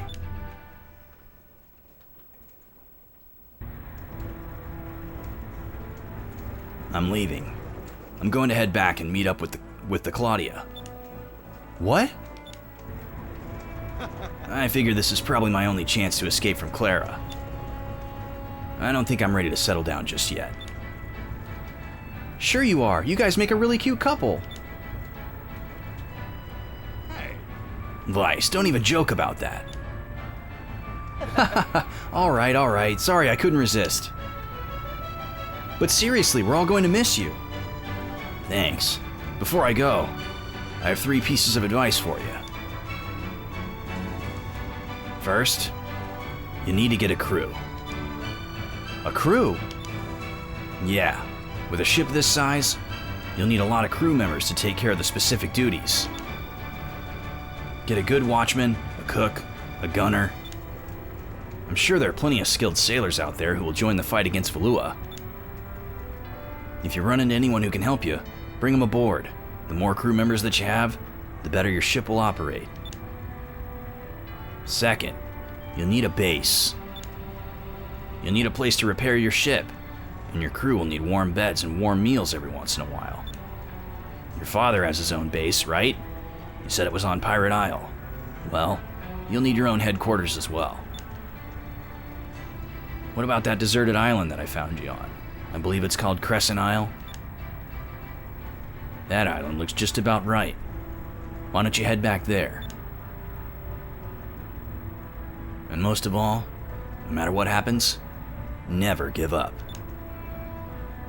I don't know if you've realized it yet, but you've accomplished a lot so far, especially for someone your age. You've escaped from the Valuan Coliseum, crossed South Ocean, found Ducat's treasure, defeated 3 of the admirals of the Armada, and 2 of the Gigas out of commission, and escaped from the Grand Fortress, twice. For some reason, everyone seems to follow you, myself included, even though you're a little crazy.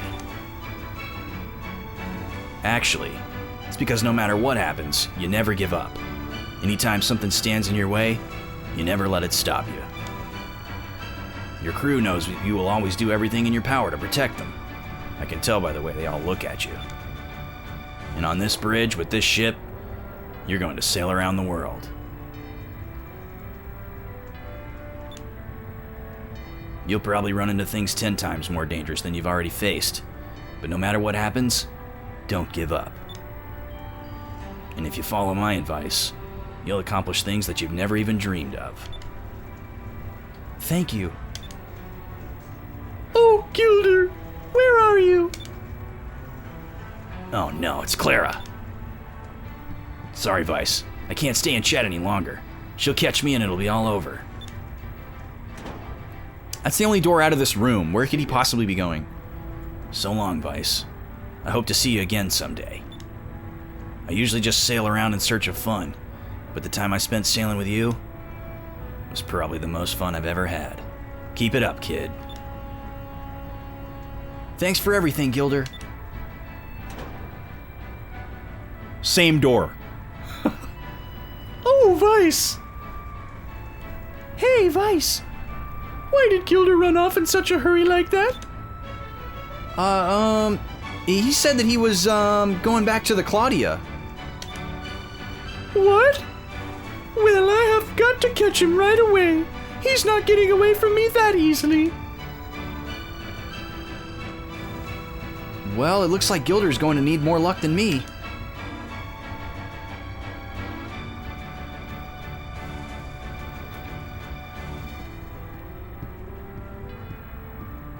Okay, so we just lost a party member.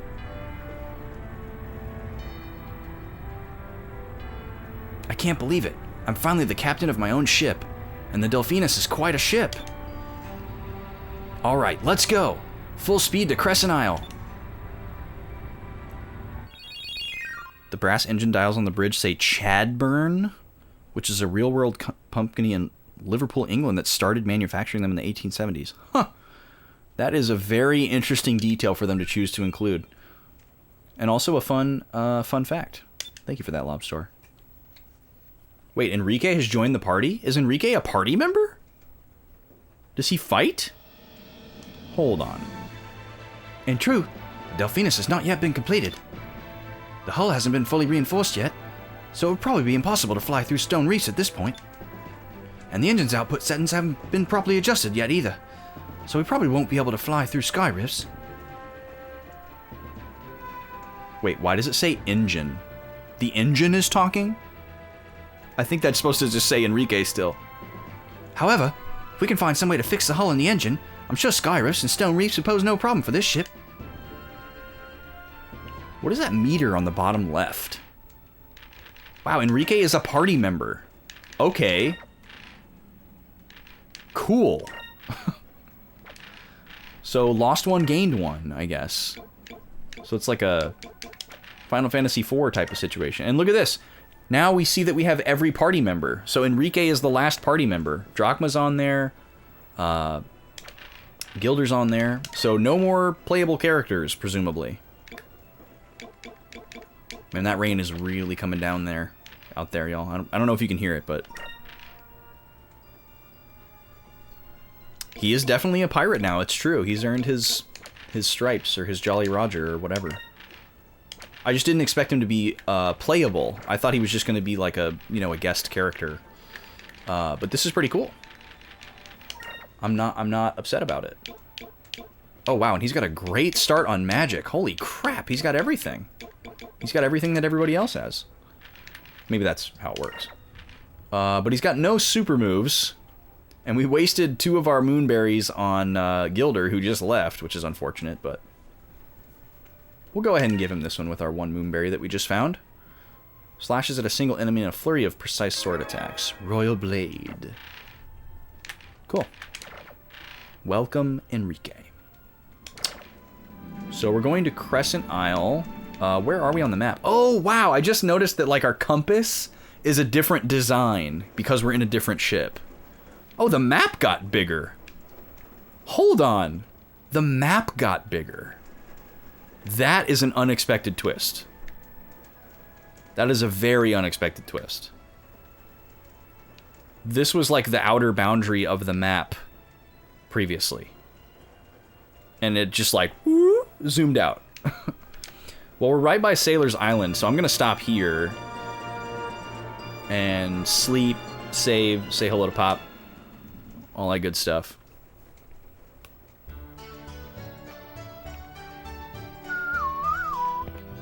Oh, wait, this is Sailor's Island, not Pirate Island.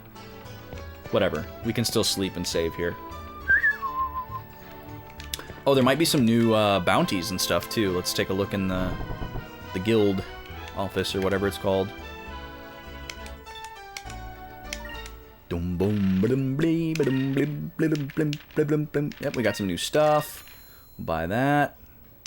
I'm not recording these in my notes anymore because it's just too annoying.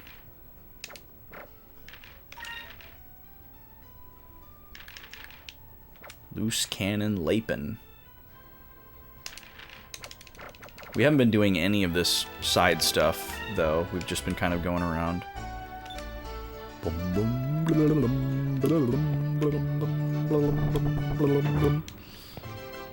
I'm kind of hoping that there will be like a very obvious point of no return.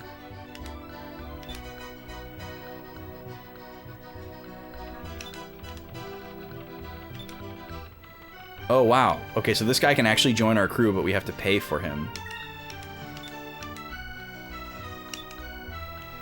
So this, yeah, when, I forgot to say this when Gilder was explaining it, but it very clearly was spelling out to the player that this is going to be like, kind of like a mini game to like fill out the crew of your ship. And they kind of made it seem like it has positive effects where, like it might increase the stats of your ship. That's kind of what he was alluding to. Oh, wow, we can buy these now? Excellent. I'm glad I didn't pay him 10,000 gil because it was... Oh, wait, we have 100,000? Wow. Okay, that's the most money we've ever had. Gotta catch 'em all. Pokemon. Okay, we're gonna buy a bunch of these. Because that's basically the new standard. I'd like to buy more of these, but they're really expensive. So let's buy... We'll buy 3 of those, I guess. Full HP for 1 ally. We have 4 of those, actually. That's pretty awesome. 1 MP. 10 MP. We definitely need a couple of these to use in battles. Obviously, we can use the single MP ones outside of battle. Let's get 5 of those.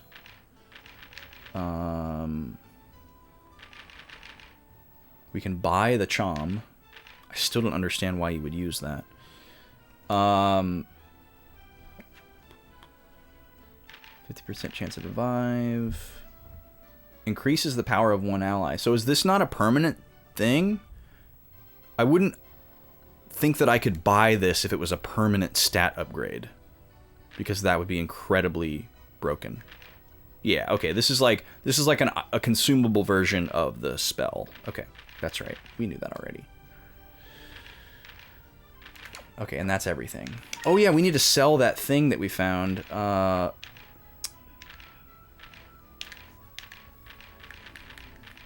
The seeds are the ones that are permanent upgrades.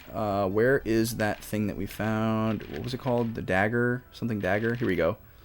Valuable treasure. Rune of Ill Omen. Sure, 1,000 for that. The golden mask. Soul crystal. So yeah, every time we find one, it's worth 1,000 more than the last one. That's pretty fun. Increases will by 3. Nice. We haven't had one of those yet. I have a bad feeling that those treasure items could potentially be used for something else in the game that's better than using them for just selling for money. But whatever. Whatever, man. I have no plans of 100%ing this game. I think I'm getting more joy out of playing it blindly than I would, like, making sure I get absolutely everything. Let's see if the weapon shop has new stuff. Gobi is being really cute right now. Nima is still in the ISO booth closet because it's storming, and Gobi is just sitting right outside the doorway, just like watching her, just like checking on her, making sure she's okay. It's very cute. Even though she's the little sister. These are both really strong. Okay. Ixatakan armor protects the wearer from green magic. So that's a huge upgrade for Aika and Fina. Plus 109? Excuse me? That is insane.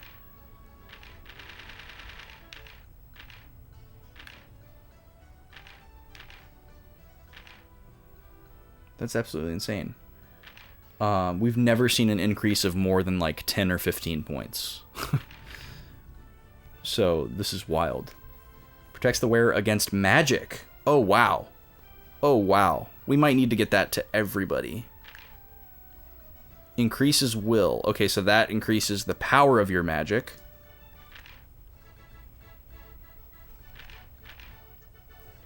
Raises attack power. Improves defense. Wow. Maybe I'll get 2 of these.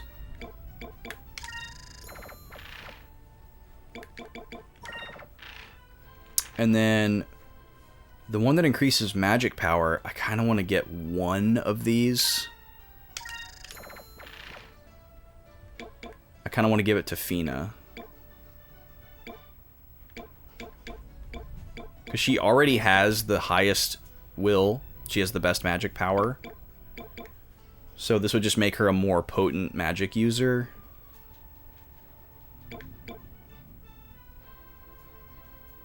So that seems like a good idea. Like, we're just kind of investing in her. So I'm going to do that. And then... oh, the naval uniform is better for Aika.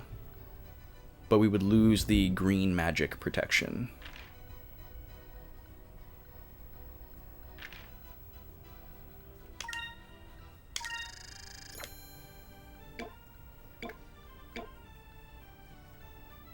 Oh, it's raising their stats so much because they have nothing equipped.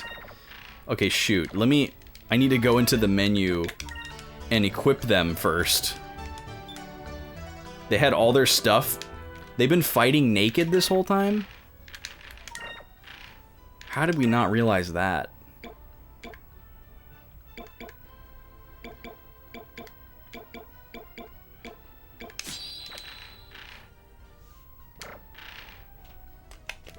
I guess that's like makes story sense from them being captured. So light coat increases agility. But Maiden's armor makes... oh, maybe we could give the light coat to Enrique. It is raining so hard right now. Okay, increases magic defense and will. So is this better for Fina than what she's wearing right now?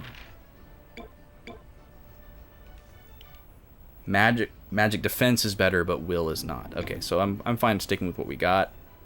Increases attack power, defense, hit, and dodge. Whew. We should put that on Vice.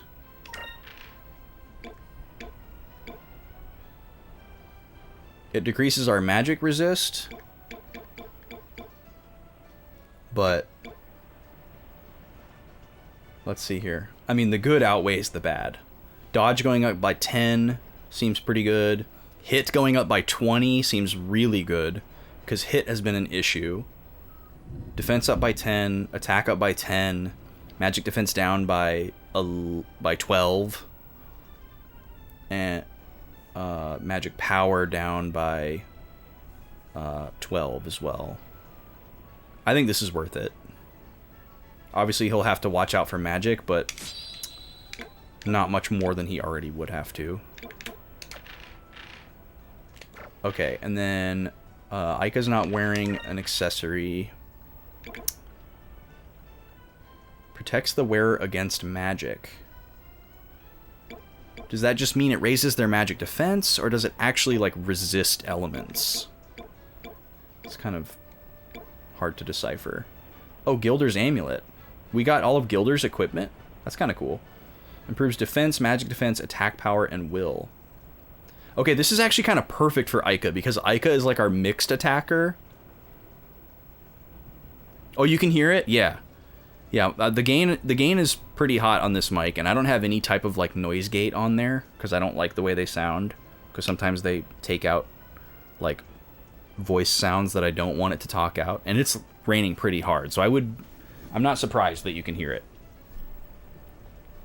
This is perfect for Aika, because she's a magic user and a regular attacker, so I like the idea of boosting both of her attack stats. So we're going to give her that. And then... And Gobi just doesn't care at all. She just wants to play. She wants to play with somebody. Okay, and Enrique is equipped. The light coat is significantly worse for him, so we're not going to use that. The Imperial Crest, what does that do? Improves defense and magic defense. Oh wow, that raises magic defense by a lot. Okay, let's go back into the shop now. Now we can safely shop and actually see how much we're increasing people's stats by. So I wonder if the shop inventory is tied to our title. That looks more like the stat increases we're used to seeing. Single digits.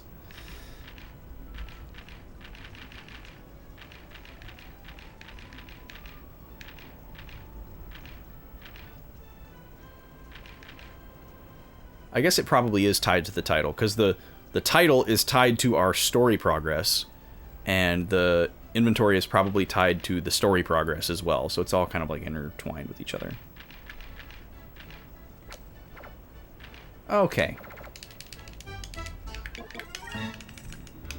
So we didn't actually need to buy that armor and accessory. Oh well. I guess I should be talking to, like, everybody. Oh, yeah, this guy wants to join my crew. Okay, we just got him for free. Joined our crew as a delegate.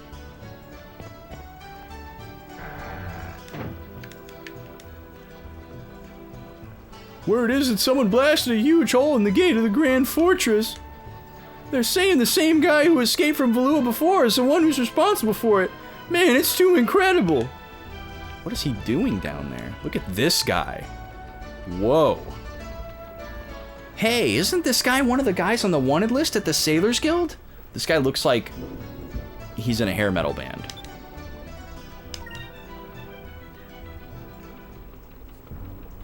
Oh, I don't want to fight this guy, though. Lapin? What are you looking at, punk? Huh, looks like we got a live one here. At least this makes the bounty more interesting. I hear that you've been thrashing up cities with that machine of yours. Your name's Le Pen, right? What of it?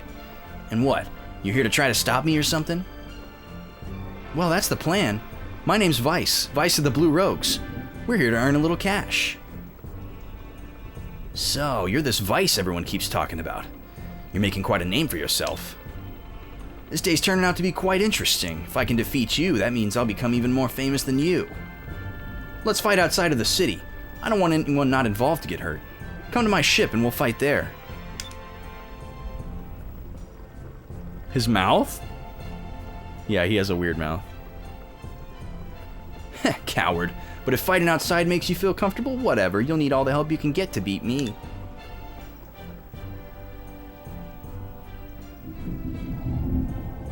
I hear that you built that machine yourself. Damn right I did. It's the only thing my good-for-nothing pops ever taught me. Oh, of course he's got daddy issues. Dad? You have a dad? I figured you must have just hatched from an egg and crawled out from under some rock somewhere. Wow. Watch your mouth. Besides, he's not even my real pops. He just found me somewhere and decided to raise me. Oh, so you did hatch from an egg. I didn't ask for help. He just picked me up and brought me home. Anyway, his name is Centime. The coward. Wait, we know that name. Centime. Aika is brutal. She does not hold back. Wait a minute. Centime is your dad? Huh, I doubt it. I don't see how Centime could have raised a slime ball like this. I said watch your mouth, wench. You don't know a single thing about what you're talking about. Look at his big piratey pants. Wait a minute, where did that come from? Look at his hot rod. This thing is crazy looking. I really was not ready for this right now. I hope he doesn't kill us. Me and Gun Arm are gonna be big, real big. Not like that old fart of a dad. I'll teach you. Vice, I'm gonna rip you apart with this machine. You best come at me with all you've got, because I'm not holding back. Well, here we go.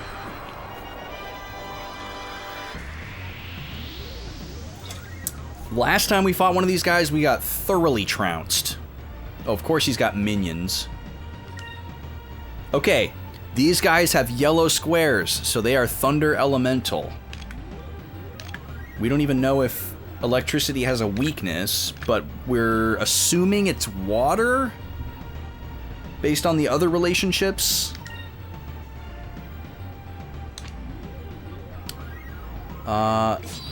So what we're gonna do is we're gonna try blue against him. So we've got 3 little frocks here. And then Gun Arm. That was a big thunder. I'm sure you guys heard that. I guess we attack one of these little guys. I'm assuming that's what we want to do. Actually, let's have Aika use Lambda Burst right off the bat. Maybe they have really low HP and we can just wipe them out. And we'll get lucky. Fina, let's have you focus, because we're definitely going to want SP next turn. And Enrique, we'll just have you focus too. Let's see what happens here. Okay, they can attack. They can miss. They do 600 damage. Holy crap. Hopefully their accuracy is really bad. Okay, they have about 1,200 health, which is quite a lot, so there's definitely no way we're wiping them out with this attack. But at least we're hitting them all. 0 damage. Never mind. So maybe the little guys can't be damaged by magic?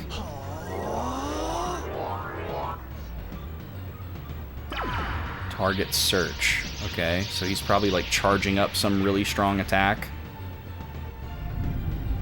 Oh, great. Okay, well, I'm gonna use Rain of Swords in this case. Aika, let's have you heal yourself. Fina, let's have you use Inkram. Oh, wait, I can't use Rain of Swords and use Inkram. Shoot. Alright, let's have you charge again. And Enrique, let's have you attack.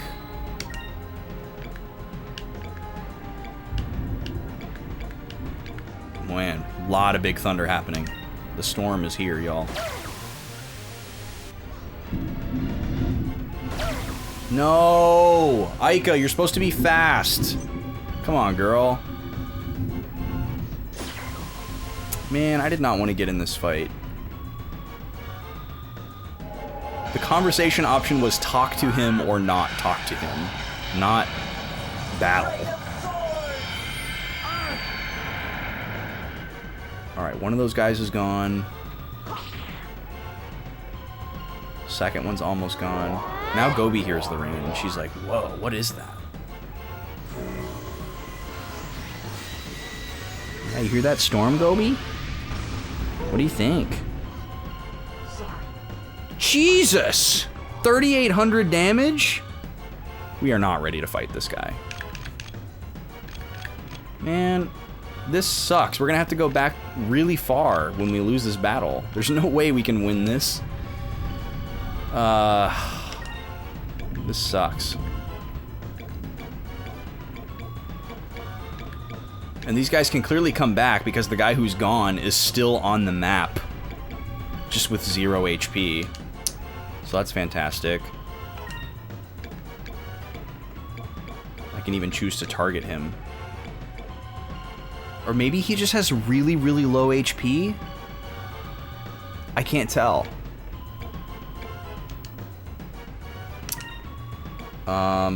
Let's see, what are we gonna do here? We have 2 dead characters. As much as it's gonna suck, I'm really not gonna try to invest in trying to win this fight. I'll try a little bit, but I'm not gonna like really kill myself to try to win. Because it just doesn't seem feasible. All these bounty guy fights are like super strong. Yeah, we're dead. We're so dead. So sorry.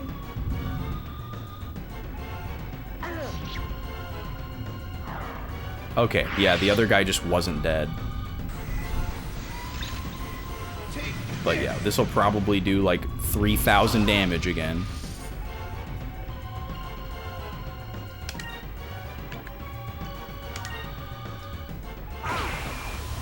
Jesus. Well, that really sucks. I quit. Man. What a dumb situation to get into. It's been a really long time since we saved. So we're looking at some refights here. Aika's that friend at a bar that gets everyone else into a fight. 100%.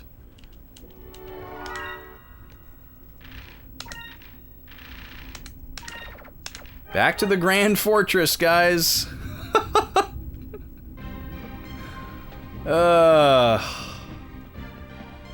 Cool.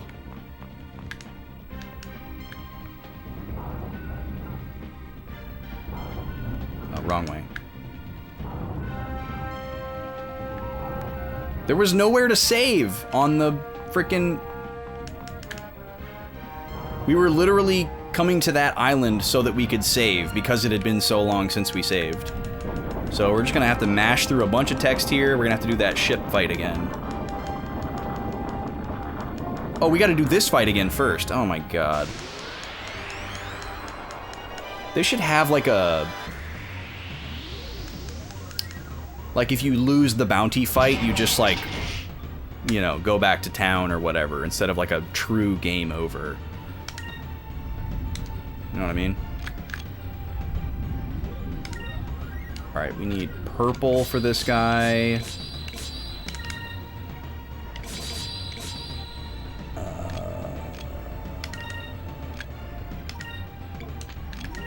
Ingram.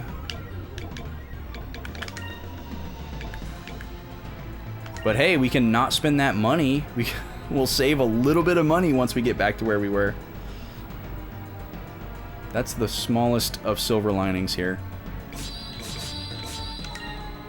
Oh wait, not blue, purple. Yeah, it'll be alright. It just sucks. I hate having to redo stuff.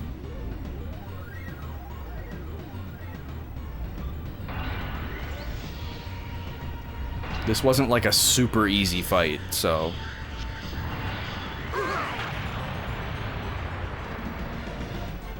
Not excited about doing it again. Move! Give me strength! And, you know, obviously there's randomness, too. Like, there's things that could happen differently that could make the fight more difficult.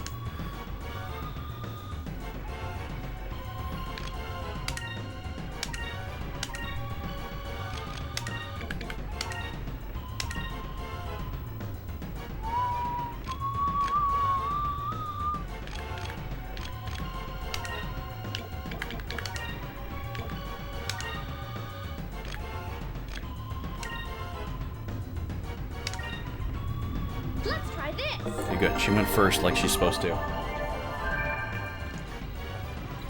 I still don't understand how speed works in this game. It seems to be random.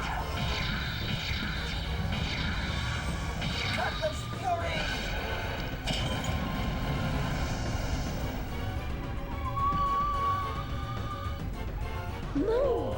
Give me strength!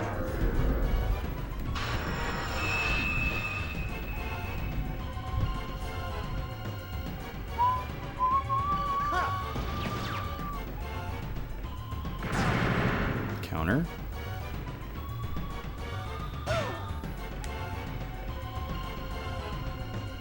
What a crazy design for a tank.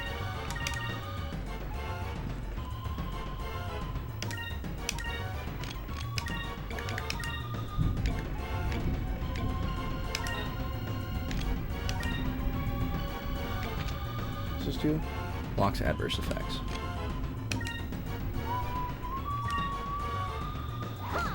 This is one of the only RPGs I can think of. Are you kidding me, dude? Let's try this. Where it's preferable to use items to heal, almost like empirically over magic. It's usually the other way around. I mean, I guess it's not true that it's like empirically better, but it has become my preference. Because using magic in this game is so expensive. It costs you 2 different units that you have to manage.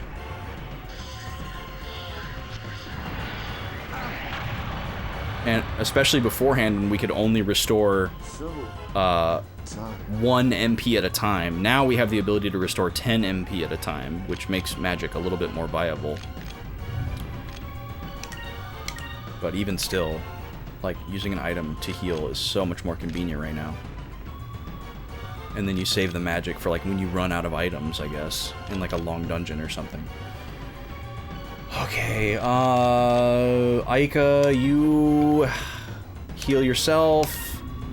And Fina, you bring back Gilder, please. Let's try this! It's almost like the items include an SP bonus. Right, because you get the same effect, but without using up your SP. Because your SP is super valuable. Like, you need SP for buffing and damage value, or damage output, and like everything like that. You know, you have to use it for everything. So, you're trying to conserve it all the time. Or build it up. Come on. That is so annoying, dude.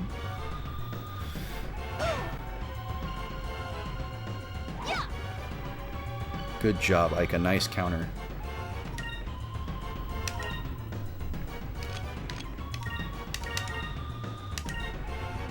Oh, wait, I can't do that. Had it right the first time. But like in this case, where it's a 50% chance, for some reason my brain thinks it's better to use the spell than the item. I can't really justify that logic, but that's how my brain is working right now. Move! Give me strength!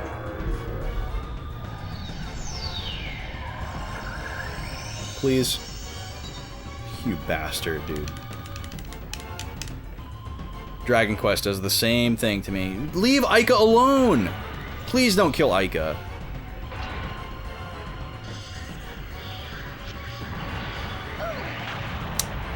Man, see, this is exactly what I was talking about. This fight wasn't that bad the first time, but we're getting worse RNG this time.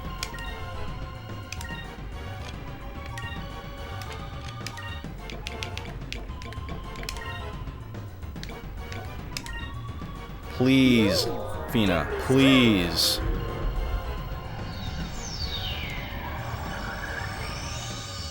Oh my god. That's 3 coin tosses we've lost. In case you're keeping track at home. How can he do this ability every turn? There should be some kind of cooldown on this.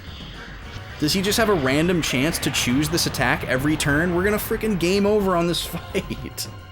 This is ridiculous.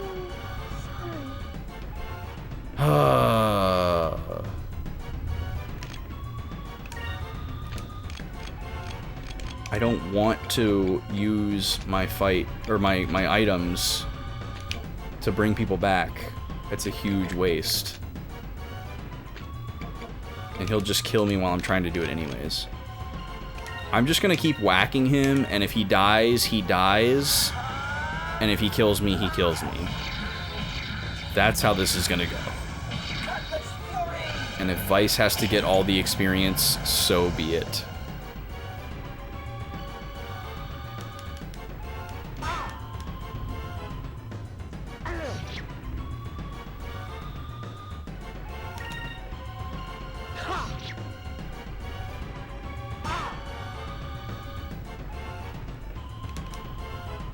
Here we go. I think we can take this one.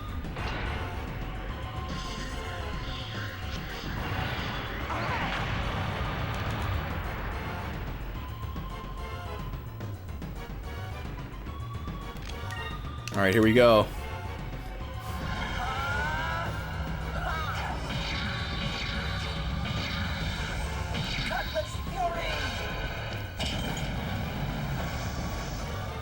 Nope, we lose. I can't believe he can just do this attack every turn. So we got way better luck the first time we fought this guy. He only did this attack like 3 or 4 times. He's done it like 6 times in a row. Unbelievable. All right, let's do it again.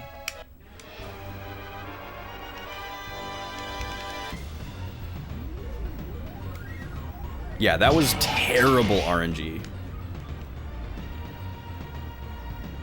I can't believe these enemies just have like a really powerful attack and then a regular attack, and then it's just like a RNG which attack they use, rather than them having some kind of like cooldown on their super powerful move. The fact that they can just randomly roll their super powerful attack every turn is crazy.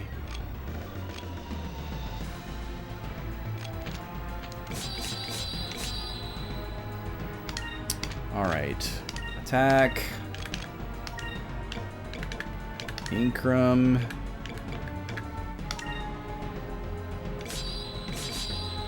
Attack. Move! Give me strength!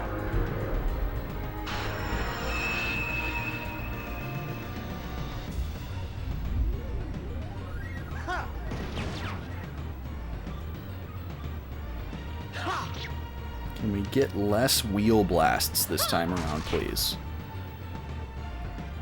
I would love that. Oh, he's gonna open with it. Great. Awesome.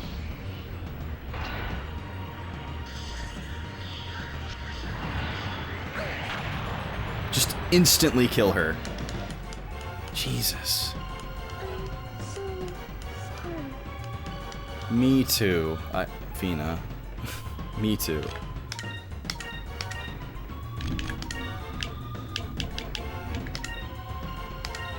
Alright, this needs to land immediately. And he needs to not use that attack this turn.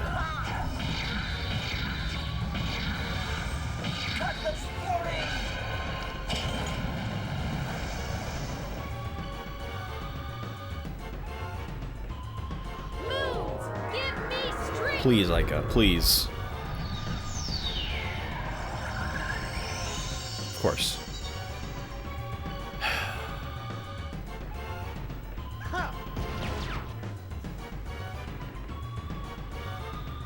2 in a row. Here we go. Unbelievable. Who's gonna die this turn? Oh, he's gonna hit 2 of us. Amazing. It has an AoE. We didn't even know that. Wow. Okay. Cool. No, we can't do that. Let's see. We're gonna have to do this. And this.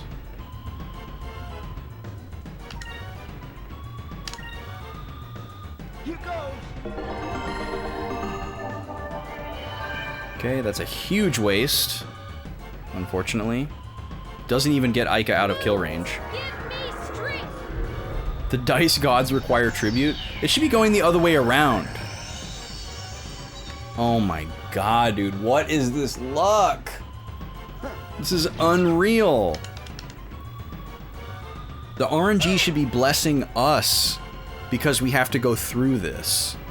We were already punished by losing progress and being forced to do things again. We have done nothing wrong here.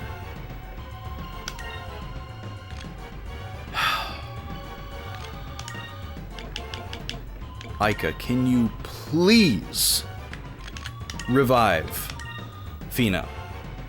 Please. And I just used the potion on the wrong character because I'm so mad.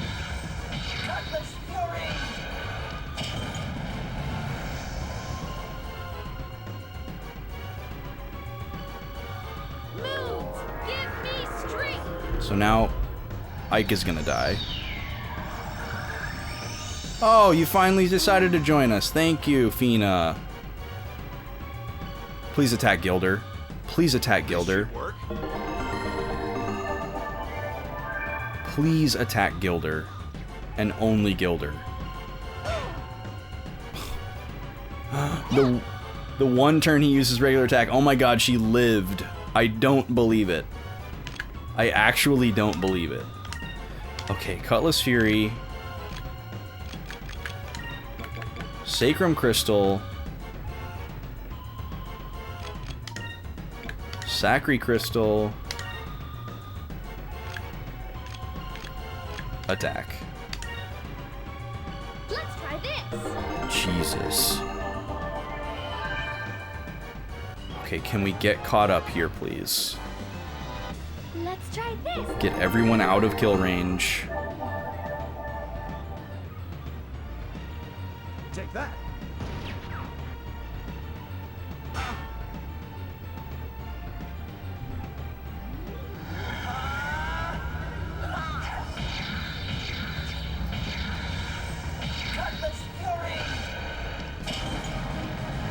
Okay, he's about a half health now.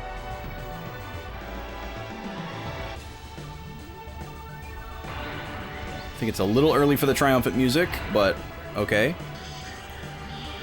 Comes another wheel blast.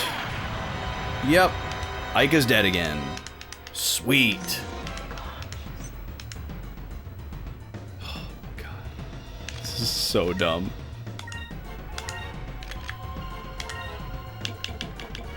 No, we can't do that. Okay, regular attack. Bring back Ica. And... oh wait, don't we have something we can do for 5? No. Oops, didn't mean to do that. Resun. And attack. Please. Get me straight. Please. We are so overdue. Ugh. That is so garbage. I hope we eventually get a 100% revival spell. Because if that is the only one, I don't know what I will do. He's only using Wheel Blast! He's only using Wheel Blast. He did a regular attack 1 turn. And he's just one-shotting everybody. Oh my god, dude. What is this? This fight was fine the first time. It was absolutely fine.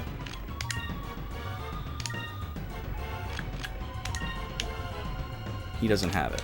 Does Vice have it?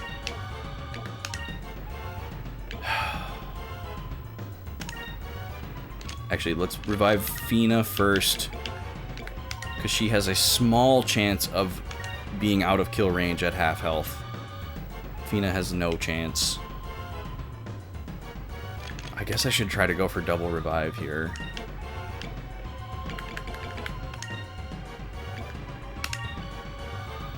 Moons, give me strength. This is ridiculous, man. I can't believe this. Okay, that's one.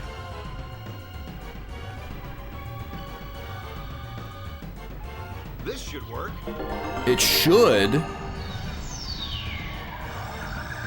But it didn't.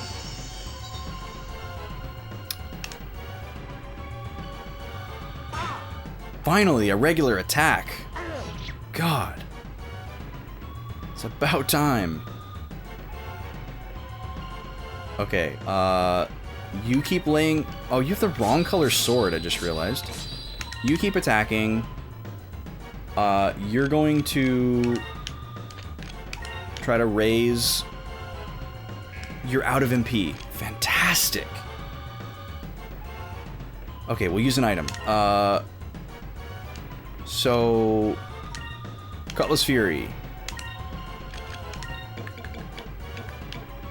Rizon Crystal. Sacrum Crystal. Last one. Okay, please revive Fina. Please. Yes. Okay. Now let Gilder go. Before the boss. And I will be very happy.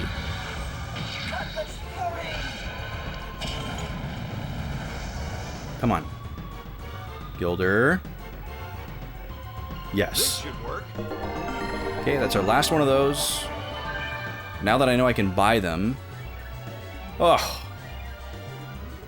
Of course he's going to use it again. Okay, he's not using it on Fina, which is good, because it always one-shots Fina. They both lived. Thank Jeebus. Can we kill him? Is the question. Okay, you heal yourself. You use Inkram on Gilder. And then Gilder shoot. Can we do this? Can we do this? Can we please do this? I am so over this fight.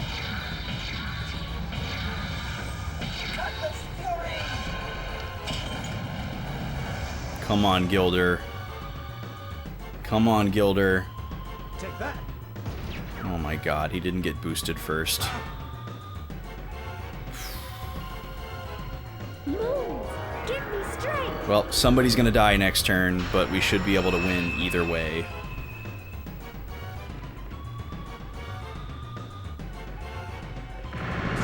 Oh my god, I don't believe it. A regular attack on Fina. I don't believe it, dude. Are we actually gonna get through this fight with all of our characters?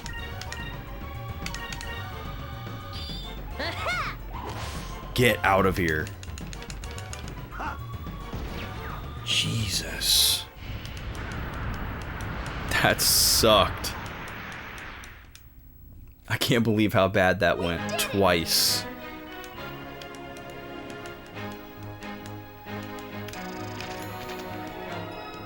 Okay. Done with that. There's the alarm. Enrique's gonna bring down the elevator for us. Yo, Dennis, what's up, dude?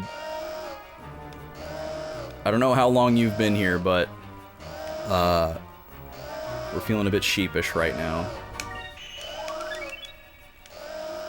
We did all this earlier and went through this like nice, cool story sequence and did some fights. and escaped from this place. Met some new characters, got some lore. It was great.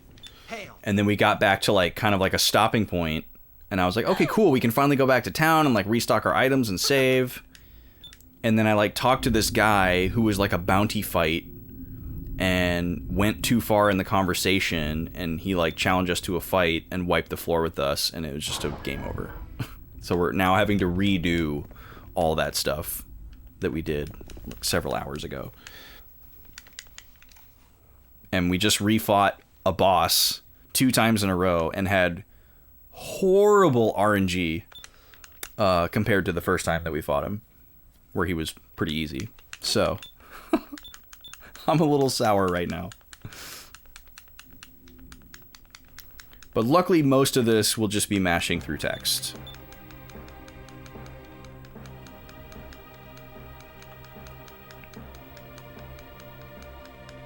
I'm not exactly sure how much progress we was. It may have been more than 1 hour, but most of it was just walking around and talking to people. We didn't lose like a bunch of like experience and levels and stuff or anything like that. Yeah, you gotta get salty every once in a while. You're right. And this is like one of the coolest parts of the story so far, so I'm not upset about reliving this part of the story and getting kind of like a recap. Uh-huh.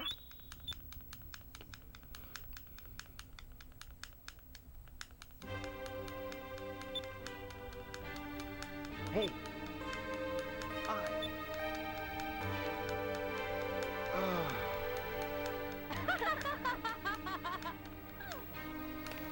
You play around much with turn-based RPGs, Dennis? I can't remember.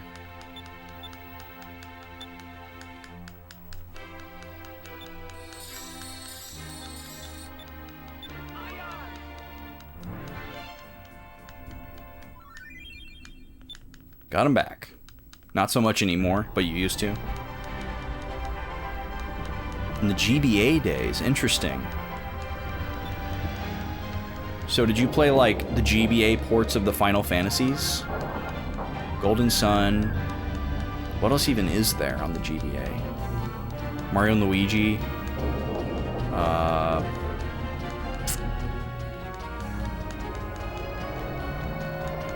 can't think of any others. Mega Man Battle Network.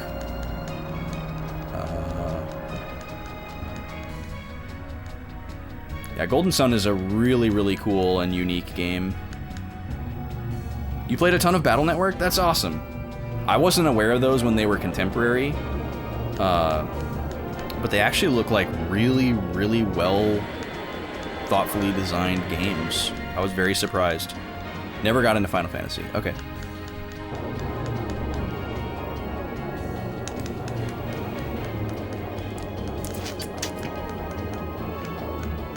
I think Final Fantasy can be really easily like oversold for people. So as big of a fan as I am of the series, like I didn't have somebody like insisting that I play it, you know, I kind of like discovered it on my own. And that's probably part of the reason why I liked it so much. Yeah, Advance Wars is a different style of RPG, but most definitely it's an RPG. I want to get that remaster, actually. Advance Wars is one of Vaughn's favorite games. And he's been looking forward to that re-release a lot. Oh, Fire Emblem. Okay, yeah. Which is also a tactical RPG. Okay, we're going to do this fight better this time. We're just going to charge the first turn.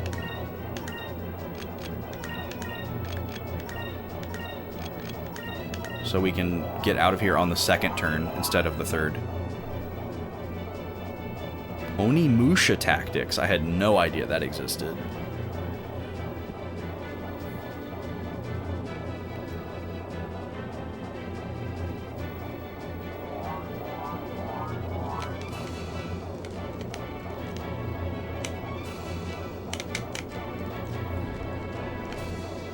It'd be really cool if they re-released Golden Sun in some way. I guess it's going to be on Nintendo Switch Shop. Or it's going to be on the Switch Online subscription, so I guess they probably won't. re-release it in any other way. That's good enough, I guess. Makes it accessible without risking screwing the game up with like a remaster or a rebuild of some kind. It was a bit simpler than Tactics, so easier for newbies. Interesting. Yeah, there's not a lot of games like that that are noob-friendly. Especially in that era. Because those GBA Fire Emblem games are hard. Final Fantasy Tactics is extremely hard.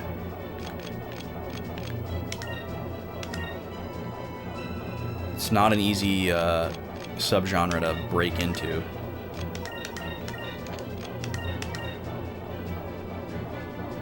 Never got into modern turn-based RPGs. Just don't have the time. That's fair. Yeah, most of the turn-based RPGs I've played in my life were at a time in my life where I had no other obligations besides school. So, that's totally understandable. I've certainly played a good number of RPGs as an adult, too. But most of them were played in a span of like 2 to 3 years where I was out of college, was working part-time, and didn't have a girlfriend yet. I was really cramming them in during that time. Played a lot of video games from like 2012 to 2014. Made it through a lot of stuff. And that was also when I started like really ramping up collecting.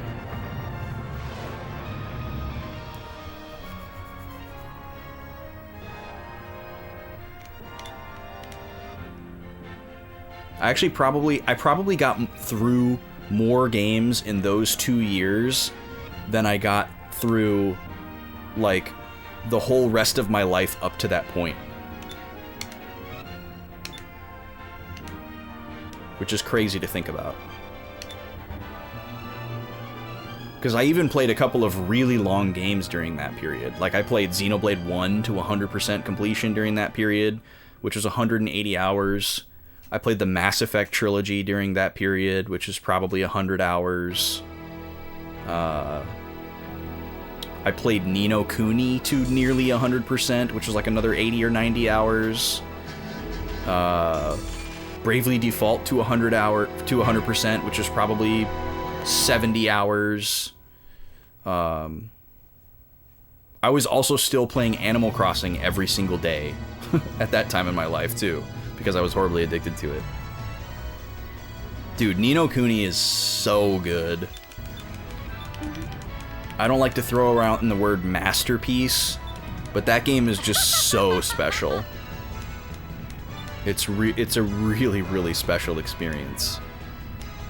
It's definitely something that you'd want to make time for and not like rush into and rush through, which is obviously hard to do. It definitely deserves your time and attention. I had so much fun with that game. There's such an arc to it. Like there's an arc to the story, obviously. There's an arc to the gameplay loop, which was really compelling. I loved it.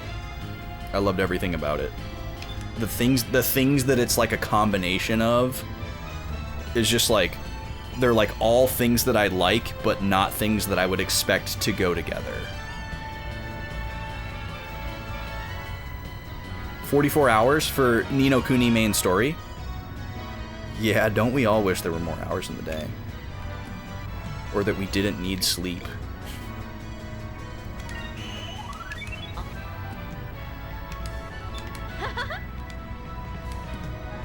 Or if we just lived in a society that didn't require us to create so much output.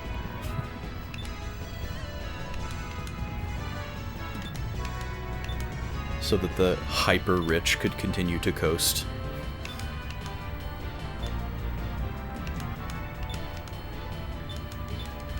Alright, now we just gotta walk around and talk to everybody.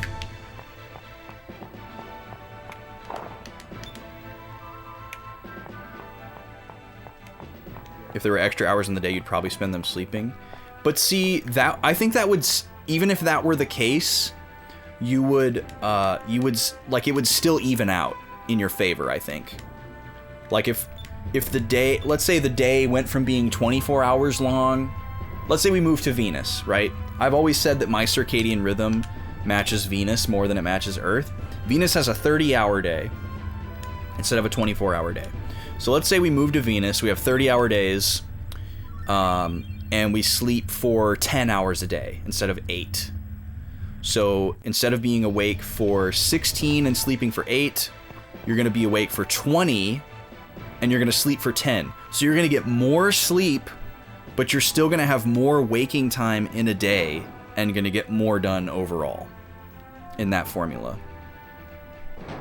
So if you guys want to move to Venus with me, I'm down.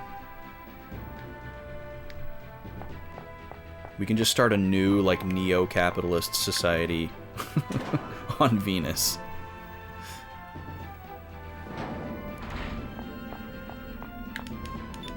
Yeah, it's really hot, though. So, pack your shorts.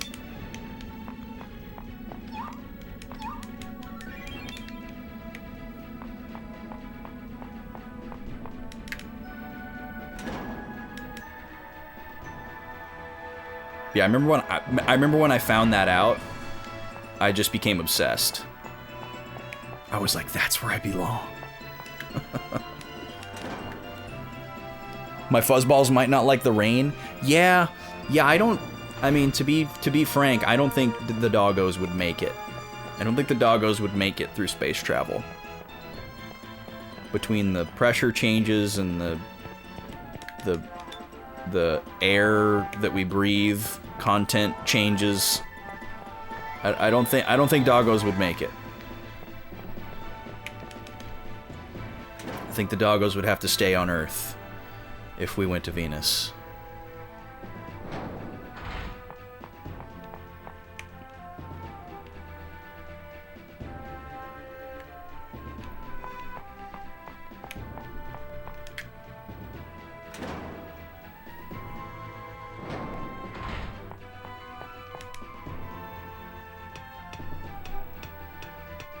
And also, I don't think any of us would like the rains on Venus either. Because doesn't it rain like acidic, like liquid gases or something?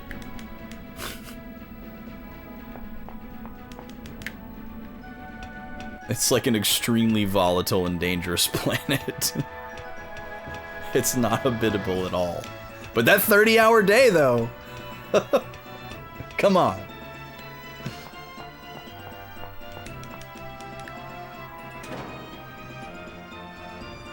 We just need Superman to be real and convince him to slow down the Earth to a 30-hour day. That would work, right? No, that would also not work.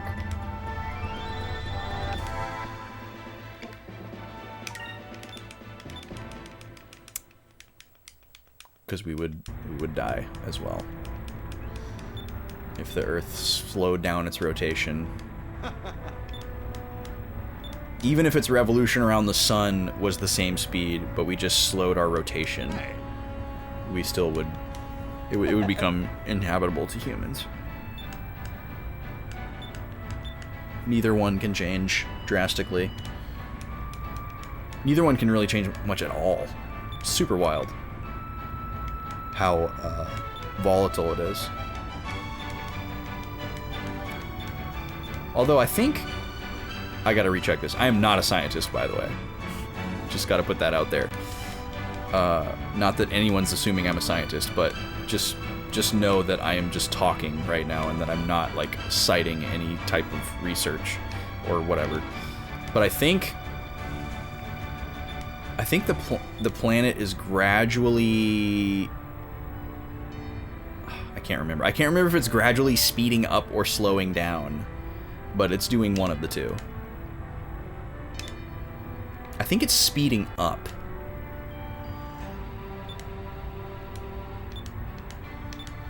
So like over a really, really, really, like, imperceptibly long period of time, the day cycle will continue to get shorter, I think. I gotta look that up. It's a fascinating subject. I encourage you to look it up too, because I am not an authority on the subject. See ya. See ya. I love how she comes through the same door, but somehow didn't see him. Poor Clara. She looks like she came from Wild Arms. She's got that Victorian dress on, with the big carriage underneath the skirt. So wild that that used to be a thing. Wearing a metal birdcage shape thing around your waist and then putting a dress over it. Like, what was the point of that?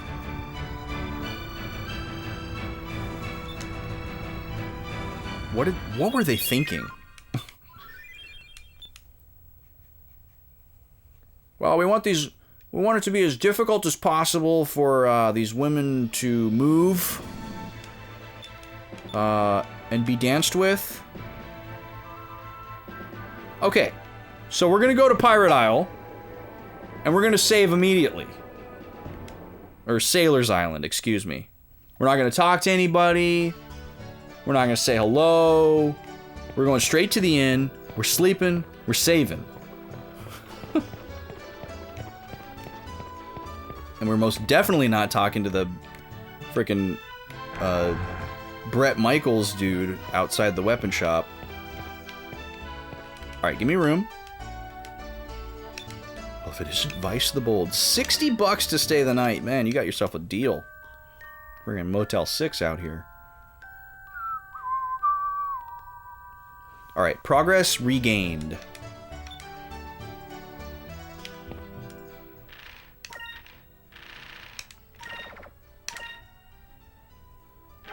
There we go. Surprised we didn't have a disc failure in there to really spice things up.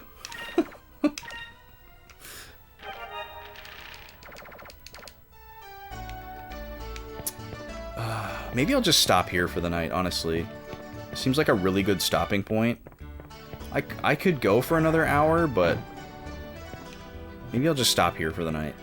Kind of seems good. Don't talk to anyone. Don't touch anything. So yeah, don't talk to this guy, or he will kill you. That's what we learned. I am going to do this reshop and menuing, and I'm going to get this guy to go on my ship. There we go.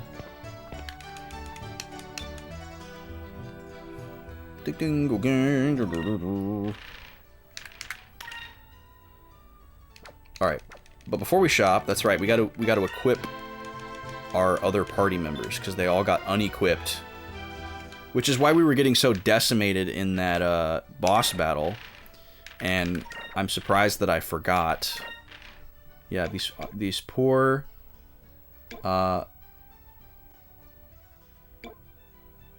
Oh, she is going to wear the Ixatakan armor, isn't she? Okay, because the Maiden's armor is what we want to give to Fina. She was wearing this. Well, actually, maybe we keep her with that. Maybe the well, no, I don't think she really needs the accuracy. The dodge is nice, but I think the magic power is more important.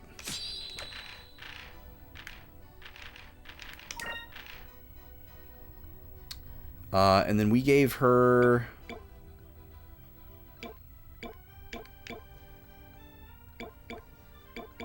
We gave her the one that increased magic and will, which is the one that we bought.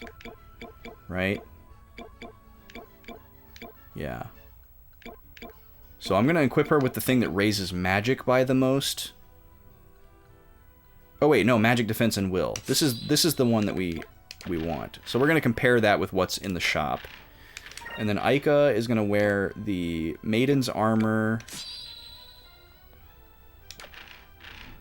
Oh, we have 2 of those. Oh, okay. I didn't even need to deliberate there. And then she's using the one that raises all the things on the top row. Because it's our mix. She's our mixed attacker. Oh, that must have been something that we bought. Because the warrior rune is what we're giving to Vice. Or maybe Vice is wearing that. No, he's wearing that. Alright, so we're going to give him this. I don't know why we were increasing his magic. He never uses it.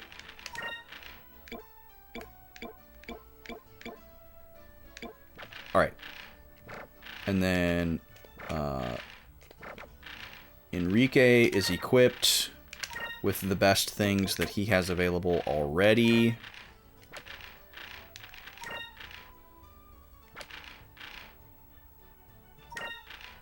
Right? Yeah. Okay. Now we can shop. So yeah, after I finish item management and everything in here, I think I'm just gonna call it a night. Seems like a good stopping point. So the Ixatakan armor, not worth it for anybody. Naval uniform, 9 points. I don't think we get out of bed for 9 points. What was that accessory though? Where did that go? Elastamor.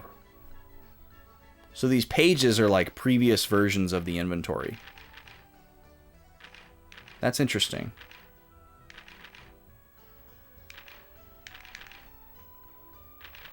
So yeah, we're actually not going to buy any of these items. So we did get like 5,000 gold back, which is nice.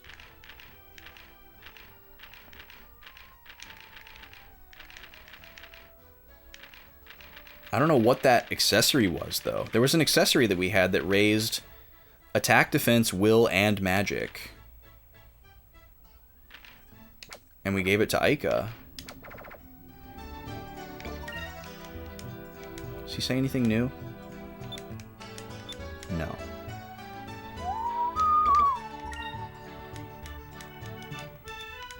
Alright, and then we also bought some items, so we know we need to go restock our consumable items. We could take a look at the ship parts shop.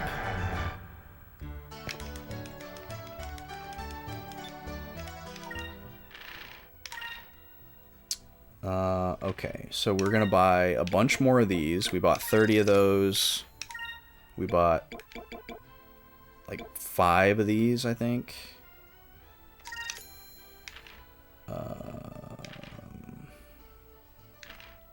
And then we bought 5 of these.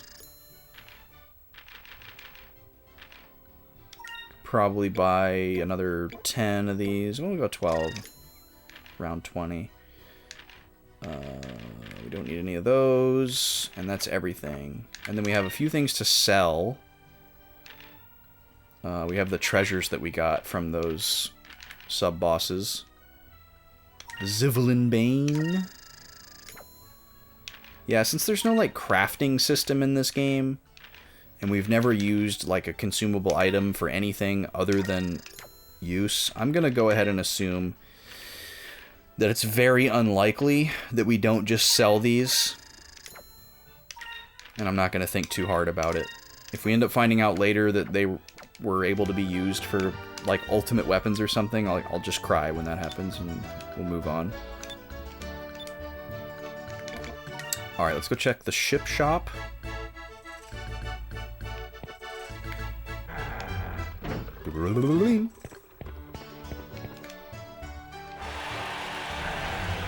Oh my goodness, hello.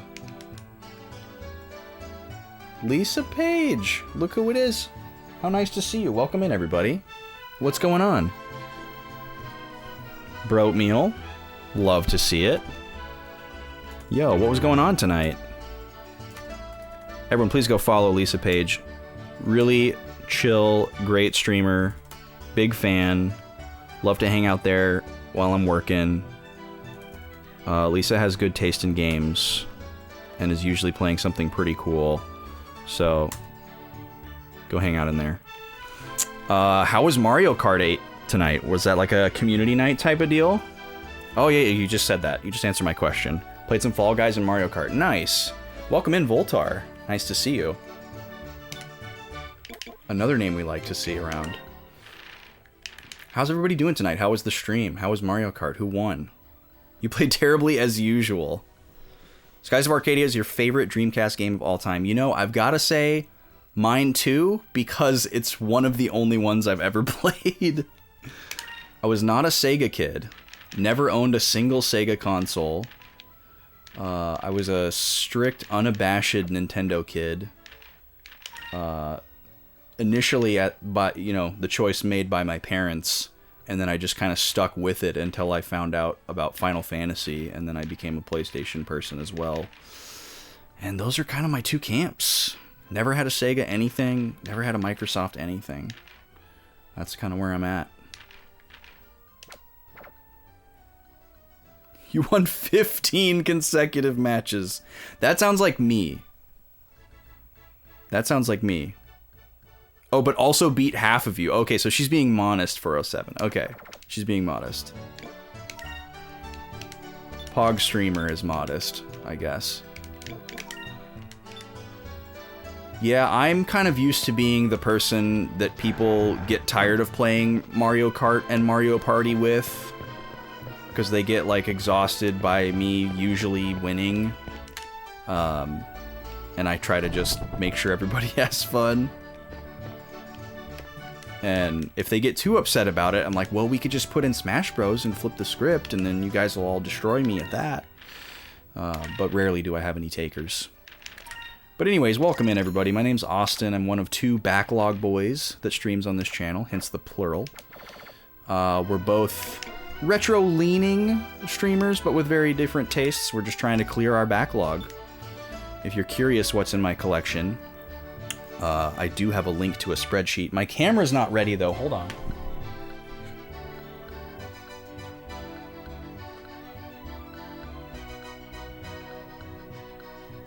Alright, that's probably slightly out of alignment, but if you type in !backlog, you'll get a nice view of the shelves behind me. A probably slightly askew view, because I'm just freeballing that webcam angle.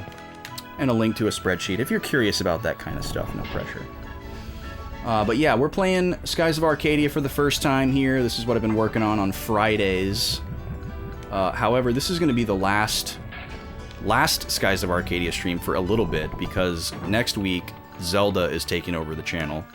I'm going to be streaming Tears of the Kingdom right away at midnight until I drop. Going to do that whole thing, because I'm a huge Zelda nerd. And I'm super excited about it. And then once the hype dies down, I'll go back to playing Zelda off-stream, unless, you know, chat demands it or something, and I'll resume playing this on Fridays. That's kind of what I'm thinking. We're saving on 2 memory cards tonight because the laser in my GameCube is going out. I've been meaning to open it up and give it a little dial up, but I just haven't made the time to do it. I also need to install a Pico boot, because that would be rad.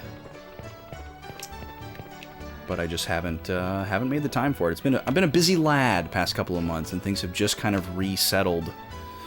So, feels good. But I gotta catch up on some projects. And that one's been pretty low on the totem pole.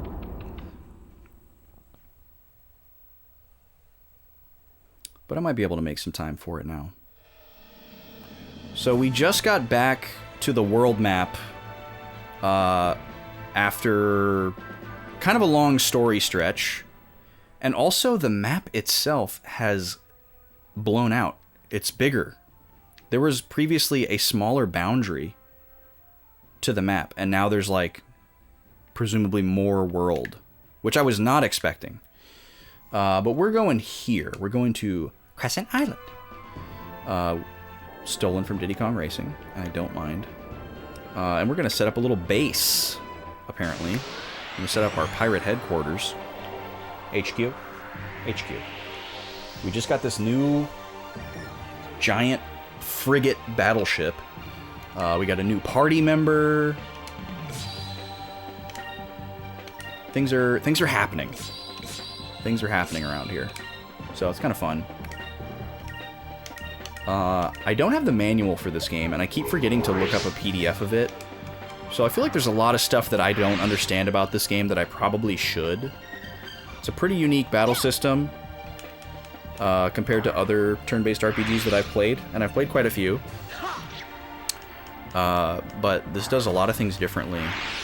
And I have like a lot of questions that I've been asking myself about how the mechanics work that haven't been answered, and I'm not the type to look stuff up. I like to go in blind. So, just kind of left wondering a lot of these things. But I gotta make a time to look up the manual so I can go through there and see if... Have we already... Oh yeah, we already found this one, okay. You can like find little landmarks out in the sky, ocean, whatever you want to call it. Check the map here. Yep, we're on course. Despite how it looks. Oh no, it's not gonna let me through here. Don't go in there.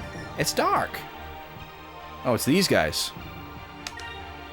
It's the thing that tried to eat the bongo ship in episode 1. Guess we do a lambda burst. See what happens.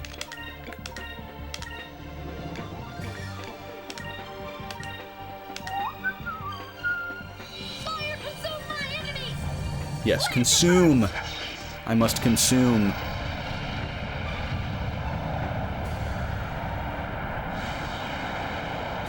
Oh, that was wonderful. That was wonderful. All our attacks have been absolute trash in the last dungeon we were in because our 2 female characters had no equipment on and the game didn't make that apparent to us and I didn't check. But we like got imprisoned, you know, we got captured, that whole RPG trope, which is fine. But I didn't think that they would strip me of my equipment. I thought wrong. Or it just didn't occur to me. So I was like, why are we doing such paltry damage? And I never thought to check my equipment to see that the poor girls were naked. Okay, I guess we can go this way? They said we weren't going to be able to go through rocks, though. Oh, here we go. There's a little channel. There's Nazrad in ruins. I'm sure there's some little story beats we can get there. But I'm going to go to Crescent Isle first. That's what the game told me to do. I'm gonna be a good boy. Also, I'm planning to, like, kind of save for the night and, like, end stream soon. But I wanted to keep it going for a little bit since y'all brought the raid over. Really appreciate that. Let's see what they got to say. Oh, also, if there's any dialogue, warning, I do voices, for better or for worse. Vice, this is pretty amazing, huh?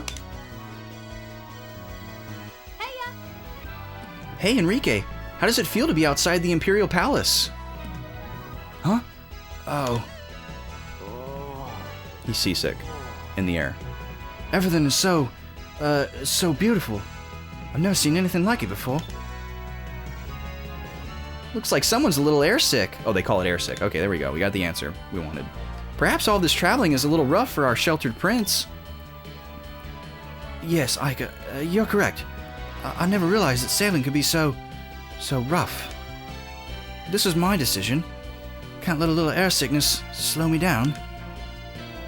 Ugh. Oh, he's yakking. Not the pants. Enrique, are you going to be all right? Well, looks like this is going to be a long trip for Enrique. Yeah, don't worry, Enrique. Once you get used to sailing, you won't get sick as easy.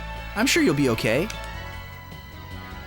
A gangly old man's voice. Okay. Well, thanks for the description. Hey, it took you guys long enough to get here. Small old man. Look at these terrifying people. Okay, so what is this little guy gonna sound like?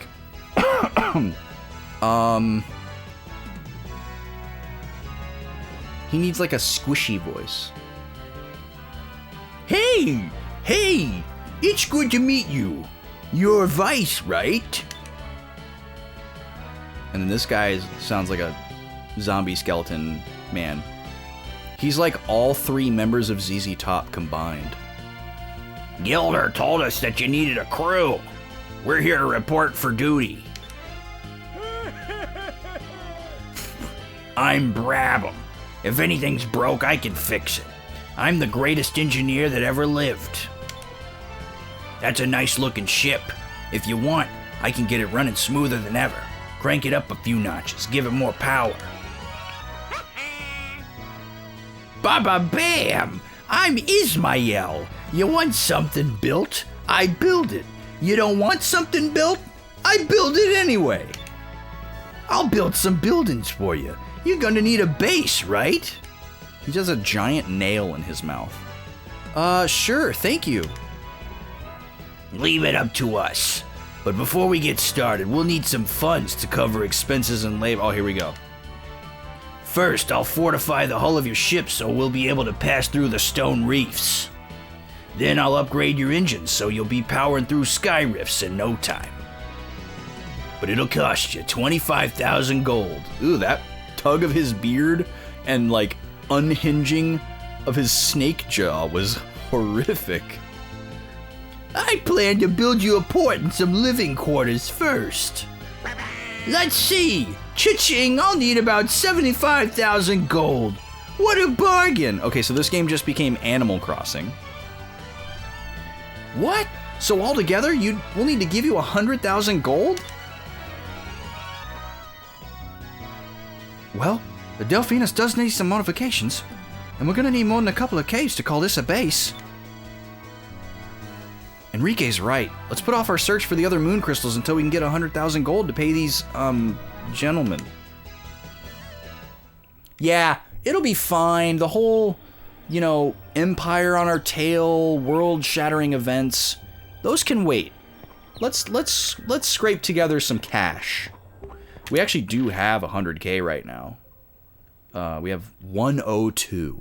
So we could literally just blow all of our money here.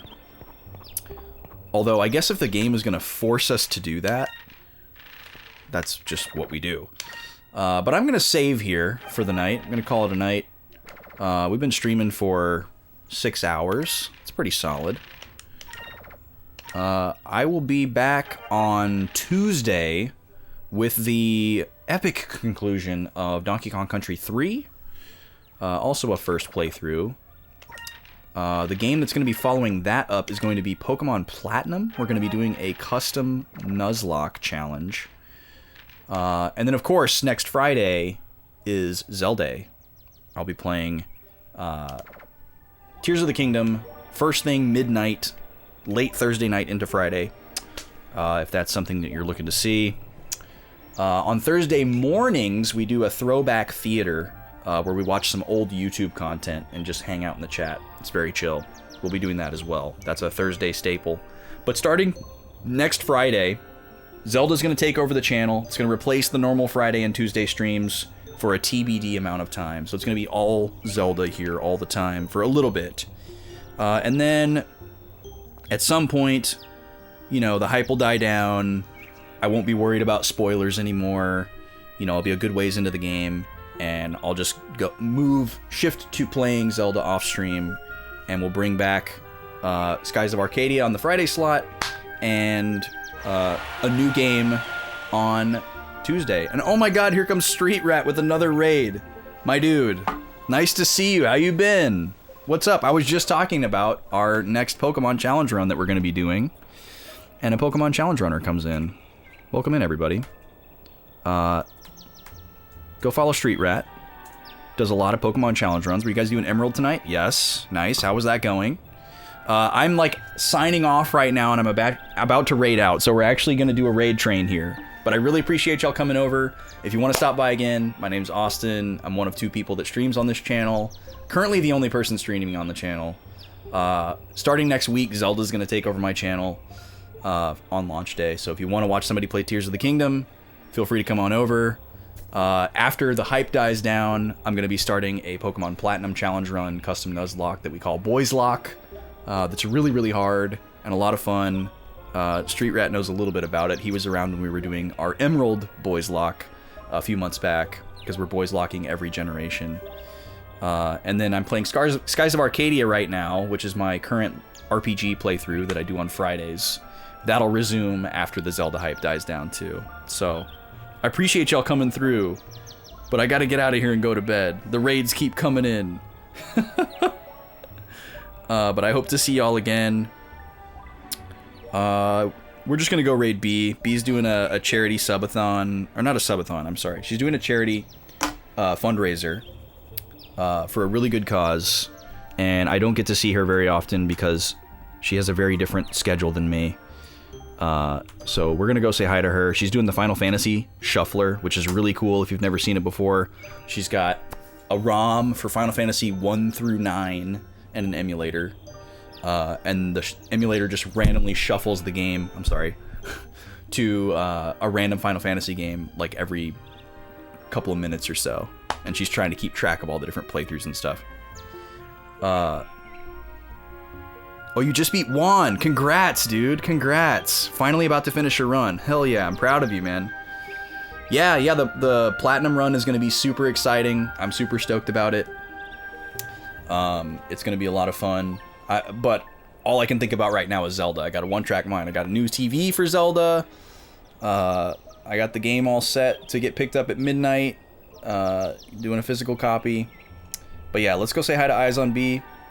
If you guys like this channel, I don't think you'd have any problem warming up to B's channel if you're not already a fan of hers.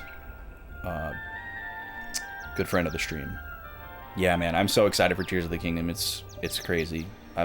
I'm lit, for lack of a better term.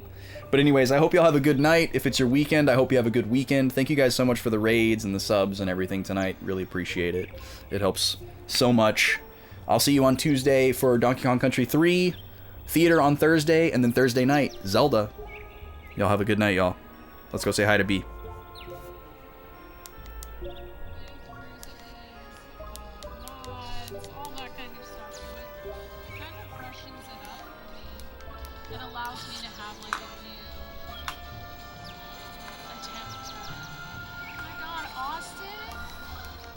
Austin is playing Skies of Arcadia Legends, I'm pretty sure.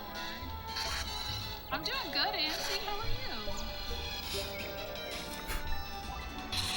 I am like hoping my social battery recharges because I was saying earlier I've been feeling really like drained this week. And I don't know how we're gonna, so as there's more people showing up,